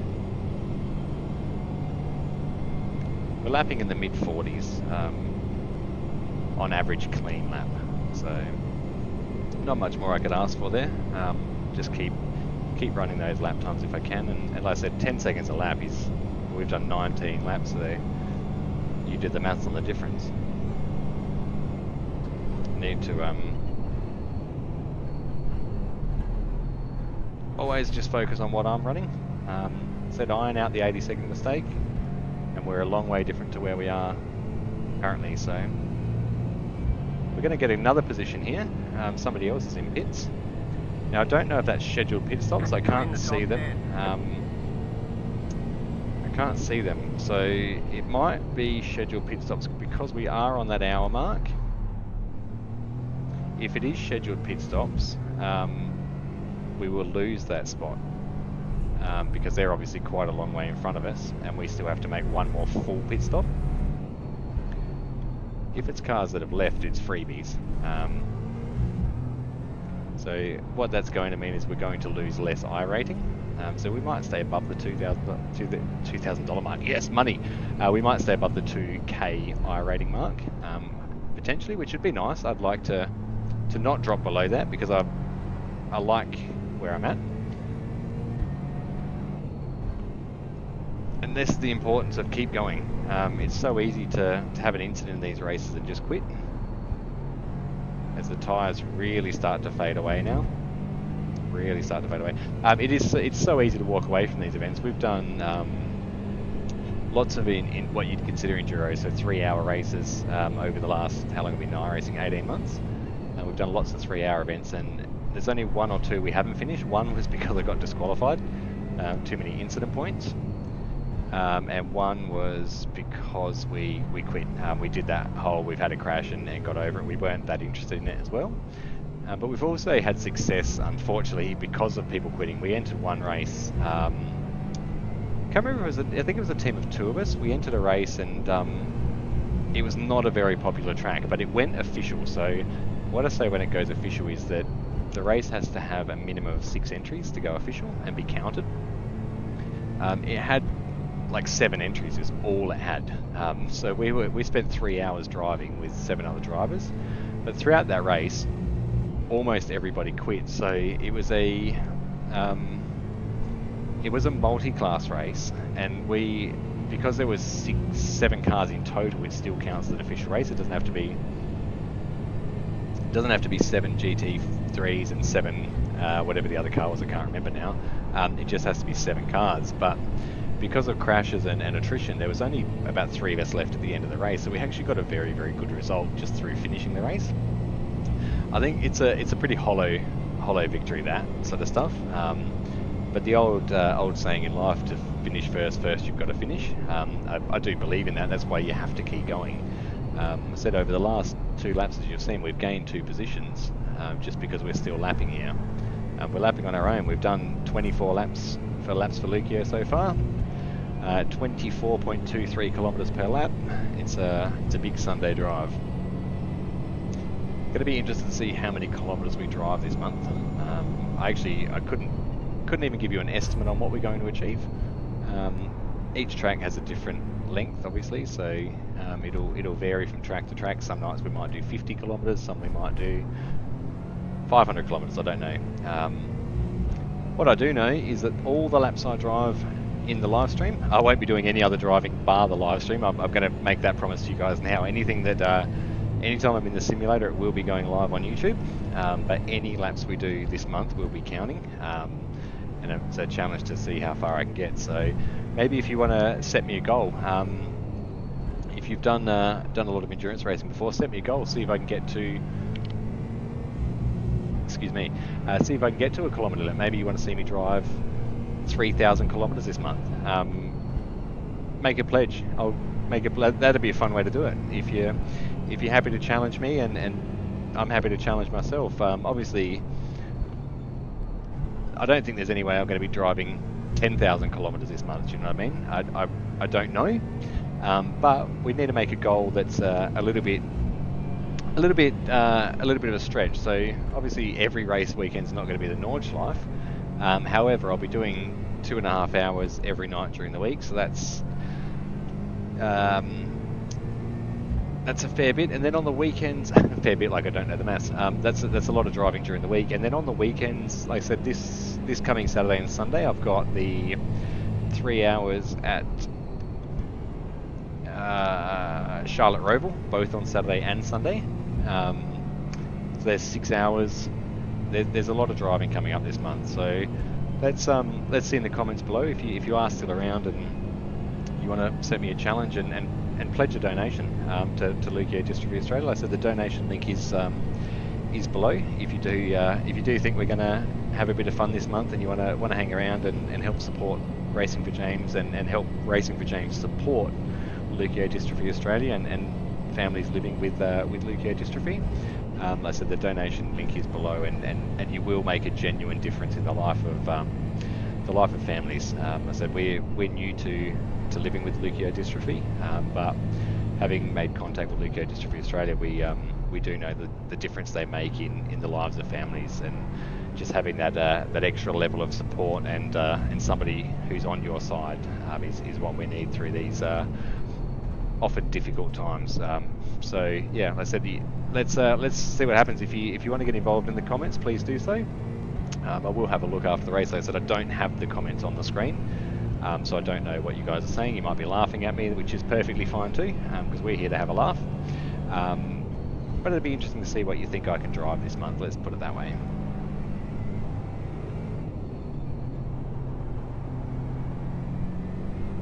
We're going to have 1 lap to go until the next pit stop, so as I mentioned, in the next stop I'm going to stand up just to the side of the rig, watch the fuel go in, get through this stint. You've got about 2 laps of fuel left. There will be a shorter stop because it's not a full hour, so I think we'll be taking less than 100 litres, but we're also not going to fix any of the damage because we don't need to.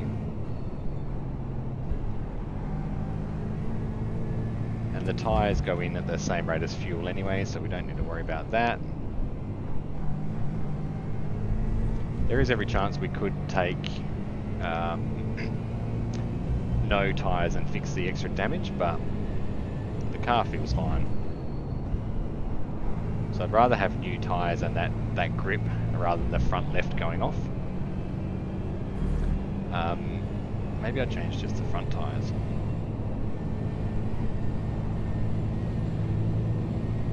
Maybe I'll have a think about this over the next lap. I think I might just change the front tyres to allow me to fix a little bit of that damage.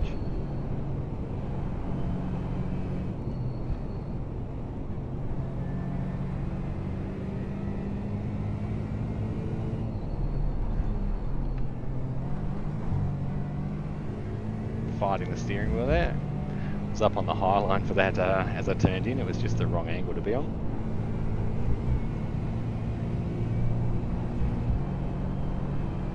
Okay, so that's the trick to that corner. Change it down into 5th gear, just at the turning point is what we need to do. Maybe I need to put the pedals down on the floor and be a bus driver. Oh, that's heaps better on my lower back. Okay, maybe I need to lower my pedals. I wonder if my pedals are too high. I need to consult with somebody about my pedals. That's what I need to do. Find somebody who can help me with the posture in my sim rig.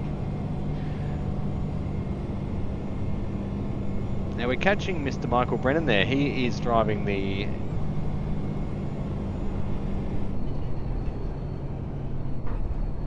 GR86 in the Racing for James livery with the cerebral palsy awareness ribbon on the roof and the quarter panels.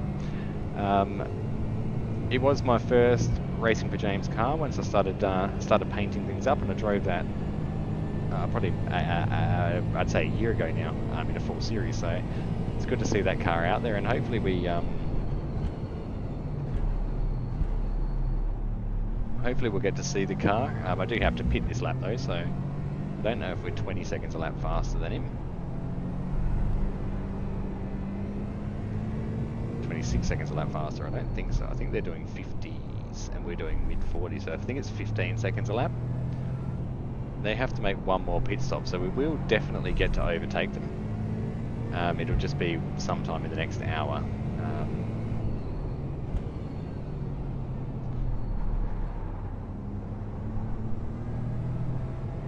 I think we've got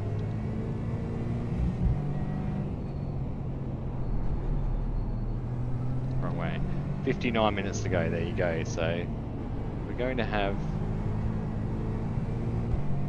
under a full stint. It's telling us we need to add 101 litres.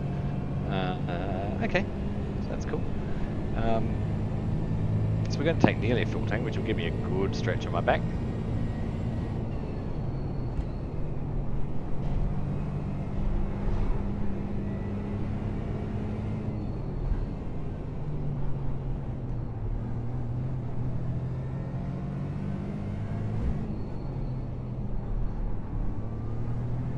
That will make it about 2:15 my time. Finish here about 3:15. We'll finish up the stream at the end of the race as well. And then go hang out and spend some time with the boys, because as I mentioned right at the start of this, Father's Day here in Australia. It's a pretty important day for the kids. But I have spoken to them in great detail about what I'm doing for Laps for Leuko. Explain to them why it's important to me, and hopefully through sharing this story and them seeing what I'm doing here, hopefully it helps them become better people as they grow up as well. That's the main thing. Life is about sacrifice.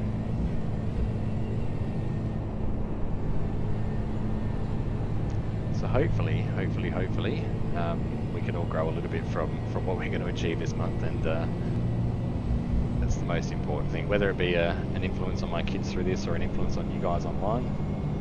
Either way it doesn't matter.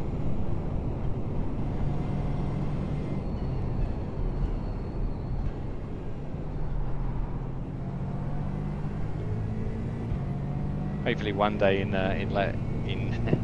Laps for Leuko we get to see the Aston Martin on the top step of the podium. We will give it a red hot go somewhere along the line and try and aim for that. We can't do anything official as of Tuesday this week because it goes into week 13 for iRacing. So there won't be any official races until next Tuesday. So not 2 days time, the Tuesday after.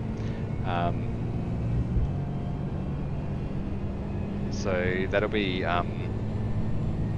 something we've got to keep an eye on, and when the season starts again, I'd like to spend a day racing the GT4, so leapfrogging the 15-minute races. Try and get on at, say, 7 o'clock in the morning and drive through till, geez, even 7 at night, do a 12-hour stream, and just see how many official races we can do to really bring up the laps and challenge myself to another full day in the sim. And that'll obviously mean that I get a guaranteed break in between races. It's not 4 hours driving non-stop like this, so I can get out and have a rest and have a small lunch break. But I can still be here all day, and you guys can see race after race. So that's something I'm pretty keen to do. I might do it during week 13 as well, and get into some of the non-official races, because week 13 is pretty full of some fun content, really. Like they pair up different cars just for a laugh, basically. Like you'll have Formula 1 cars on dirt, or you'll have rallycross in GT3 cars, or rallycross in the Formula Ford. It is a really fun week to let your hair down. I still do like to try and drive. Like some people just get in there and crash into everyone for 10 or 15 minutes at a time, which I think is just a bit silly. Like it's an opportunity to let your hair down, but to just play it as wreckfest sort of defeats the purpose of what they're trying to achieve. They want it to be a fun little week. But we'll bring you along to a couple of week 13 races and just have a look at it for a bit of a laugh, and to see the lighter side of us as well. We're a bit fun here. Well, I like to think I'm self-proclaimed fun. That's always a recipe for disaster, isn't it? But we do really like to have fun. Like I said, even the league races, I really don't take them all that seriously. It's nice to be at the front, but it is ultimately just the fun. I try and save the more dedicated racing to the official races where I'm in the game with other people who are paying to race, and I recognise that might be the only opportunity that week they get to actually race and drive. So you've got to give them that respect they deserve. So much like you saw on lap 1, that's the attitude I try and take into all of my races. Do I always get it right? Hell no. Absolutely not. Will I always get it right? Nope.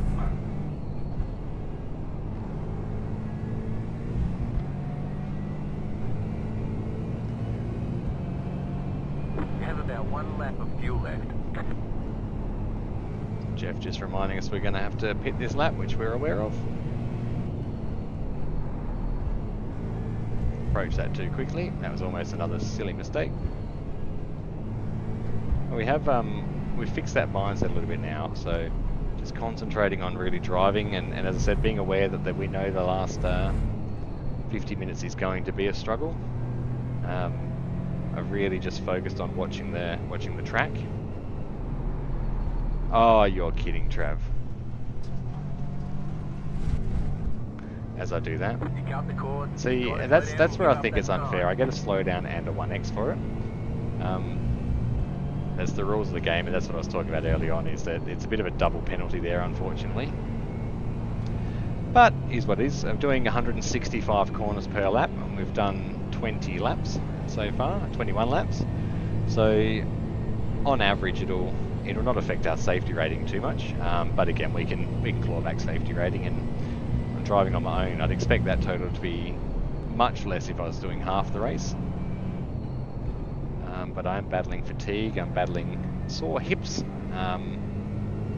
as we come into the back straight for the last time this tank of fuel. Oh, we're going to get the legs off early here.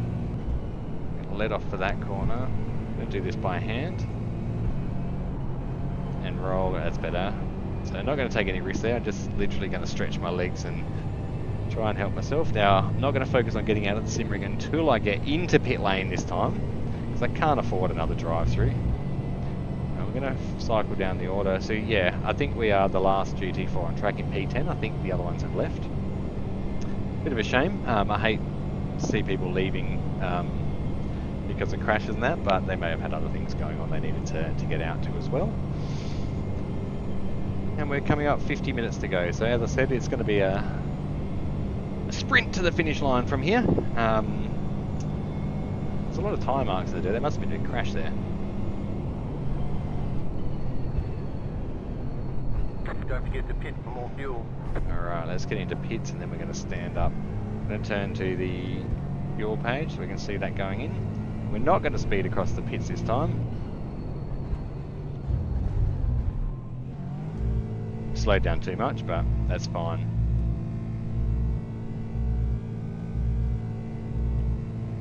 There's our pit guy at the end there. We're going to take advantage of this and go through the pit base. So I've got the fuel on. We've got 9 litres to go, so we're going to add 92 litres. Right here. All right, getting out of the rig. As that fuel goes in, I'm going to grab a quick sip of Coca-Cola, get my sugar levels up.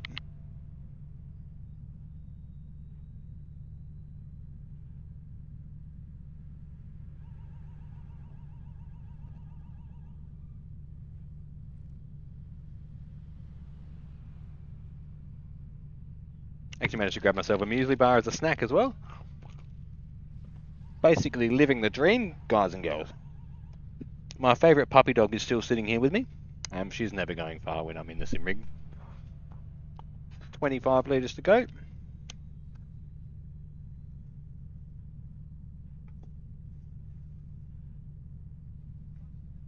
Yeah. And here we go for the last hour. Okay, punch it. Alright, 50 minutes to go. We're in P10. GT3 cars coming out fast. So we're going to have a bit of traffic to deal with in this this stint. Faster car coming up quick.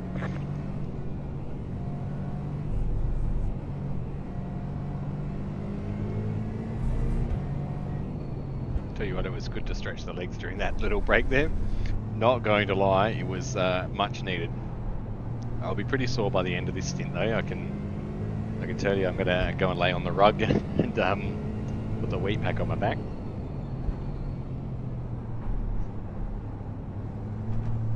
The problem is the next time the boys need me to race, they'll be like, yeah, but you can do 4 hours now. I know I can. Haven't done 4 hours terribly cleanly. I've had a crash and a black flag, cold tyres. I'm going to let this guy through on the right hand side. I'll hold the wide line for him. Car right. P3. Clear. Rather let him through there than as we come up onto the knowledge life here.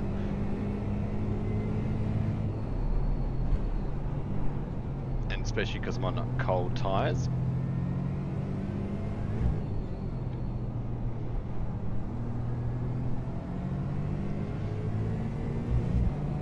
And we've got the 3-hour races next weekend as well.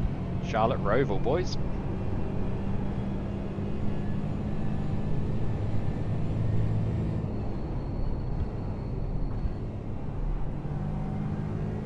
It's ranked.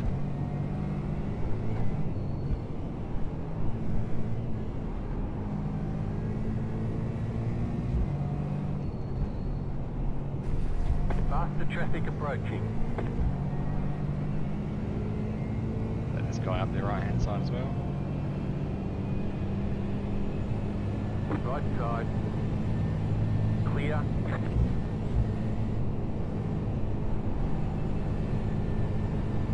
The other boys are pretty keen on the 3 hours next week, so we're going to have pretty much the same drive as we had today in a few different cars next week. This will be a good second challenge, really.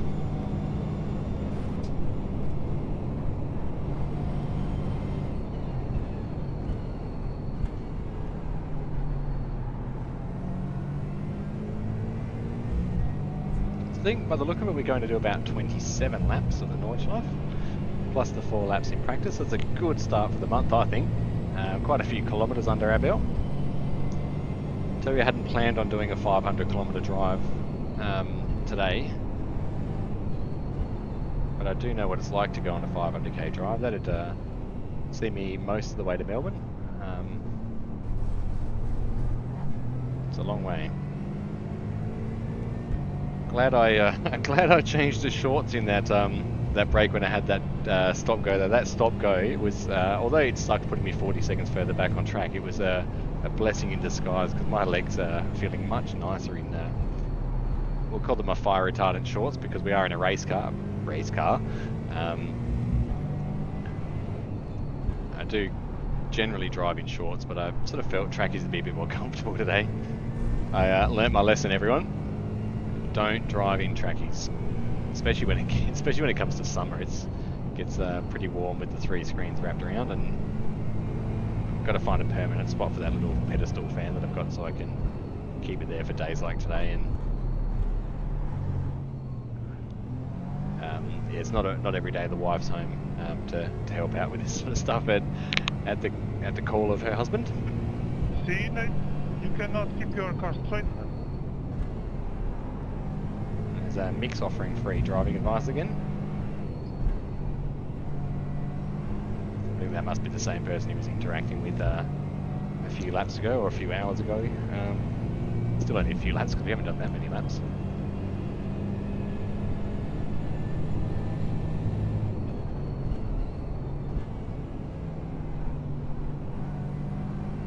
Another GT3 coming up. Right side. Clear.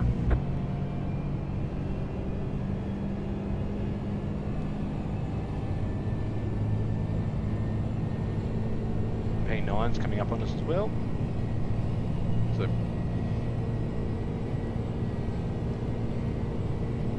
he's a second back. He'll get us after the kink.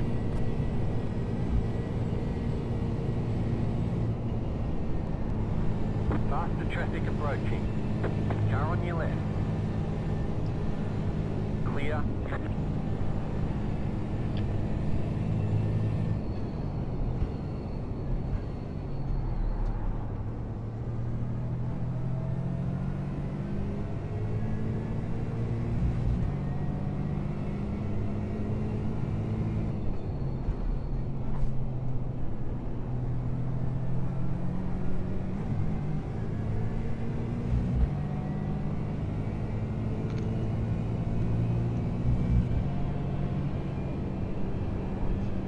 I think it's pit animations, isn't it, in the graphics menu?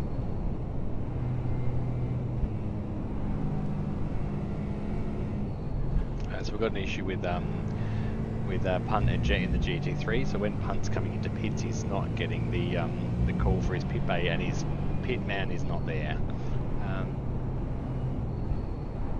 So he's gone past his pit bay twice, unfortunately.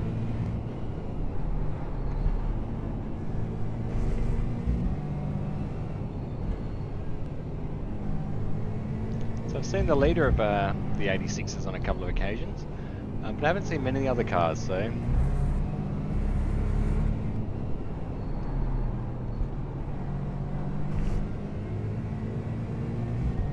The car in front is pitting. So the car in front's doing his last pit stop.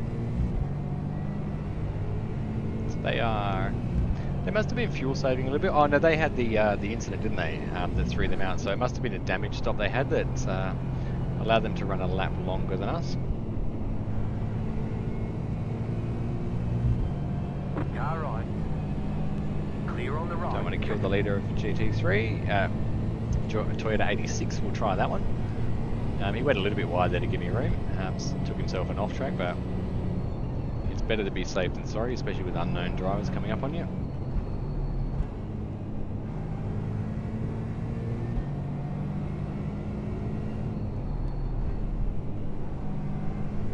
So that is the guy that our sister car in the 86s is battling.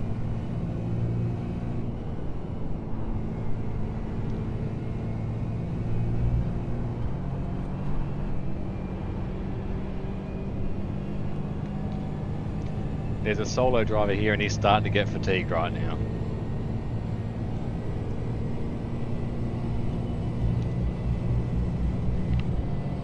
No problem, Sakura. Sorry if I scared you, Jason. I didn't know which way you were gonna go.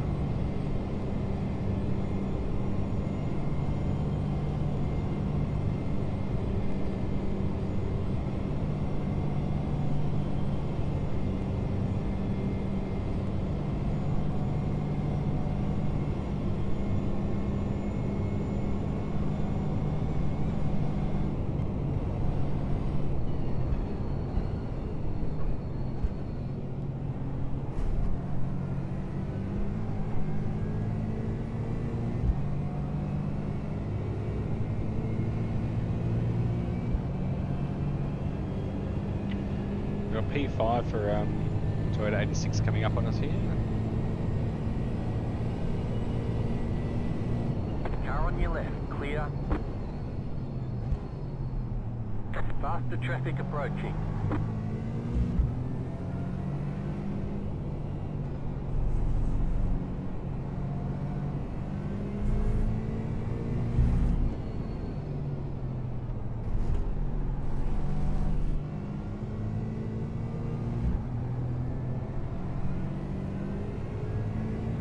So GT3 will get us after this section.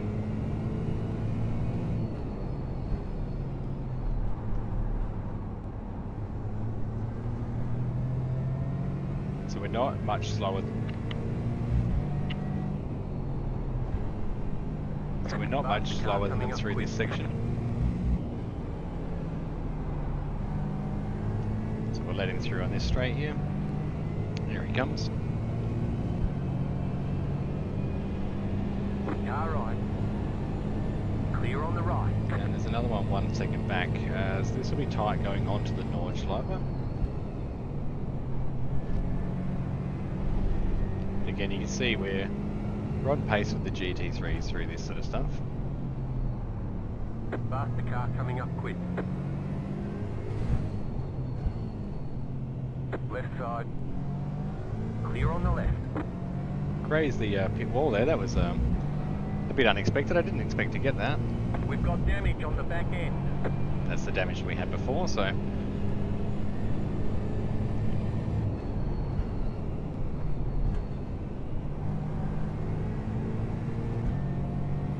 Got another one 2 seconds back.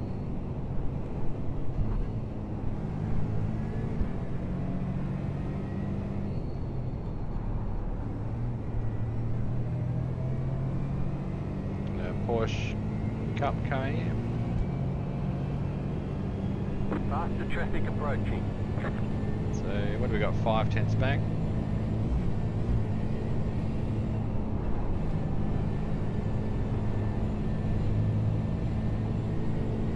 Car right. Clear. Again, I should have stayed on the racing line there, but I had an opportunity to hold the inside line and let him through clean. So it's much easier if I tell him which way to go, so that he doesn't go, well, why is this idiot not driving on the racing line? Give him the racing line. They're the faster car if you can. We're not obliged to. The faster cars always have to be the one to make a clean pass. But if you've got an opportunity to let it pass, it's so nice to do so. And especially being the guys in the faster cars want to drive the LMP2s, it's much nicer when you know that the other cars are aware that you're there and you're approaching and ready to pass.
That other GT4 is now a minute ahead of us.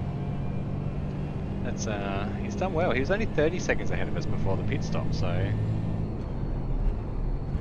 not sure what's happened there. We haven't lost any major time. So I'm wondering if he doesn't have to make another stop, because we've got a message the car in front is pitting. So we're good to go to the end, but maybe we had to take more fuel than him. 30 seconds more fuel? I doubt it though. What do we got here? Nicholas. We're approaching Nicholas really, really quickly. It's moved over to the right to let us through. Easy.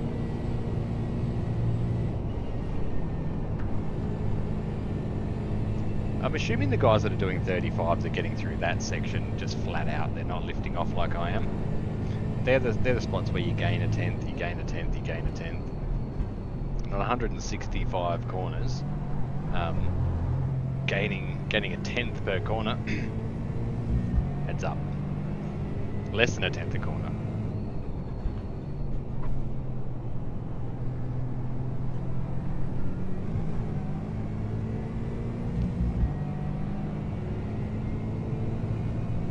So I say it again, like, so that that time that I had, the 80 seconds in penalties, I'd be in P9th at the moment, so mildly better. So effectively, it looks like I'm finishing about where I should be based on everything anyway. Once everything's all said and done, the guys that have dropped out have dropped out, and the guys that are in front of me on their own merit as well. Well done, thank you. That sounded nasty.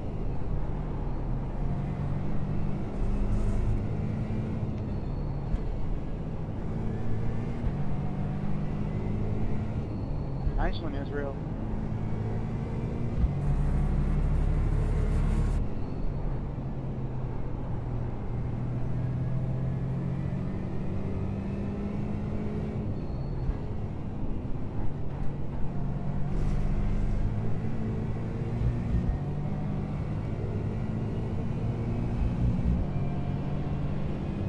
Did that pretty respectfully though, didn't he? He was much nicer than most of us are.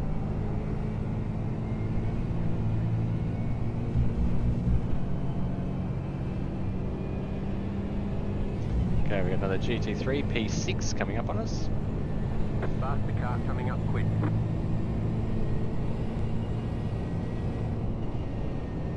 Lift and let him through. Thank you. Clear on the right.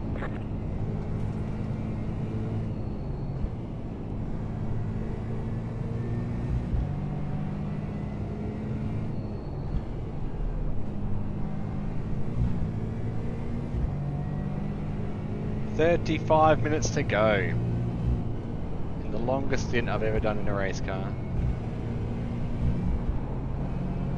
A couple of rookie errors.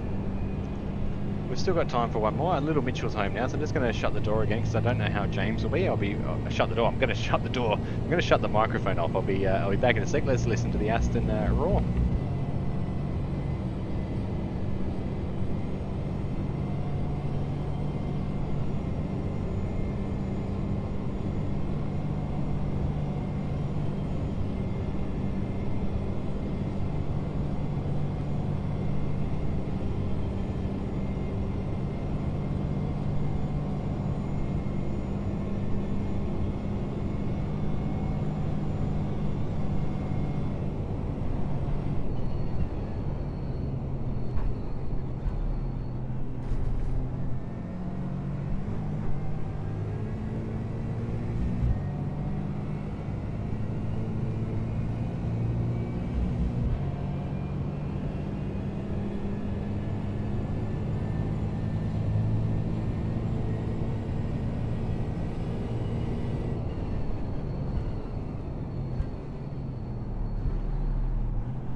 James is getting home now. Here he is. Let's see how excited he is.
Okay, sounds like they had another crash in the GT3 Ferrari.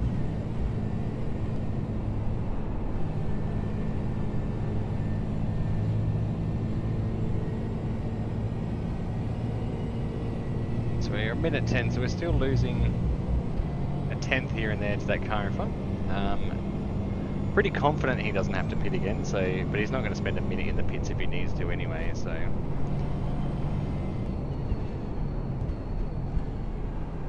I think we're going to settle in for a P10 out of I think there was 14 cars. So we'll lose a little bit of rating out of that, but that's all good. I'd rather lose rating for being in 10th than 14th. It's a bit less.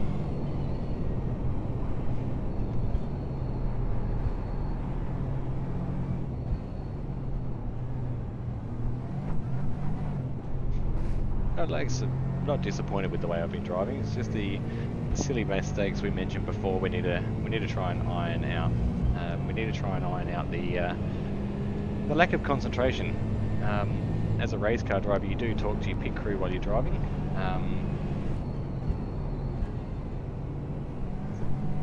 So I need to be able to fix that.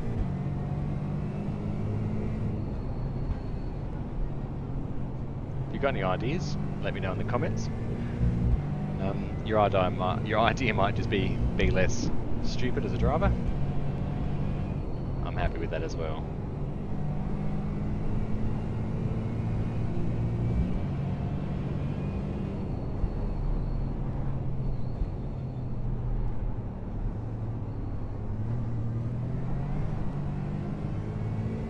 Pretty lucky to get through most of the race though without any major incidents. Like the scrapes on the walls, I'll accept that. Those the off tracks and that sort of stuff. Just the silly mistake of speeding in pits. Too excited about getting out of the car, and that's an easy mistake to fix. The meatball. I'll go back and review it. I'll find out what lap that was on, and I'll go see my inputs and see what I did.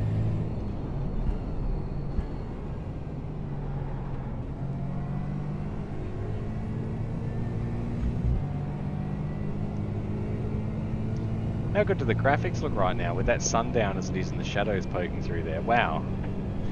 I know iRacing is working on a graphics update at the moment. They're creating a whole new graphics engine to improve the game. So it's going to be interesting to see. I've got a fairly good computer now to run this thing, but it'll be interesting to see how the game looks with the changes they're going to be implementing over the coming patches. So they do an update every 12 weeks, and the next one is due on the Wednesday this week, I believe it is. So it changes over to week 13 on Tuesday, and then the update comes into place on Wednesday night our time, I believe, which is pretty cool. So we'll have to do a graphics update and re-put all our settings back in to optimize the game.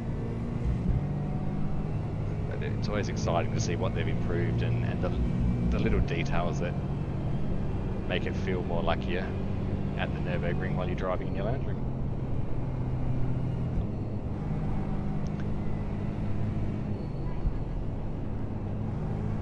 I did see that there's been a few viewers on this first stream of mine. Very, very thankful to each and every one of you for tuning in. Like it is it's a very, very new project that we've got going on here, and I'm very new to... You've got about 5 laps of fuel. Thanks, Jeff. Hopefully there's enough time left in the race. So yeah, I'm very, very new to social media myself, and even the world of streaming. I don't have any aspirations to be a mega streamer and go super viral or any of that sort of stuff. That's not my goal. My goal is to put out content and share our journey and share our story. And just help a few people learn along the way if I can. Keep the conversation going and help Leuko Just Free Australia, and whether we can help some other charities along the way as well. That's what I'm about here. It's a pretty contested market on YouTube in the sim racing world. It is easy to make online content where you can do what I'm doing, talk to a camera and just stream your racing. There's no editing needed. There's no no magic needed with that side of it, but I am looking at this from a different lens, and as somebody who's in the sim racing world, as a motorsport enthusiast and as a father, it's accessible and something a lot of people can get to. So it might open up the world of sim racing and esports to more people who'd never considered it, like me. I had a rally car in real life. I've been there, I've done that, but I never actually realised that, I never considered that sim racing could be something that could fill the void after that racing project had finished. So I look back at what I did in between the first iteration of Racing for James, 11 years ago I think it is. Maybe when that project finished I could have bought a simulator back then and been sim racing for 10 years now. But that's the journey you take and what you learn along the way. So very, very thankful to be doing it now. Very, very lucky to have got into iRacing when I did as well. Like when I joined 18 months ago, the very next month they did one of the biggest updates before the rain update. They did one of the biggest updates to the graphics engine, and the game looked amazing almost overnight for us. So we joined at the peak time for iRacing, really. Obviously through the COVID years it really started to take off and gained a lot of popularity. So we were a bit late to the party, but we're here now, and I do plan on hanging around because, like I said, it keeps me busy in the evenings and keeps the kids entertained, and when the kids have mates over, they can get in the sim rig as well and drive around. So it gives us the best of everything, really, this little entertainment hub in the corner of the living room.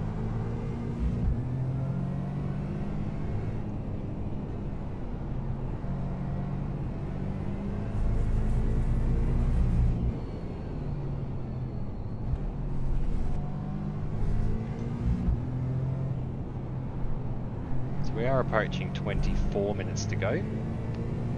What I will do is I will check the stream again when we get onto the next day straight, just to have a bit of a look and see what's going on with all of that aspect.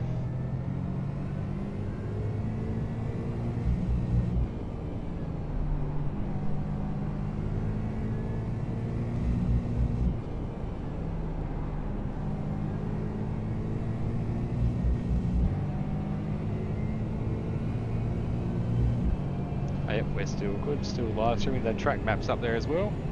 So we're going to start to need to keep an eye on where the lead is sitting, as to whether we've got to do an extra lap. It'd be pretty funny if we ran out of fuel. I think so anyway. It'd be pretty funny if we actually ran out of fuel because we pitted one lap too early, but we've got 4 laps to go and a good 20 minutes. So let's click back on this screen and get rid of that from my peripheral. So we're still lapping in the lap times I expected to be in, the mid to low 40s. I said it's still 8 to 10 seconds a lap off the fast guys. But we're talking a 24 kilometre circuit instead of a 6 kilometre circuit, or even shorter in some cases. So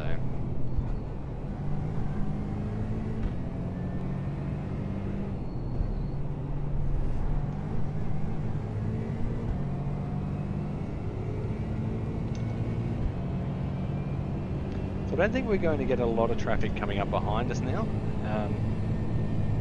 We're a minute, as you would have seen, I flicked up to see, we're a minute 13 behind the car in front, so unless he's got to make a splash and dash, we're not going to be chasing that position. We will settle in for 9th, and 21 minutes and 22 seconds to go. Effectively, it'll be 3 laps. 8, 16, 20, it might be 4 laps actually. Might be 4 laps, depending on where the leader actually is. That'll be interesting. We've only got 4 laps of fuel. 8, 16, 24. No, it has to be 3 laps. It can only be 3. Which means we're going to be right on with strategy. Now, does that mean the car in front has enough fuel? They should, because they pitted. And went in front of that.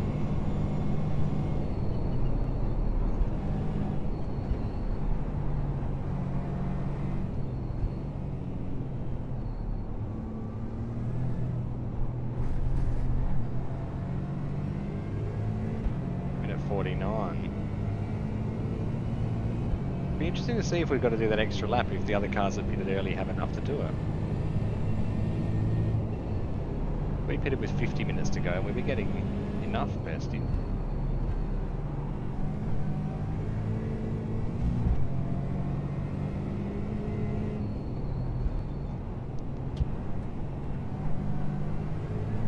This time round we'll have 3 laps to go. There has to be 3 laps to go, so... 20 minutes to go. There's the 20 minutes call, so... It's going to be tight, guys. We might have to actually do another stop. That could be interesting. I mean, we can't finish any further than 10th because there's nobody else left in the GT4 field. So even if we run out of fuel, I'll top it up and we'll go do the extra lap, but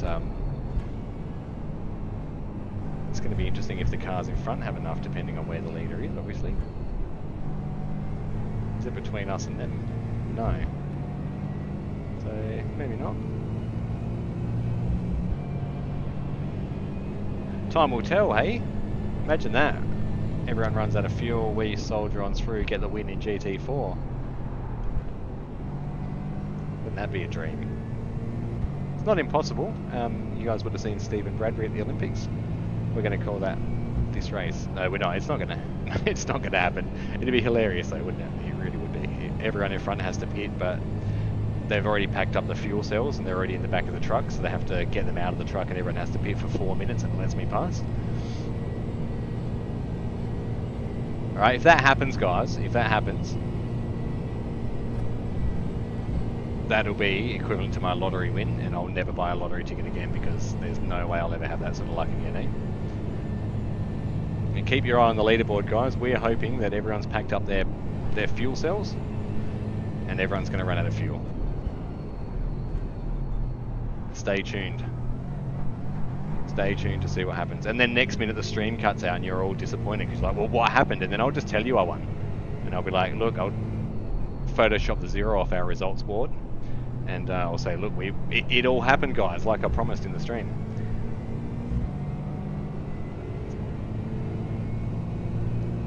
And then I'll have to spend the next month streaming to you guys live on the internet, knowing that I'd lied and cheated to you. But it'll still be funny. We'll Photoshop the results and we'll trick everyone. So nobody who's seen the video yet, we'll put up the Travis first place as the thumbnail. We'll edit it, and then we'll be like, wow, how did this unfold? And then they'll all sit through 3 hours and 40 minutes of video to hear me tell the story about how I falsified the win. What a stitch up. What a stitch up. Laps for Leuko, Travi first in his first race. Suckers, he had to watch Travi talk for 40 an hour and... No, hang on, 3 hours and 40 minutes.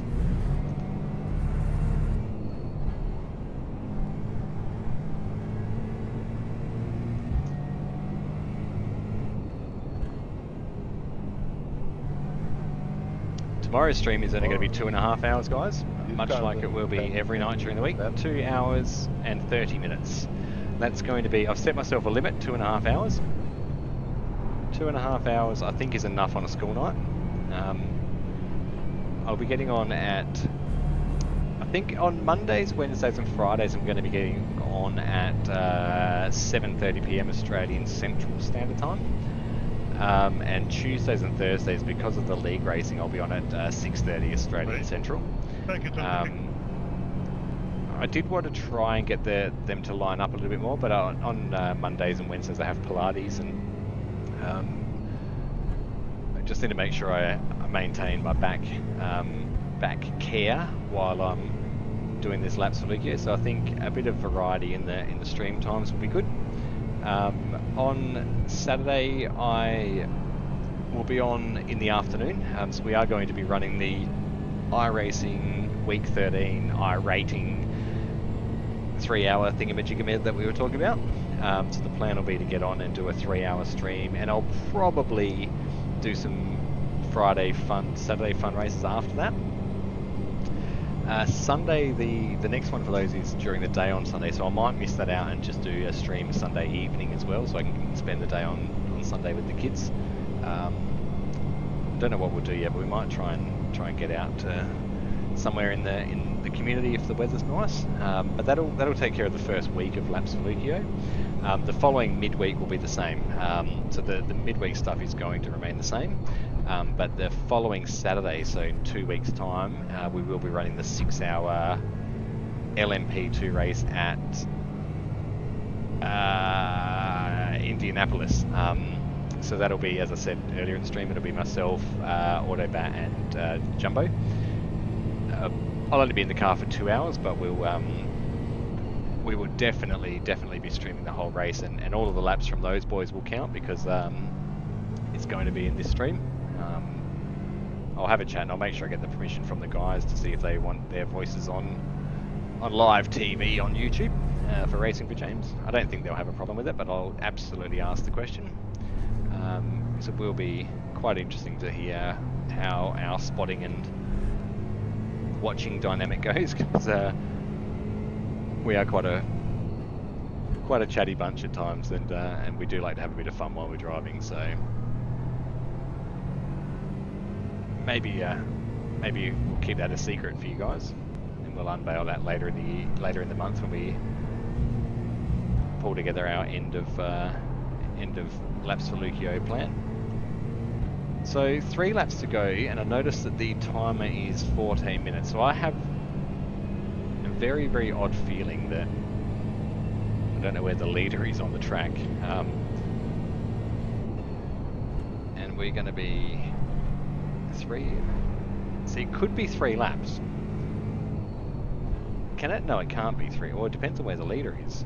No, it can only be 2 laps. 2 laps from here, which would be 3. Yeah, so I think I'll be ending with 0.6 fuel. I'm pretty confident of that. I think I'll be doing 2 more laps from this point. So I get around, it'll be a few minutes to go, and then I get back again, yeah. So I think I'll be doing 3 laps, which is another, let's say 27 minutes. There's only 14 minutes to go though, so it can't be. Not good at fuel strategies, guys, as you can tell. So I don't think there can physically be 27 minutes of racing to go because there's only 14 minutes, but if the leaders cross the line, 14, and they're doing 8 minutes, that's 22, it puts me, yeah, so it has to be. Find out when we get around, eh? Maybe it might be the white flag. Maybe. And, well, we bought 3 seconds in on the car in front. He's definitely fuel saving because he's definitely worried his team's packed up their fuel truck. He'll be desperately on his team radio. Guys, get it out of the truck! Have you heard what that Travie guy's talking about?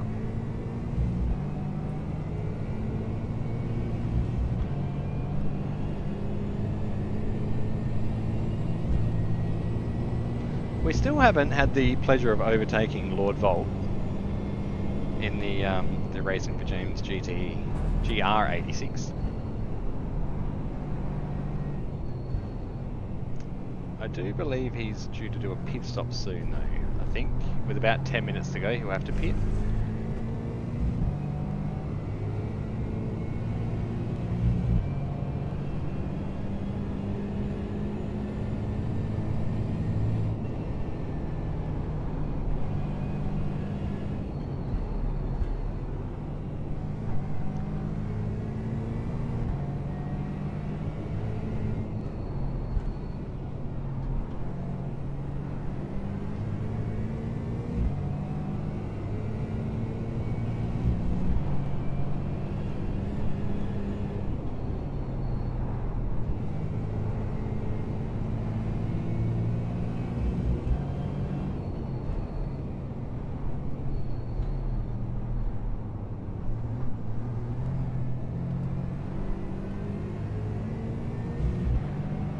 Oh, it's been a good 4 hours, guys. I don't know about you. A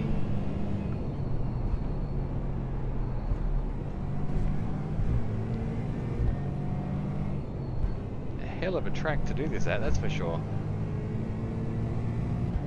I was actually pretty stoked. I'm pretty sure I mentioned it early on. I was pretty stoked when Lord Volt mentioned to me that this was on this Sunday. What a brilliant way to kick off Laps for Leuko, eh? seriously get the kilometres up, do a 4-hour stint, push the limits of everything. Very, very stoked to be doing this. It's something good. Like, it's like when you're running a marathon. Not that I've ever run a marathon. Even when you're running anything and the finish line comes up on you and you get that little burst of, hey, I'm about to finish this. That's what I'm feeling right now. So you've been through that roller coaster of 4 hours with me. The whinging and complaining that I'd crashed the car and feeling sorry for myself. The pain of my back about 3 hours ago. To go. Sorry, mate, what was that? For opportunity. I managed to get one when I had my 40 second stop and go, mate, and I took my trackies off and put shorts on as well.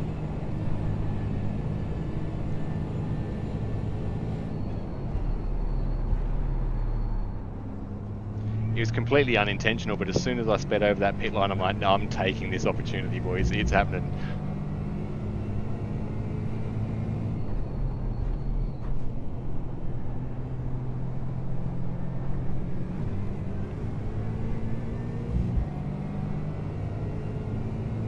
Where are you on track, Michael? Do you have to pit again, or are you good?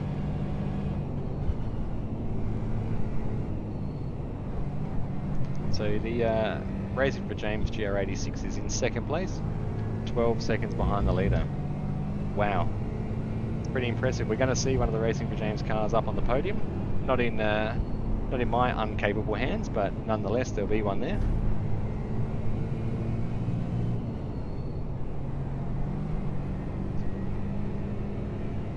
Coming up to the jump.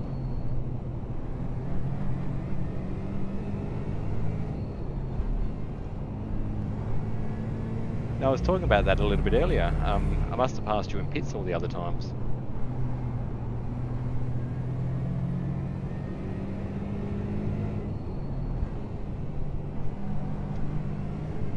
Please don't tell me one of those boys has dropped out.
I'm in 10th.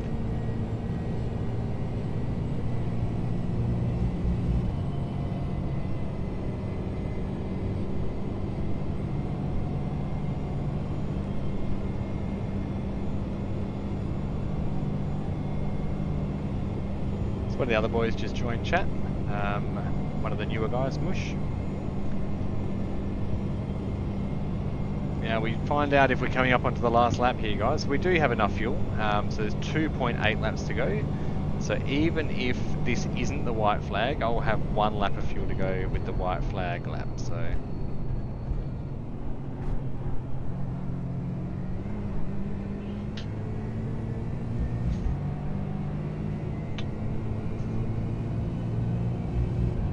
there was a fight between the animals for the popcorn on the floor. That's hilarious. The cat got told who was boss by the little guard dog extraordinaire.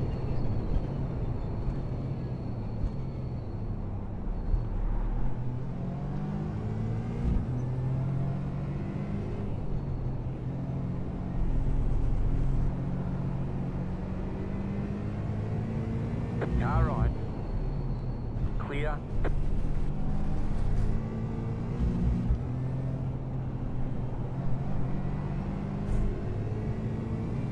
Yeah, I'm in the Aston, mate. GT4.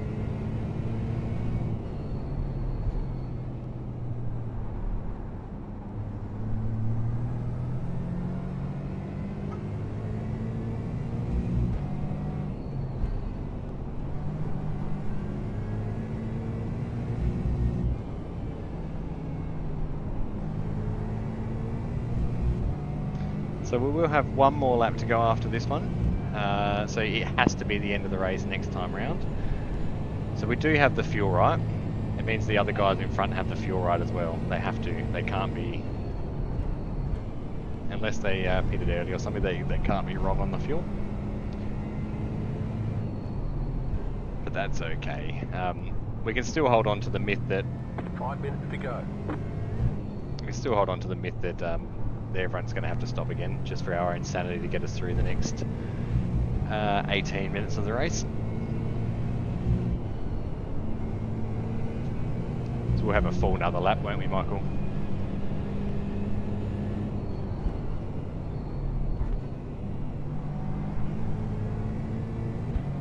Yeah, so it'll be a white flag. So I'm just on the Nordschleife now, so I'll have one more whole lap after this one.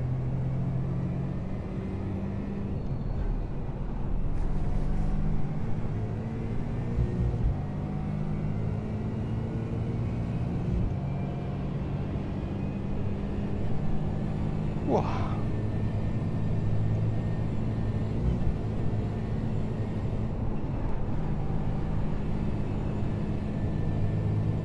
28, 29 plus 4, 33 laps.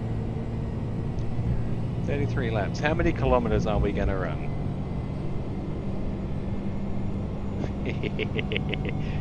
Just looked over my shoulder and young Jamesy there's watching YouTube shorts.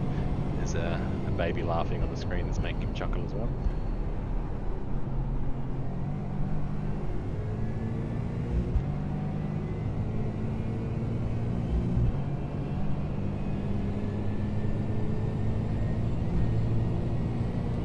Concentrate for 165 more corners plus whatever we're going to get through on this lap. Count them down: 164, 163, 162. That's going to make for a very boring lap if I count every corner. Should we do it next lap? We'll see the last lap in one corner at a time, and then we'll get off sync somewhere, and I'll have to do an in lap and just recount them again for you guys. I think this is one of the times we'll just have to believe what the internet says, that it's 154 corners.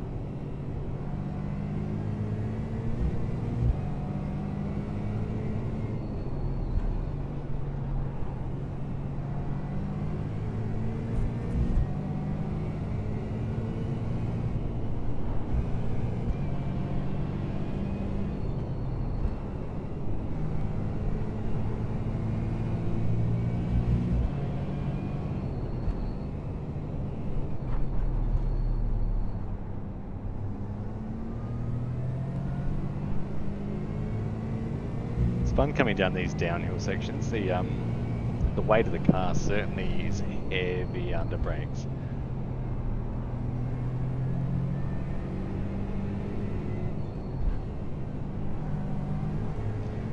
So have to go for a walk out and feel the grass after this one to reset my bearings and feelings. Might head out the back and have a kick at the footy, I think, if it's not raining. It's probably going to be raining. You watch it be raining as soon as I get out of here, and then I'll just drive another 4 hours of the Nordschleife, guys. No, I won't put you guys through another 4 hours of me streaming. I think today's been a pretty good day, to be honest. Seen a little bit of the goods and the bads of iRacing, but no major crashes with anyone else. That's the main thing, guys. We haven't had any major incidents, and I'm stoked with that. Like I said, I can wear the fact that everything that's gone wrong today has been on this guy here. I can wear that. If I took somebody else out, like that BMW, if I'd ruined his race or something early on, it does make you feel not good about yourself. But we've been there. I've died on lap 1. I've had all the fun of iRacing. It should be a tick list. When you buy iRacing, you should get a whole list of things, and once you've ticked them all off, then you're a pro driver and you should be racing in esports championships.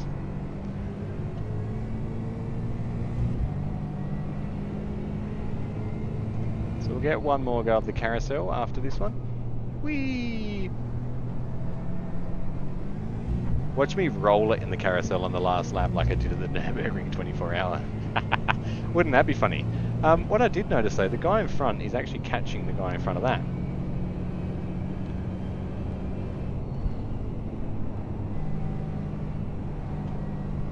Wonder what that's about. And he was a minute 40, so we brought 15 seconds in on him. Maybe he's running out of fuel. Or she, I shouldn't assume it's a he. You've got about Vincent, I'm assuming Vincent's a gentleman. Maybe he's running out of fuel and he's fuel saving because we put in a bid on him. That'll be interesting. A pit stop's not a minute 26 though. Or is it? Dun dun dun.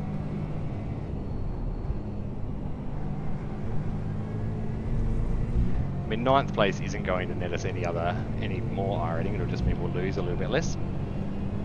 There's something to watch for.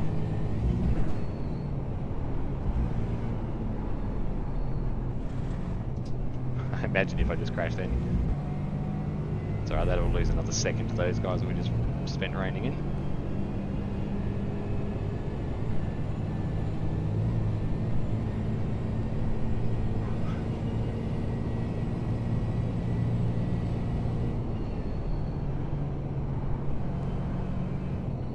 Now I think I've got this corner right twice this stream. Make that 3 times. Yes! 3 times this stream. So out of the 27 laps I've done, I've nailed that corner 3 times, guys. So that's going to be the next mission that we've got. Is getting that corner right every single time. Okay, so we brought another 3 seconds in on that car. We did lose a second, so we'll claim that as 4 seconds. We reined that in twice. I don't think we'll bring a minute in on him though, so 15 seconds over a couple of laps. Where's the leader? So they're all starting their last lap, but their pit stop's not long enough anyway. We've got GT3, 2 GT3 cars coming up on us, which we'll have to contend with. We'll get the white flag, so we're going to have 8 minutes and 40 something seconds left as we come around onto the GP track in a second.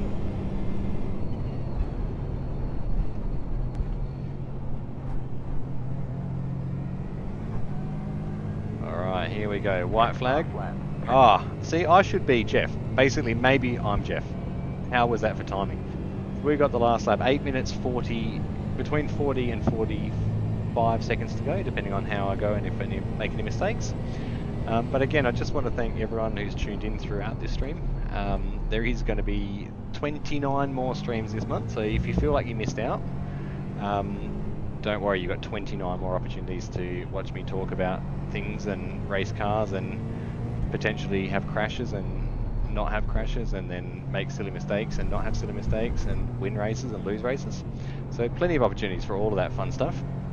But as I mentioned at the very, very start of the stream some 5 hours ago now, we are going to have a chat about some serious topics, leukodystrophy Australia, what they do for the community, and what this all means to us as a family and as a community as well. So there is a lot to actually talk about. We are going to do some silly stuff along the way as well, because I'm not the most serious person in the entire world. It's not my job. I'm a parent. It's my job to be silly. And we do try and give that a red hot go.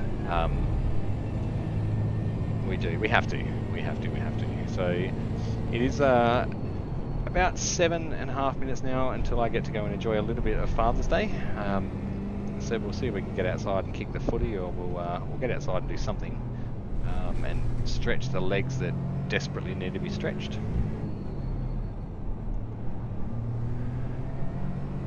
Have a real feed as well. A sandwich and a muesli bar isn't quite cutting it, but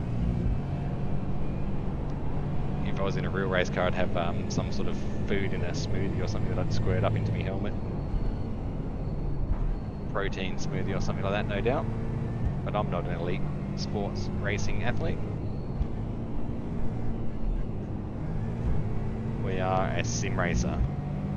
So we get the luxuries of all the foods and drinks whenever we want them from the comfort of our living room. Oh. So my back's feeling surprisingly good after getting up in that last pit stop. I still genuinely think I'm going to look at a fixed back seat like we spoke about. Try and fix the posture that is Travis, and he's all back. Now we'll have to concentrate. We've got this GT3 car who's going to be getting us, and he's got P12 chasing him down. He's got P12 chasing him down, so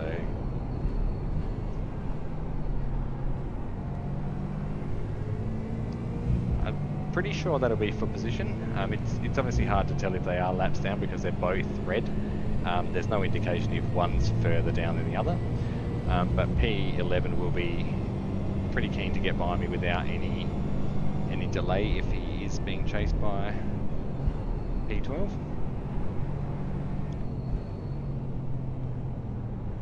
And there's no way I'm bridging the 1 minute 18 gap in half a lap of the Nordschleife unless those guys manage to take each other out.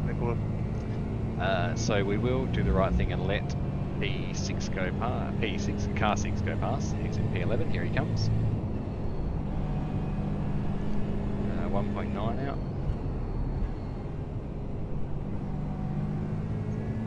Just got to find a good spot to do it here. It is a bit tight and twisty. Faster traffic approaching. So we go down, there's another one of those corners just down the bottom of this hill here.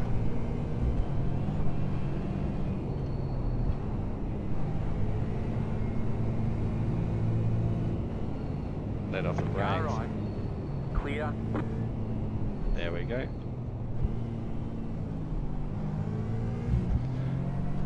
That was a good chance. So a bit earlier on the brakes. As you can see, we lost 2 seconds of the guys in front doing that, but I'd rather do it there than try and deal with it coming through this next, or that section we just went through.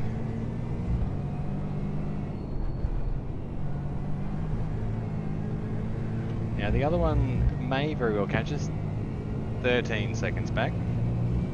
Geez, Adrian in P8 is giving a good go at chasing down. Adrian in P9 is giving a good go at chasing down P8.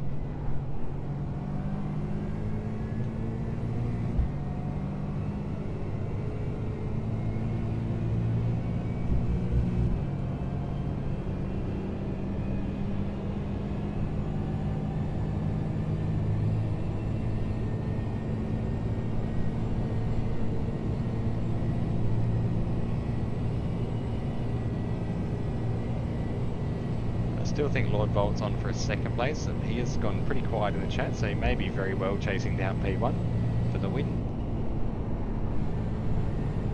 He's had a very good road career so far since the license split in iRacing. He's done very, very well.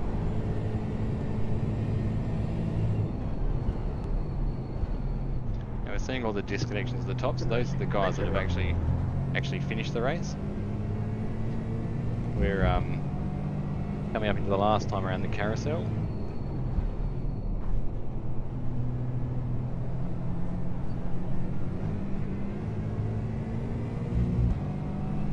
And we ended up with 21 incidents. So 21, racing for James's number. I'm going to make sure I get through the race without getting any more, just so it looks like it's a purposeful number.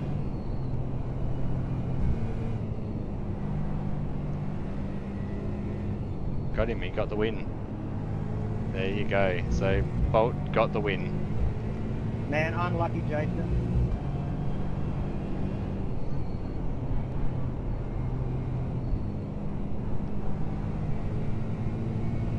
You have about 1 lap of fuel left. Unreal. So Lord Volt just got the win in the Racing for James GR86. We Sorry. haven't been so lucky, but that's alright. It's good to see. Here we go, 1.4 seconds back for the next one. There you go, I wasn't even concentrating on where that. Faster traffic approaching. Car on your left.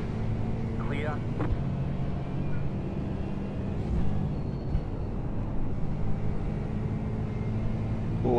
Alright, so we're coming up on the last section of the track. Good to see Lord Volt got the win. He chased down a 7-second gap on the last lap there. That must mean the guy in front of him might have been fuel saving or something along those lines, but even still, to keep concentrating for that long and bring that home for the win for him himself and Chris, he's awesome. It is awesome. We've got only a handful of corners to go here now. Coming on to the back straight for the very last time. Then we make the turn onto the GP track, completing. Oh, you're kidding! That was that was insane. Did you see that? Oh my god, that would have been hilarious if I crashed that. Then that would have been hilarious. It really would have been. I've done it before where I've come unstuck on the last lap at an event. That's unreal, unreal.